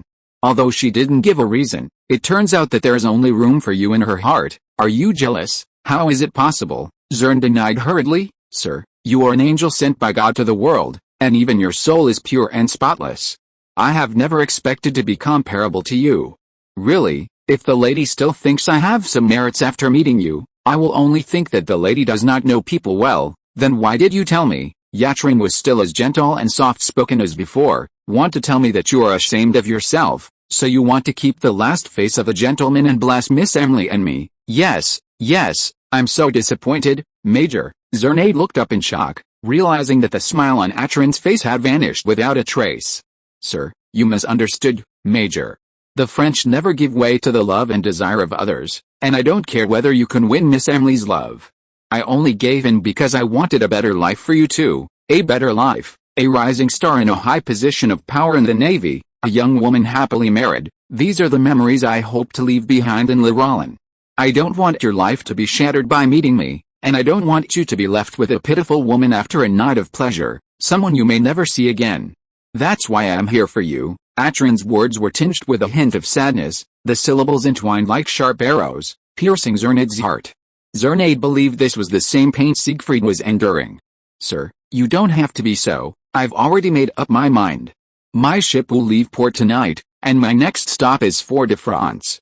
I heard that Admiral Marnie of the New World Fleet happens to be there for some reason. I must go meet this uncle and perhaps recommend one or two outstanding naval recruits to him. You're going to meet Admiral Marnie? Tonight, isn't that strange? I like Lorraine and wouldn't want to stay any longer. Atrin smiled. To be honest, in my impression, Admiral Marnie is a stern and stubborn aristocrat. I wonder if his theory of birth has changed after all these years. The memory ended abruptly, and Zheng sighed softly. The lunchtime conversation ended with a sense of unfinished business. Siegfried, like every truly noble person, was a skilled talker, always able to express his opinions accurately without overly influencing others. The final decision remained with Zheng. Should he abandon this hard-earned opportunity for the sake of illusory love, or risk everything to change the course of his life? He ultimately chose the latter. Mr.'s ship left port half an hour ago. The news of his absence without leave must have reached Miss Emily. Now is Miss Emily's most vulnerable moment. If I can convince Sir Elks to accept me as his wife, even without love, the heartbroken Miss will not refuse. This is Sir's last chance for me. I cannot afford to fail. I owe you, Sir, your kindness and the harm you've done to Miss Emily, and I can only repay you with my lifelong loyalty. I apologize, Miss Emily. It was like a demon whispering in his ear, but Zheng finally gathered his composure and steeled his resolve. He held his head high, raised his hand, and rang the doorbell. Nessie Zheng, Lieutenant Commander of the Lucky Horseshoe, part of the Atlantic Defense Squadron, New World Fleet of the Kingdom of France, is here to meet Sir Elks, Speaker of the Lorraine District Council. Please inform him. Meanwhile, on the west side of the manor, Henna lightly leaped over the high wall, ducked down on the soft grass, and surveyed her surroundings. There was no sign of movement anywhere. This was perfectly normal. Lorraine was a quiet town, though hardly affluent. Prio Manor, nestled in the densely populated heart of town, offered far superior security than most remote plantations. For the sole purpose of preventing theft, Sir Prio had no need to deploy numerous sentries and hounds throughout his estate. Pierce, who had accompanied Atrin to the banquet as a squire, had already ascertained with his own eyes that the estate only had 2 guards stationed at the front and back gatehouses, each consisting of 2 men and a dog. The patrols lasted an hour, a practically useless operation. Henna easily infiltrated the western wall closest to the mansion.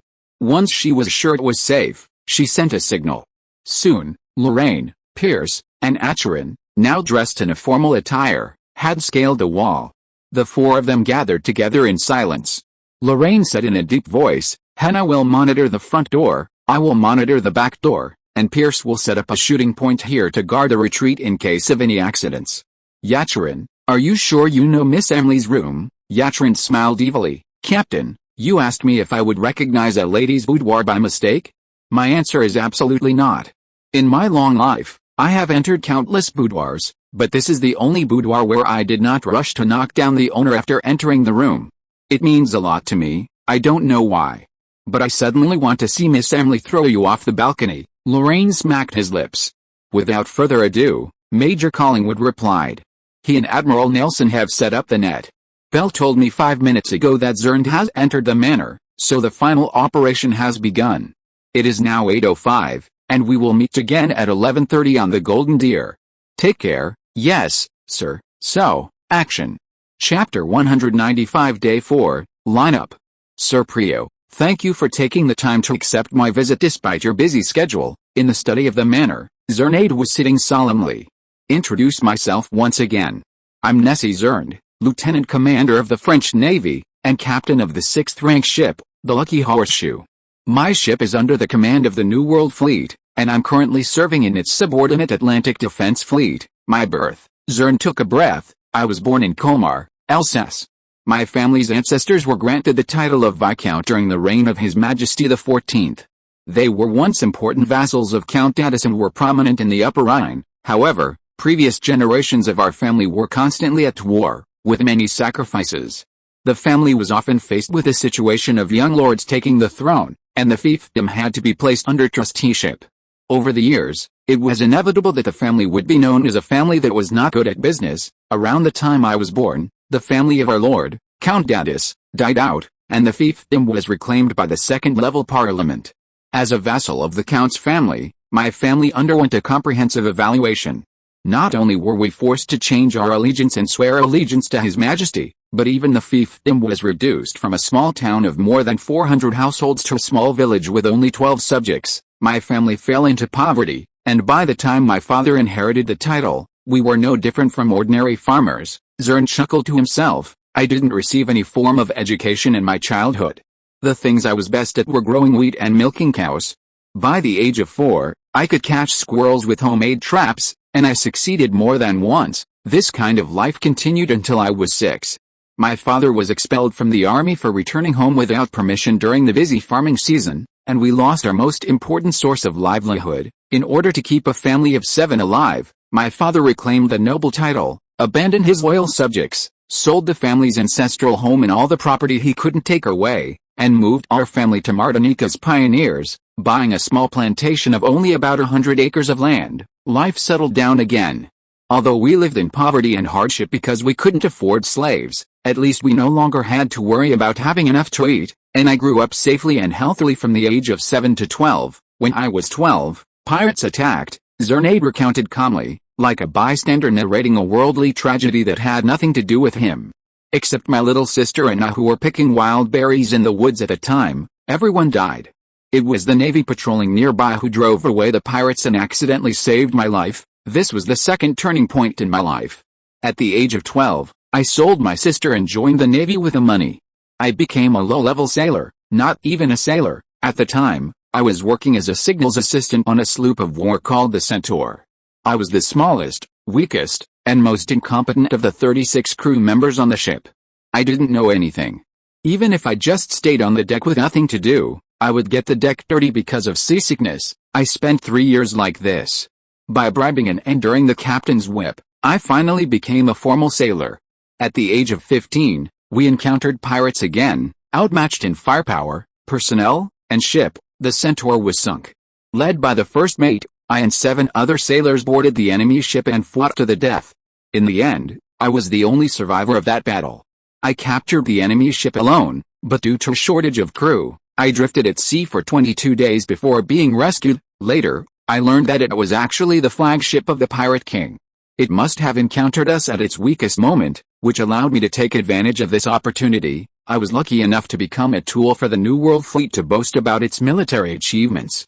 My achievements were magnified exponentially, and I was awarded the Order of St. Michael and promoted to lieutenant, completing the leap from soldier to officer. In the 10 years that followed, I began to fight hard, fighting in 127 naval battles, winning 66 of them without a single defeat. My rank was also promoted from a small lieutenant to major, a position of power and influence that many noble sons could only dream of. However, being invincible cannot change anything. 4 years ago, I competed for the position of lieutenant colonel with a colleague whose record and ability were far inferior to mine, and I was completely defeated. This defeat made me think I saw through everything. I took the initiative to apply for transfer to the peaceful Atlantic Defense Fleet, began to pursue pleasure, and no longer forced promotion, until I met that lord. Zheng smiled sincerely with gratitude. The lord told me that the rigid nobles only recognize birth. If I have the ambition to become a general, the first thing I need to improve is my own birth. So, Sir Prior, I love your daughter, Miss Emily, deeply. Even if there is a difference in status, even if she does not love me, I hope to be her lifelong companion. I am willing to marry into her family. Abandon your surname, abandon your family, take your noble surname as my surname, and base my life on the interests of the Prior family. I will be loyal all my life and never betray. This will also be of great benefit to you. You are the chairman of the regional council of a remote town, with no foundation in the military or politics, and no son to inherit the family business. You only have 3 daughters, but we all know that women cannot maintain the family business. This world is still a man's world. The long speech finally ended, and Zheng seemed to have been drained of strength, and he could no longer straighten his back. He slumped down in fatigue, panting, and speaking each word slowly. I have revealed all my cards, sir. I hope this will make you feel my sincerity, and then, please tell me your answer. The study was silent for a while. Previously, Zheng did not give Sir Prior room to speak, but now there was room everywhere, and Sir did not know how to start. Identity. The Atlantic Defense Fleet is the guardian and support of all ports on the pan-Atlantic coast of Martinique, and is the only regular naval force. As the powerful captain commanding the Lucky Horseshoe, Zheng was far from being as humble as he claimed. Anyone with common sense knew that his influence within the town was no less than that of the figurehead speaker. Winning over such a figure would be a boon for Sir Prior, but Zheng's sincerity and modesty had overwhelmed Sir Prior. First, he had to confirm his sincerity. With this in mind, the knight considered his words. Mr. Major, although I have heard some strange rumors in the past few days, to be honest, I have never tried to take them as true. Do you think I spread those rumors? At least most of them.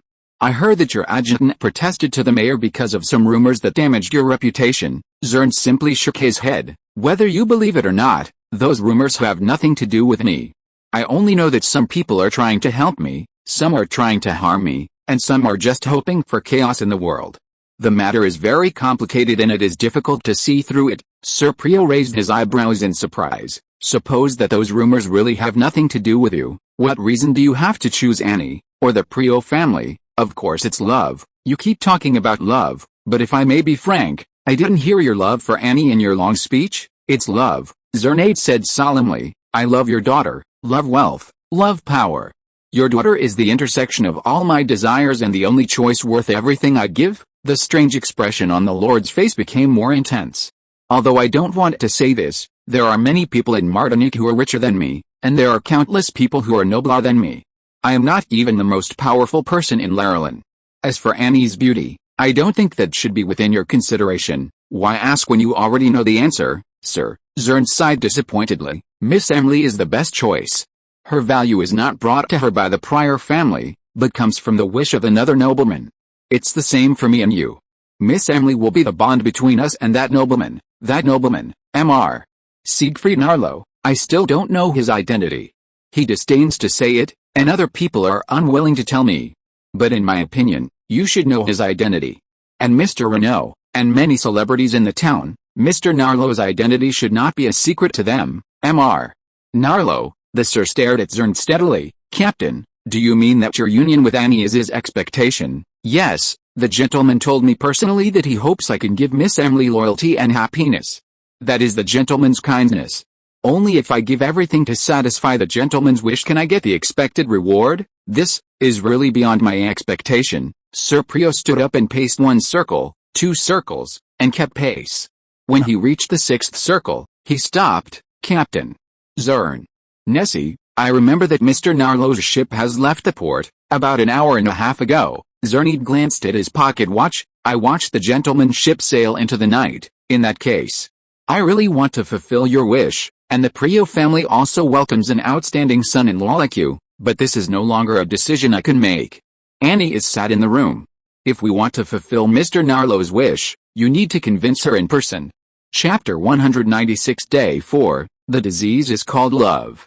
The moon tonight was beautiful. A brilliant white jade disk hung high in the sky, with few clouds visible in the distance.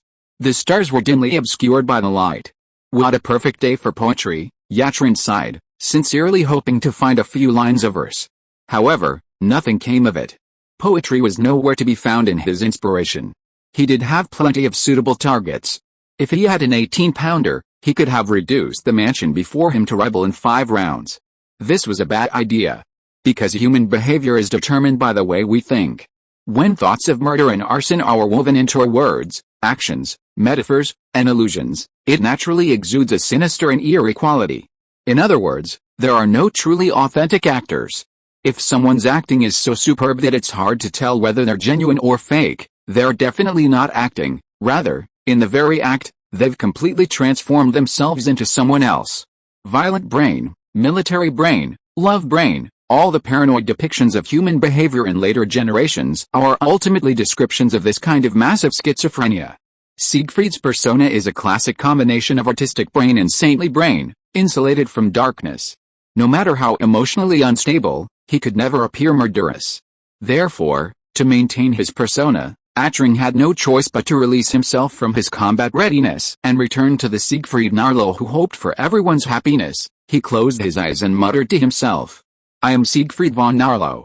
I am Siegfried von Narlo, the second son of the Marquis of Porto Narlo, a pure, effeminate man with a fondness for the theater." His words rang out, and he suddenly opened his eyes. "In the name of love, in the name of love, in the name of love," Yatrin raised his head and recited Shakespeare's famous line in an oral voice, "Love. It can work miracles." Siegfried revived, his soft eyes and radiant smile like a sun shining brightly, his radiance unable to be dimmed even in the darkness of the courtyard. He spun on one foot, dancing, and with a raised arm, threw a brand new Louis door toward the second room on the east side of the second floor. The tiny coin tumbled through the air, drawing a parabola across the small balcony covered in greenery, before striking the French window with a crisp, tinkling sound. Yatrin listened quietly, counting to 10 in his mind. When the lingering sound faded, he threw a second coin, then a third, a fourth. Ling, ling, ling, ling. The clear golden coin rang out, one after another, spreading into the room, spreading like a spider's silk, swaying over the large bed, and into the ears of Miss Emily, who was crying. "What's that noise?" Miss Emily wiped the tears from her eyes and pulled herself up, looking toward the balcony in confusion. Ling, ling, ling. "Is anyone there? Who's hiding on the balcony?" The strange sound remained unmoved, maintaining a steady rhythm, one tap after another. Curious, the young lady climbed out of bed, stepped barefoot onto the rug, and timidly opened the door a crack, following the sound. Like a newly hatched bird, she tentatively poked her head out. She saw land blanketed in silver. The bright white moonlight shone across every corner of her vision, casting a silvery veil over every visible object. The colorful roofs and mottled walls lost their usual hue, their grime vanished, transformed into a cold, holy glow. A night breeze blew in from the sea, steaming the earth's accumulated heat from the day. The two combined to form a hazy mist that lingered in the courtyards and drifted along the street corners, woven into the sheer white lace that blanketed the silver gauze, a beauty so dazzling that it was almost bewildering. Miss Emily was transfixed, unconsciously stepping out the door, her hand covering her mouth as she murmured, "So le royal is so." "Ah. It hurts." Something struck Miss Emily's forehead, bouncing off the balcony floor with a clattering, metallic sound. Gold.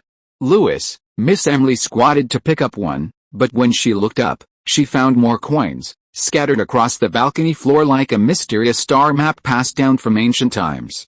"Who? Why are they throwing gold coins at my window? Who is it?" Another gold coin was tossed up, skimming Miss Emily's shoulder and brushing against her hair, hitting the glass. Ling. Hula-la-la-la. Miss Emily's heart suddenly palpitated. She ran over quickly, stepping on the gold coins and holding onto the guardrail. Her searching gaze crossed the space and locked onto a handsome and tall figure.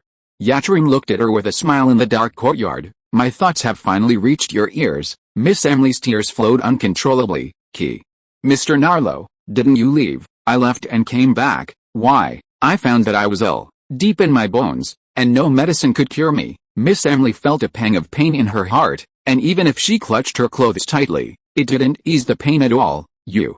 How could it be? Did the doctor make a mistake? You were fine a few days ago, and you were always in high spirits." "I am ill, with an incurable disease.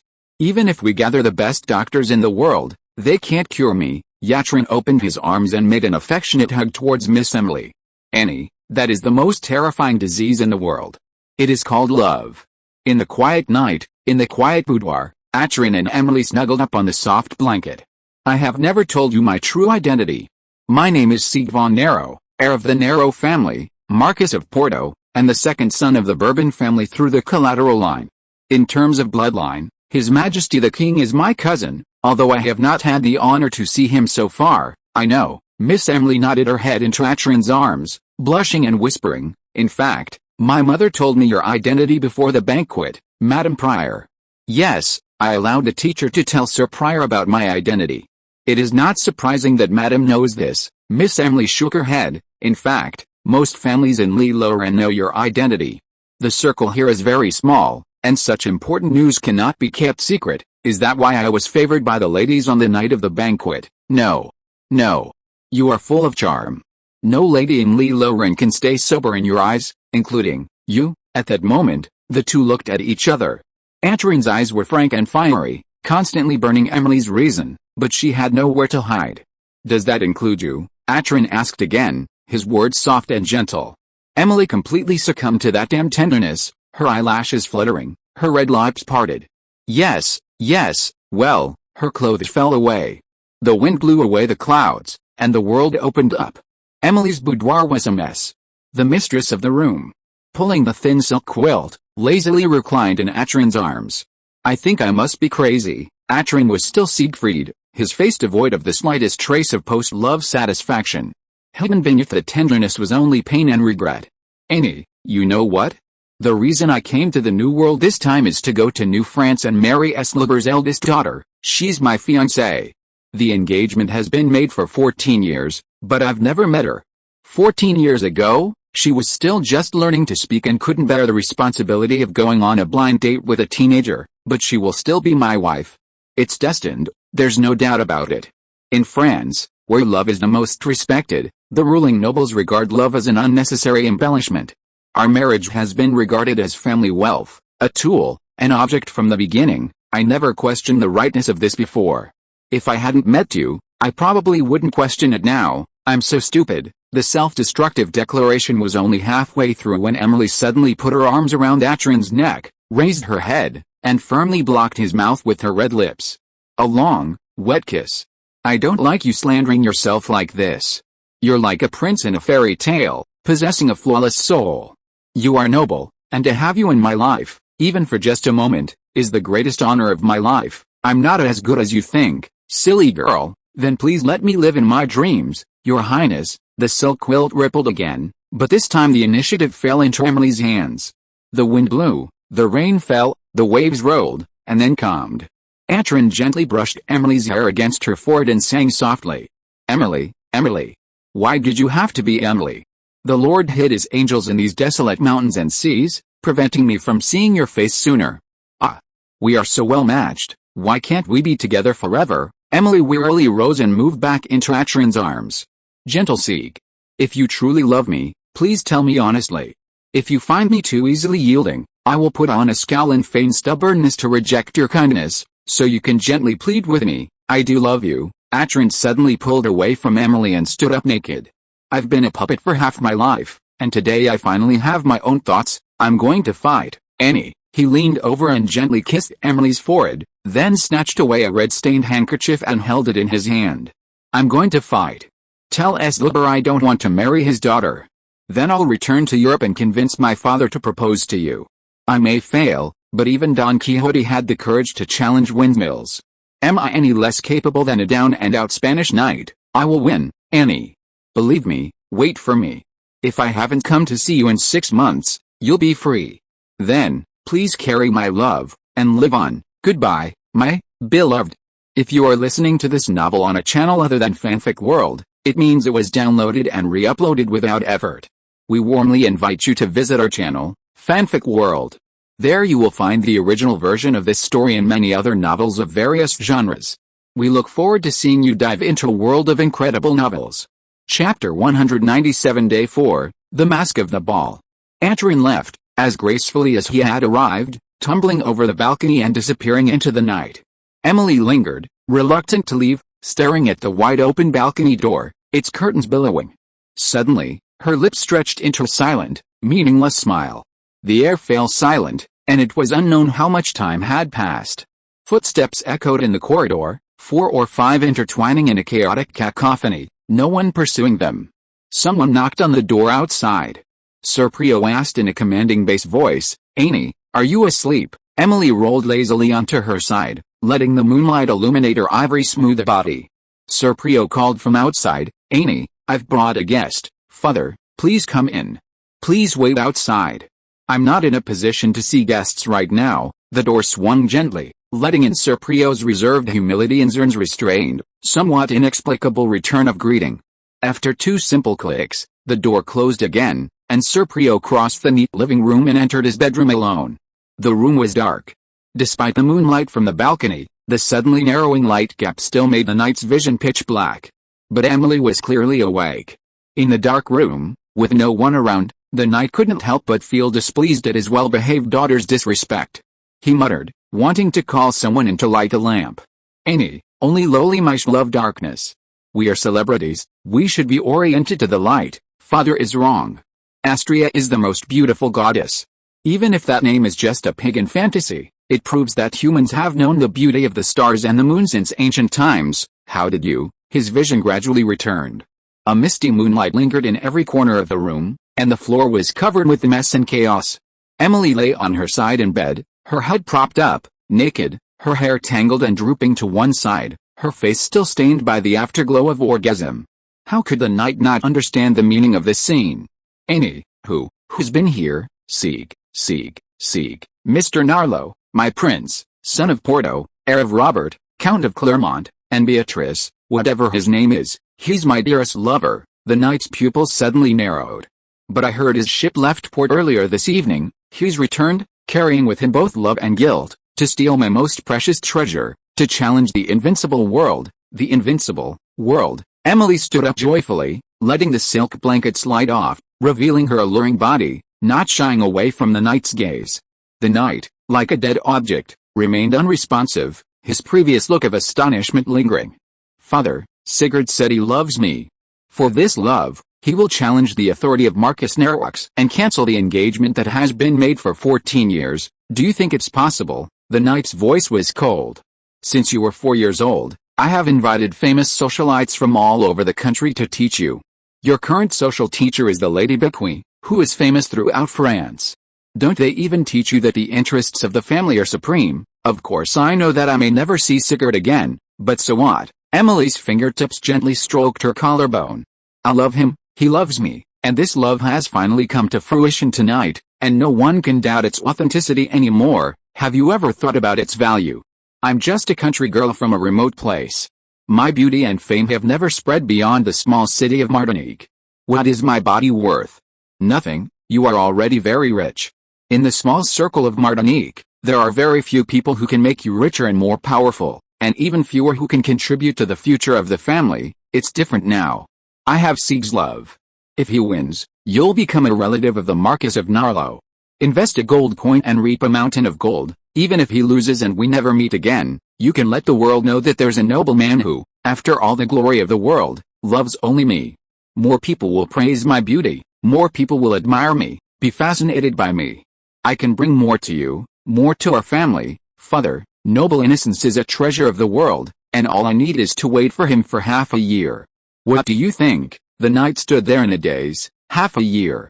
But Major Zern is right outside the door, begging me to marry into his family, a mere major of humble origin?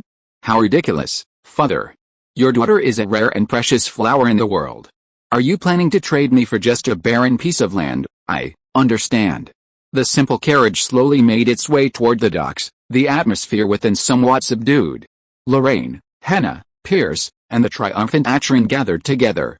The Heart Arsonist, an operation so playful even in its name, was nearing its end. Lorraine finally began to feel some reality, and with it came the overwhelming guilt of having deceived an innocent girl. It was a deeply troubling feeling. Privateers were a product of their time, walking the fine line between good and evil, constantly challenging the boundaries of human nature. But Lorraine had never felt anything like this before, whether extortion, deception, murder, arson, or even flying the pirate flag to rob merchant ships he had never met. This era was a sneaky jungle where the strong preyed on the weak, the strong survived and the weak perished. But this time, facing Emily Pryor, Lorraine was troubled. His previous mental preparations were no longer effective. He had to desecrate life for the sake of survival. This paradox of right and wrong, reason and emotion, was beyond him. Henna and Pierce seemed to be in the same boat. On the other hand, Lorraine looked at Atrin gloomily. The pervert seemed to be enjoying himself, not suffering at all. Lorraine pursed his lips and knocked on the carriage. So, while you were having fun, Belle has spread new rumors. There is no need to wait until tomorrow. The whole of Lorraine will know two things. First, Zheng proposed to marry Emily into his family in order to marry her. Second, the Pryor family refused. Atrin whistled lightly, gambling everything but still being despised. It seems that the handsome captain is destined to be ruined. Lorraine nodded. After all, he is a man of a certain status. For him, this adventure is a double-edged sword. It doesn't seem accurate to say that he lost everything. It might be more appropriate to say that he lost everything. Atrin glanced at Lorraine strangely, smacking his lips. I didn't expect that the decisive and ruthless captain would be a delicate person. Huh? Are you uneasy? Because of the battle? Because you feel that you have dragged an innocent person into the water? Lorraine refused to answer the question.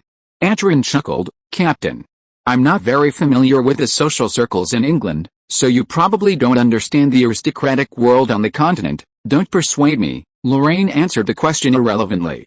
As long as it is beneficial to the action and helps reduce the risks of my own people, I will not hesitate.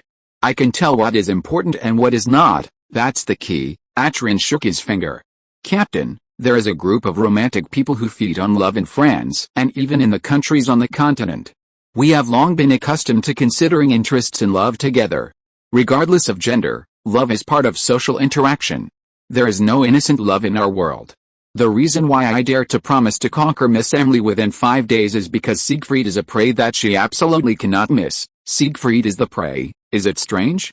I just have the skill to put myself in Emily's mouth.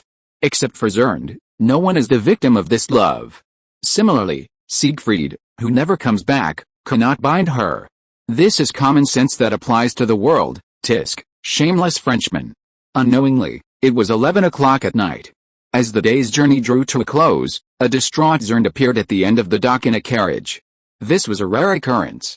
Generally speaking, captains rarely appeared on docked warships during peacetime, as living conditions on land were far more comfortable than the cramped cabins, and the limited matters they could handle didn't necessarily require on board. They didn't need to suffer this. But today, something was a little strange. The lieutenant accompanying him to Priory Manor, having received some information, had insisted that he return to the ship first. Zheng could only guess that the admiral had finally heard of his slacking off at Lorraine and had issued strict orders for the Lucky Horseshoe to return to port tonight. Well, though sailing at night was riskier, it seemed a good option for the time being. He had suffered a profound humiliation at Priory Manor, offering to marry into the family but being evicted. Lord Priory likely wouldn't spread this story, but walls have ears, and once it happened, rumors were bound to circulate. Staying in Lorraine would only fuel the rumors. The best way to protect himself now was to stay away from the center of the hurricane and let things die down naturally. Zheng rubbed his brow in pain. What a shame. Would there ever be another opportunity like this, where he'd be noticed by a distinguished person, again? He spat irritably. Lieutenant, why do we have to return to the ship? Has the hotel been taken? It has nothing to do with the hotel, sir. Actually, the adjutant hesitated for a moment before finally handing over the documents he'd smuggled along the way. This is, shortly after you entered Priory Manor, strange rumors began circulating in the city. They spread so quickly that our soldiers didn't even have to collect them. At least 30 people had heard about them in the bar alone. What rumors? Zheng took it curiously, took a look, and was shocked. Who is trying to tarnish my reputation? I don't know. By the time the ship's officer passed the news to me, the situation was already out of control. Is this a conspiracy? Before he could finish his words, the carriage abruptly stopped. Zheng cautiously pulled aside the curtain and found himself beside a large ship, still a long way from the Lucky Horseshoe.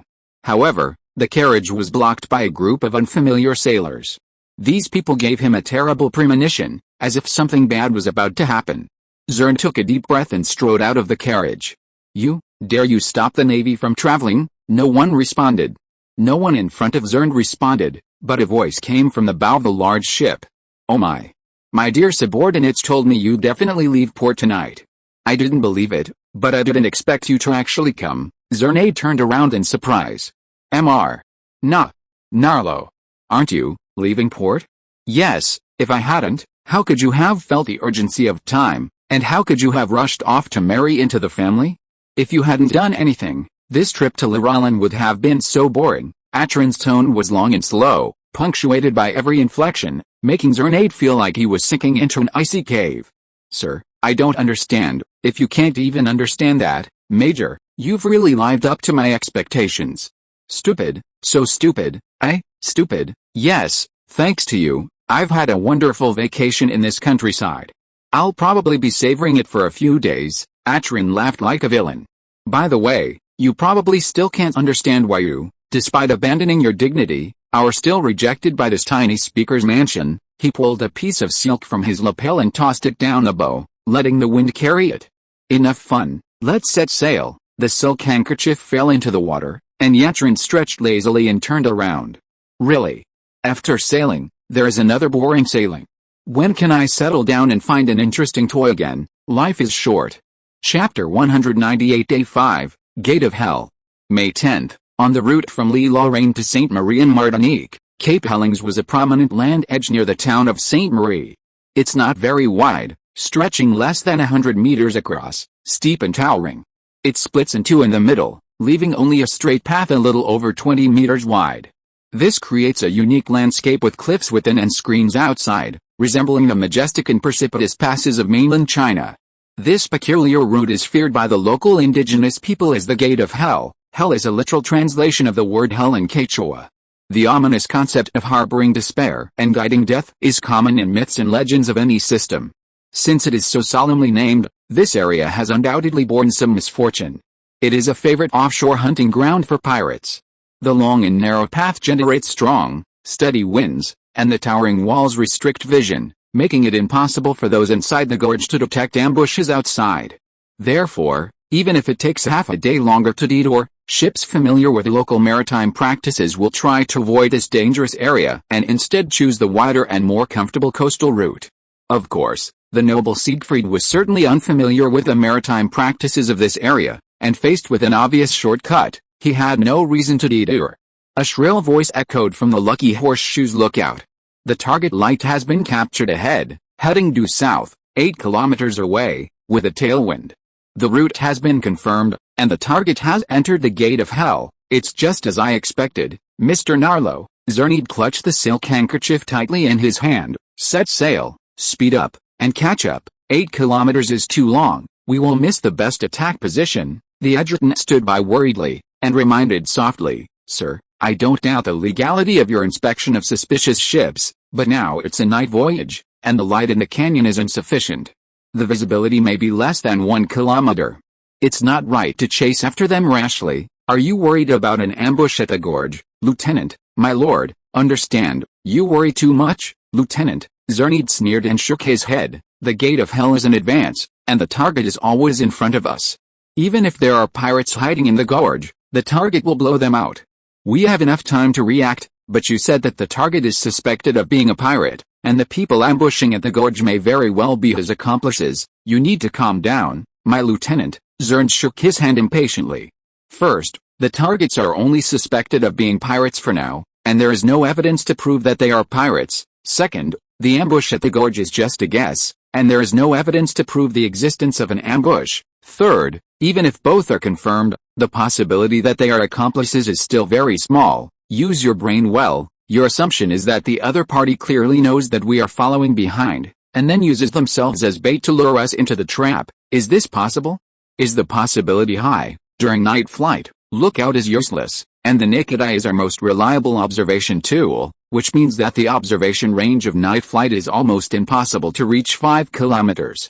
Taking into account the light source in the canyon, the visibility in it may only guarantee a pitiful 1 kilometer. The distance between us is a full 8 kilometers.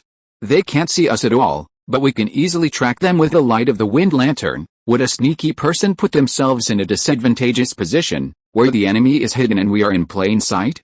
Even the most basic empathy will lead you to conclude that they're completely oblivious to their pursuers, and therefore have no time to worry about a shipwreck caused by a collision. The trap theory is nonsense. They're already doomed. Soon, we'll overtake them in terror, board their ship, kill every man aboard, and steal every coin, unnoticed. The lieutenant was terrified by Zheng's ferocious expression, and his worries vanished. He snapped his legs together at attention and saluted solemnly. Sir, Wise, the lucky horseshoe, under full sail, finally followed a golden hind into the gates of hell. Zheng, isolated at the bow, his mind already transported to the bloody battlefield. He knew it.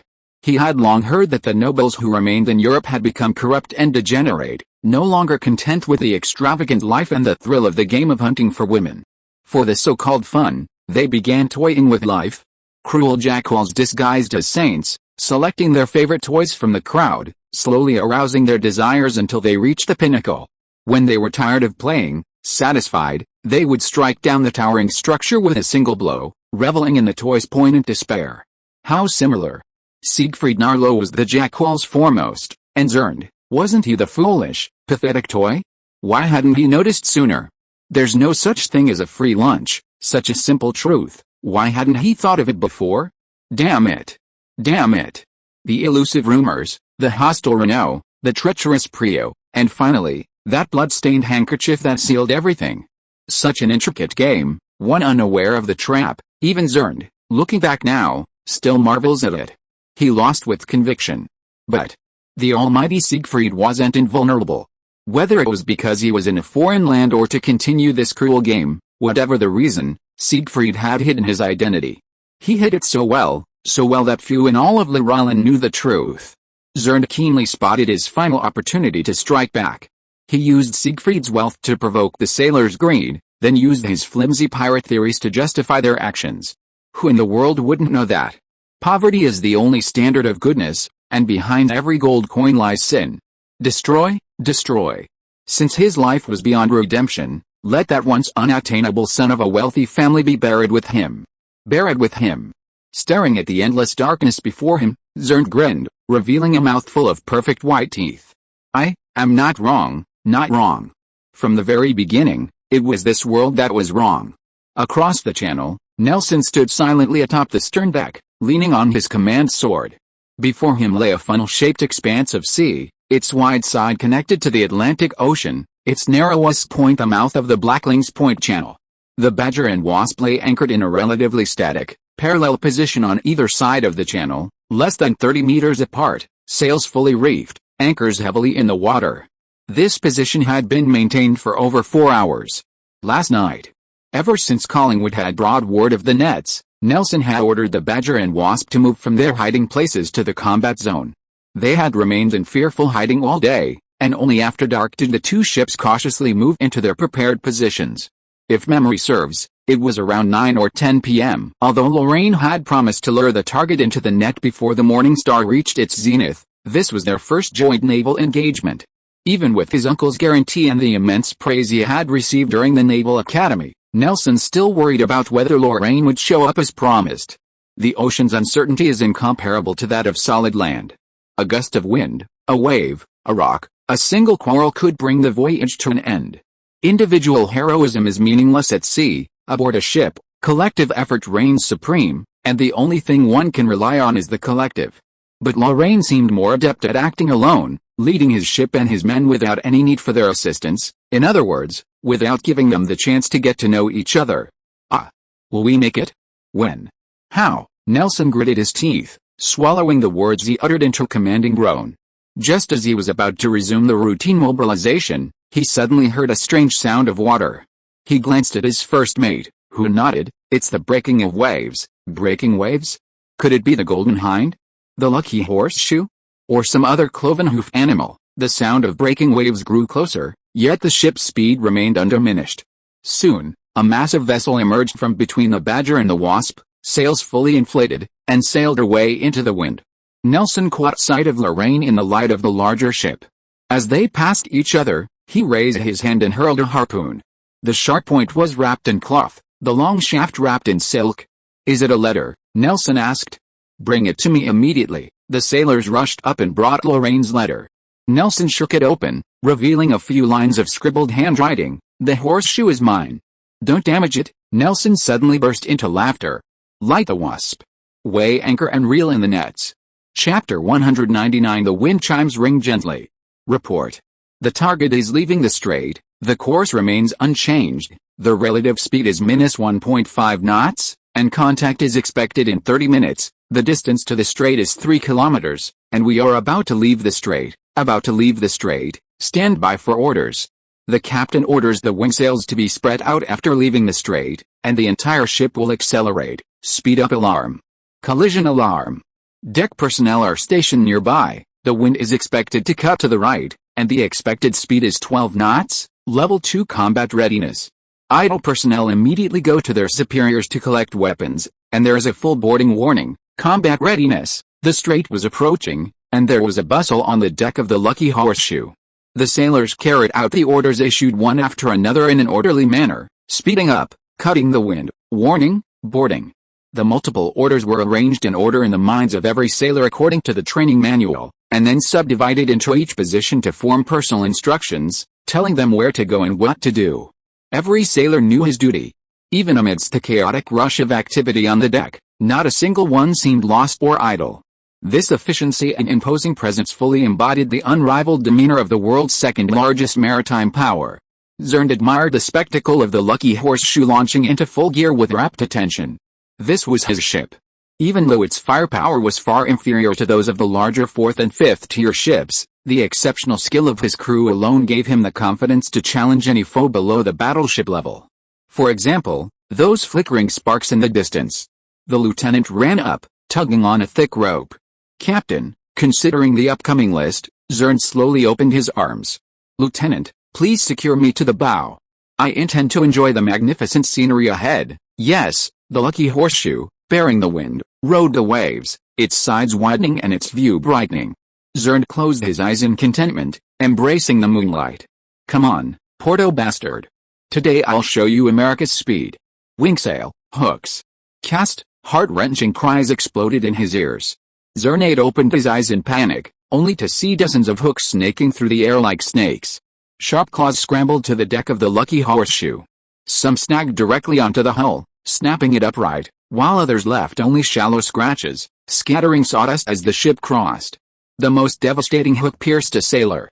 As the Lucky Horseshoe reached a breakneck speed of nearly 10 knots, he was suspended without resistance, his body stretched and stretched like dough, his flesh ripping and his spine segmented. At the point of no return, he screamed in agony as he was cut in two before the eyes of over 500 sailors from 3 warships. Blood, flesh, and internal organs splattered everywhere. His upper body, rebounding, smashed into another sailor at the mainmast, crushing the unfortunate man's chest and killing him. The Lucky Horseshoe abruptly slowed, and the sailors on deck, secured by their prearranged anchors, were saved from losing control.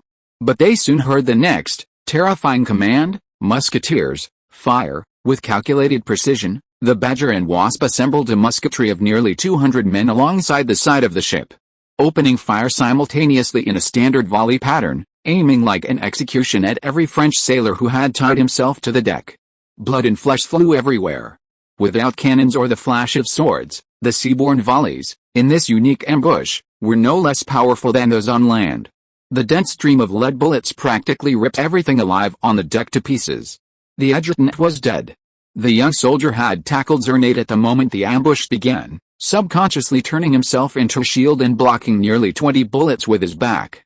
Dirty blood flowed from the corpse onto Zheng's face, highlighting his pale eyeballs and the needle-like pupils in the center. Ambush, ambush. Zheng looked in disbelief at the Badger and Wasp, which were dragged by inertia and slammed heavily into the side of the Lucky Horseshoe. Those ships were crowded with people, dozens of soldiers in red uniforms, holding sailor knives in their mouths, shouting and asking for boarding. These red uniforms are British? Zheng stared blankly at the enemy's mainmast that soared into the sky, and finally, on the top of the mast, he saw the Union Jack fluttering in the wind. The Red Cross is the patron saint of St. George, symbolizing England, and the diagonal cross with white stripes on a blue background is the patron saint of St. Andrew, symbolizing Scotland. The two sacred guardians joined together in a single flag, forming a distinctive Union Jack on a blue background, with vertical red and diagonal white lines. This was the symbol of the United Kingdom. This flag might be seen everywhere on land, but at sea, its significance was unique. It represented the mighty naval power that led the world, the Royal Navy of Great Britain. The British Navy. Why would they ambush Martinique? Why would they let those bastards from Porto go? Why? Zheng's eyes trembled as he saw a tall, cold, and handsome young officer stepping on a bloody mess and standing before him. Captain Nessie Zheng. Zheng nodded, stunned. The young officer sighed. I'm Lieutenant Commander Horatio Nelson of the Halloween Fleet, a special detachment under the New World Fleet. I regret to inform you that, to protect the secrecy of the operation, please pray quickly. I'm a senior officer. I should have the power to redeem my life. Regarding this, the fleet will probably organize a temporary court-martial. The trial materials will be presented reasonably early, and they'll probably fabricate some useful charges against you. That's about it, is that so? Then my final request, puff. Before Zheng could finish, the sharp command sword plunged into the back of his neck, severing his cervical vertebrae and tearing through muscles and blood vessels along the way. Zheng twitched, staring at Nelson's boots in confusion, his pupils dilating and slowly losing their brilliance. Nelson drew his sword expressionlessly and whispered, "A gentleman's integrity prohibits me from ignoring the dying man's plea. Therefore, it would be better for everyone if you said nothing." He sheathed his sword, turned, and glanced at the sailors who had boarded the ship. Mr. Frey, please organize the brave soldiers to sweep the hold. I will be on this ship in 2 hours to deal with the aftermath. Young Frey clacked his legs together in a salute. Yes, sir. The morning star still loomed in the west, but the east was already impatiently breaking the light of dawn. The sky was blue at dawn, and the perpetual wind from Cape Blacklings whipped the waves against the rock walls, creating puffs of white foam and dispersing the smoke of the night. The Golden Hind cut a lazy curve, like an old man strolling out to the edge of the sea and sky. Bell gently moved his hand to guide the massive warship into the gap between the three frigates, weaving in and out. The pilot was stunned by this audacious move. Watching Drake's crewmen grunt and groan as they carried the planks to connect the Golden Deer and the Lucky Horseshoe, they momentarily forgot to report. But honestly, the Golden Deer didn't need a tedious announcement to assert its presence. Amid the three frigates, it stood like a giant floating island, its 2-meter-high deck towering over the crowd, even the figures on it appearing exceptionally tall. Lorraine scurried across the swaying planks, landing on the blood-stained deck of the Lucky Horseshoe. From a distance, he spotted Nelson among the crowd. Tisk, the ground is covered with blood and flesh, the deck is scratched, the sides are bruised, and the sails even have signs of being burned. I remember telling you to be careful with my ship. Nelson snorted coldly. This is the spoils of the Royal Navy. For your beautiful plan, I lost 7 brave sailors. You have to be more frank, Admiral. Don't forget that I have invested more than £10,000 in this business. Have you ever seen a mountain of gold coins? Put 75 kilograms of gold in front of you, that is a small gold mountain. Lorraine shook his sleeves disdainfully. So, please be grateful. Dying on the battlefield is a soldier's honor, but a 30% new brig won't even cover my investment. Nelson blinked. 30% new. Every businessman knows that the market is far more just than God. I swear to God for my assessment, but aren't you a pagan? Don't worry about the details, Admiral. I am a pagan, not you. The whole ship was filled with dismay. Nelson stared at Lorraine in bewilderment, muttering, "It wasn't until I began discussing business with you that I was convinced you were a good businessman. Input, output. Thank you for your patronage." The deal was settled. Bell was appointed temporary captain of the Lucky Horseshoe, assigned 50 sailors from the Golden Hind, and immediately dispatched to the nearby British colony of Grenada for replenishment. Until the conclusion of Operation Halloween, the ship would serve as a hired vessel of the Drake Chamber of Commerce, alongside the Golden Hind, under Nelson's command, and would not be allowed to withdraw from the operation in any way. This was certainly not the outcome of that charade. In the Age of Sail, armed merchant ships possessed combat capabilities comparable to those of lower-tier warships, and their numbers far outnumbered them. To fully utilize this civilian armed force, various nations developed comprehensive mercenary systems. These systems were generally divided into 2 types, mercenary and conscription. Conscription involved forced conscription, with the state providing cash compensation for personnel, supplies, and vessels, based on legal standards, and thus following the military model without special treatment. Mercenary employment was more common, as exemplified by the current relationship between Lorraine and Nelson. This type of mercenary employment was unpaid. Britain provided no salary, no military merit, and no compensation for losses. Conversely, Lorraine had the right to refuse missions deemed too risky, and he also had limited, inviolable control over captured material, which was recorded as damage and sinking in his military merits. This limited status meant that merchant houses were generally prohibited from owning warships above the rank of battleship. Even if Lorraine captured a large warship of the third rank or higher, Britain had absolute priority to redeem it at market value, a priority that even outweighed Lorraine's right to control it. The ownership of the Lucky Horseshoe was a special case. Operation Heartburner required a significant expenditure of funds, which Nelson couldn't come up with, requiring Lorraine to advance. Now that the operation had succeeded, the Lucky Horseshoe represented Nelson's repayment of the debt, credited to Lorraine as a capture, while the soldiers were credited with a sinking. This status quo was customary, and in some ways, a special way for the military to express gratitude to the merchant for his service, much like managing a captured ship on its own. Over half an hour later, Bell, having completed the transfer, sailed the blood-splitting warship into the depths of the ocean. Lorraine and Nelson stood side by side at the stern of the Badger, looking up at the series of wind chimes at the edge of the strait. These chimes were formed by hundreds of Frenchmen strung from the cliffs, neither struggling nor breathing. Zern's higher-ranking officer's uniform fluttered at the top, catching the wind and making them particularly conspicuous.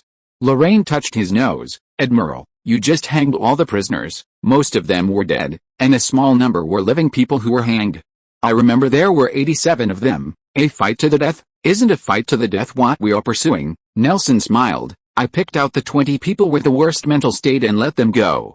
Those lunatics will bring the defense fleet here, and then, it will be a bloody battle. There are still 15 days left, and we will choose the battlefield." Lorraine whistled, echoing the silent bells. "It's really exciting. So, don't die. One ship breaks even, 2 ships make a profit. Do you know? Since I went to sea, I have never done a business at a loss." PS1, the Union Jack is the British flag. Since its birth, Britain has given every citizen the right to use the Union Jack at will on land, but on the ocean, only the royal family and the navy are allowed to fly the Union Jack. British merchant ships can only fly the national flags of various kingdoms. For example, the pansy flag of the Drake Chamber of Commerce refers to the Guardian of St. George of England. PS2. The United Kingdom of Great Britain was founded in 1801. Before that, there was no diagonal red cross pattern on the Union Jack of the United Kingdom of Great Britain. The diagonal red cross was the guardian of St. Patrick of Ireland. Chapter 200 Hallelujah. Flash forward to May 8th, on the outskirts of Tlarenite, at the western tip of the Carhay Peninsula. Black smoke drifted from the forest's edge, and dust swirled along the dense trails. On the 4th day after occupying Robert's estate, the well-rested bastards finally launched an assault on the nearby fortress. The fortress was Tlarenite. As a crucial support for the French defending the land, La Trinité housed 3 of the 10 companies of the Martinique Infantry Regiment, garrisoned within a sturdy stone fortress, fully armed and naturally situated. It was said that the fortress was built to easily withstand a 3-month siege by an infantry regiment with an accompanying artillery battery. Even if some shoddy workmanship had been involved, it was certainly beyond the reach of Captain Leschaud and his small bastards company. However, Leschaud never intended to launch a formal sweep. Since ancient times, strategy and tactics have been the primary means by which commanders bridge the gap in combat power. While sound strategy can compensate for a nation's shortcomings, excellent tactics are the specialties of a mobile force, transforming decay into something extraordinary. As it happens, Leschaud excels in both. The attack began in the early hours of last night. He split the bastards' company into 4 detachments, 1 large and 3 smaller. The main detachment, armed with light artillery, moved slowly toward La Trinité. The remaining 3 detachments, each comprised of 20 musketeers, led by Adjutant Harry, Sergeant Sean, and Quartermaster Droney. Disguised as bandits, they launched a furious assault on the 3 estates on the Carhay Peninsula. Located in the heart of Martinique, adjacent to a key military town, the estates' defensive capabilities were predictably heavy. Despite their slight numerical superiority, Their actual combat effectiveness was far inferior to that of the battle-hardened bastards, renowned throughout the colonial army for their prowess. From the outset, the assault on the estate was one-sided. All three squads simultaneously adopted a flanking assault tactic, breaching the estate walls before dawn and burning the nobles' lavish villas to ashes. With their lives threatened and the property plundered, the nobles, utterly terrified, fled overnight to the heavily fortified town of Terraronite. Led by the regional councillor, Mr. Marty, they pressured the garrison commander, Major Sorens, to mobilize a force to eliminate the bandits and recover their property. And now, Major Sorens ordered the 4th Company of the Martinique Cavalry and the 5th Company of the Infantry to attack at dawn, pursuing the treacherous bandits deep into the jungle. They encountered no resistance at all, and the bandits fled in panic, their armor scattered as they fled. The gold and silver left along the roadside provided the pursuing soldiers with a considerable windfall. Before they knew it, the gap between the infantry and cavalry companies had stretched over 20 kilometers. Standing on the tip of a gentle hillock, John Leslie chewed some grass roots, his monocular in hand gazing at the battlefield. In terms of military merit, the fleeing vagrants are no match for the large group of bandits. In terms of rewards, those who ran on the main road basically did not discard any stolen goods, but most of those who scattered into the woods were empty-handed. Even a fool would know who to chase. He spat out the grass leaves and muttered, "Greed is the original sin. Humans are born with it. There is nothing wrong with it. But as a soldier, when you are blinded by greed, you need to at least pay attention to some details, such as the distance from friendly forces, and the number of remaining targets. It's really boring, forget it. Since you have saved me a lot of trouble, I will be merciful this time and teach you the cruelty of war. Artillery team, 3 kilometers northwest of the target, 5 rounds of rapid fire, 3 rounds per minute, the red-hot bullets poured into the galloping French cavalry. The loud noise and air wave of the explosion blew the unprepared soldiers to pieces, and they suffered heavy losses in just one round of confrontation.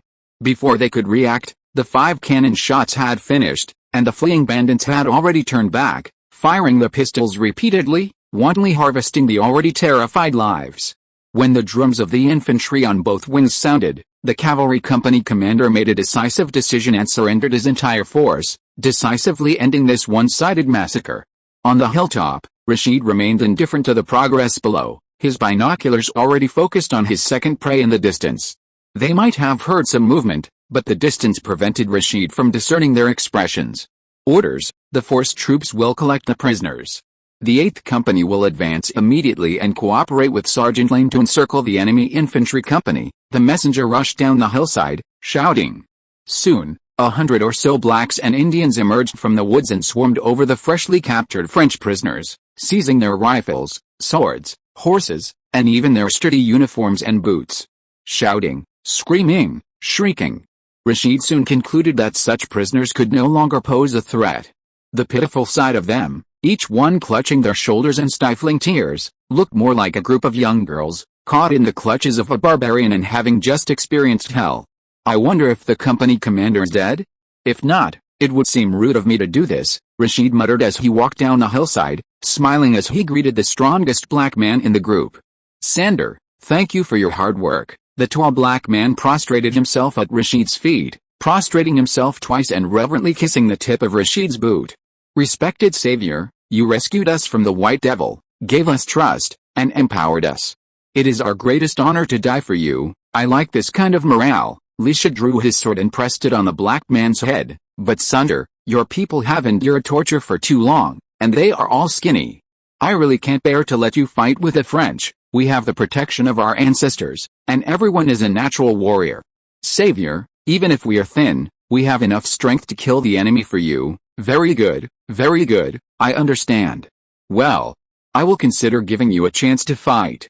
Before that, you have to show your ability and obedience in front of my subordinates, just like when you go out hunting. I believe you must hope that your partner is a warrior who can be relied on. We will never let your expectations down. Looking at the black man's fanatical and bloodshot eyes, Lishid smiled even more brightly. So, I will lead you to capture Tlaronite at the latest tomorrow, and you and your people will still not have any combat missions. But don't be discouraged. The lack of combat missions does not mean that you cannot demonstrate your abilities. There are many enslaved blacks and Indians there, as well as many guns, artillery, and food. You and your people must help more people of color escape slavery and let them know that they need to fight for their freedom. Yes, in addition, once we have the supplies from the French, you can start your shooting training. There won't be much time and ammunition.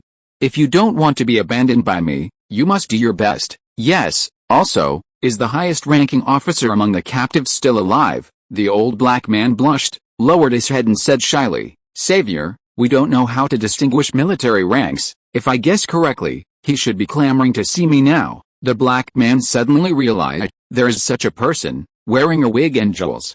Ever since we took off his shirt, he has been asking to meet our highest ranking officer. This is a bit difficult. The black man was stunned for a moment. Savior, do you have a grudge against that white devil? It's not that I have a grudge. Rashid frowned and chose his words. Well, didn't he rob a lot of property along the way? Those were all rewards for my subordinate's hard work. So I don't want to see him. I'm afraid that I won't be able to control my anger when I see him and go against God's teachings. We are your most loyal followers and will never let you go against the Lord's teachings. The black man immediately understood and kowtowed vigorously, his face ferocious. After a while, a long scream rang out among the captives, and then stopped abruptly. Rashid breathed a sigh of relief and said softly, no lies, no misconduct, no killing. Very good, there is still no need to confess this week. Hallelujah. End of this chapter. Thank you so much for reading until the end. Don't forget to give it a like. Looking for more exclusive content and immediate access? Subscribe to our Patreon. Remember, every like, subscription or donation encourages us to continue. Thank you all. See you in the next video.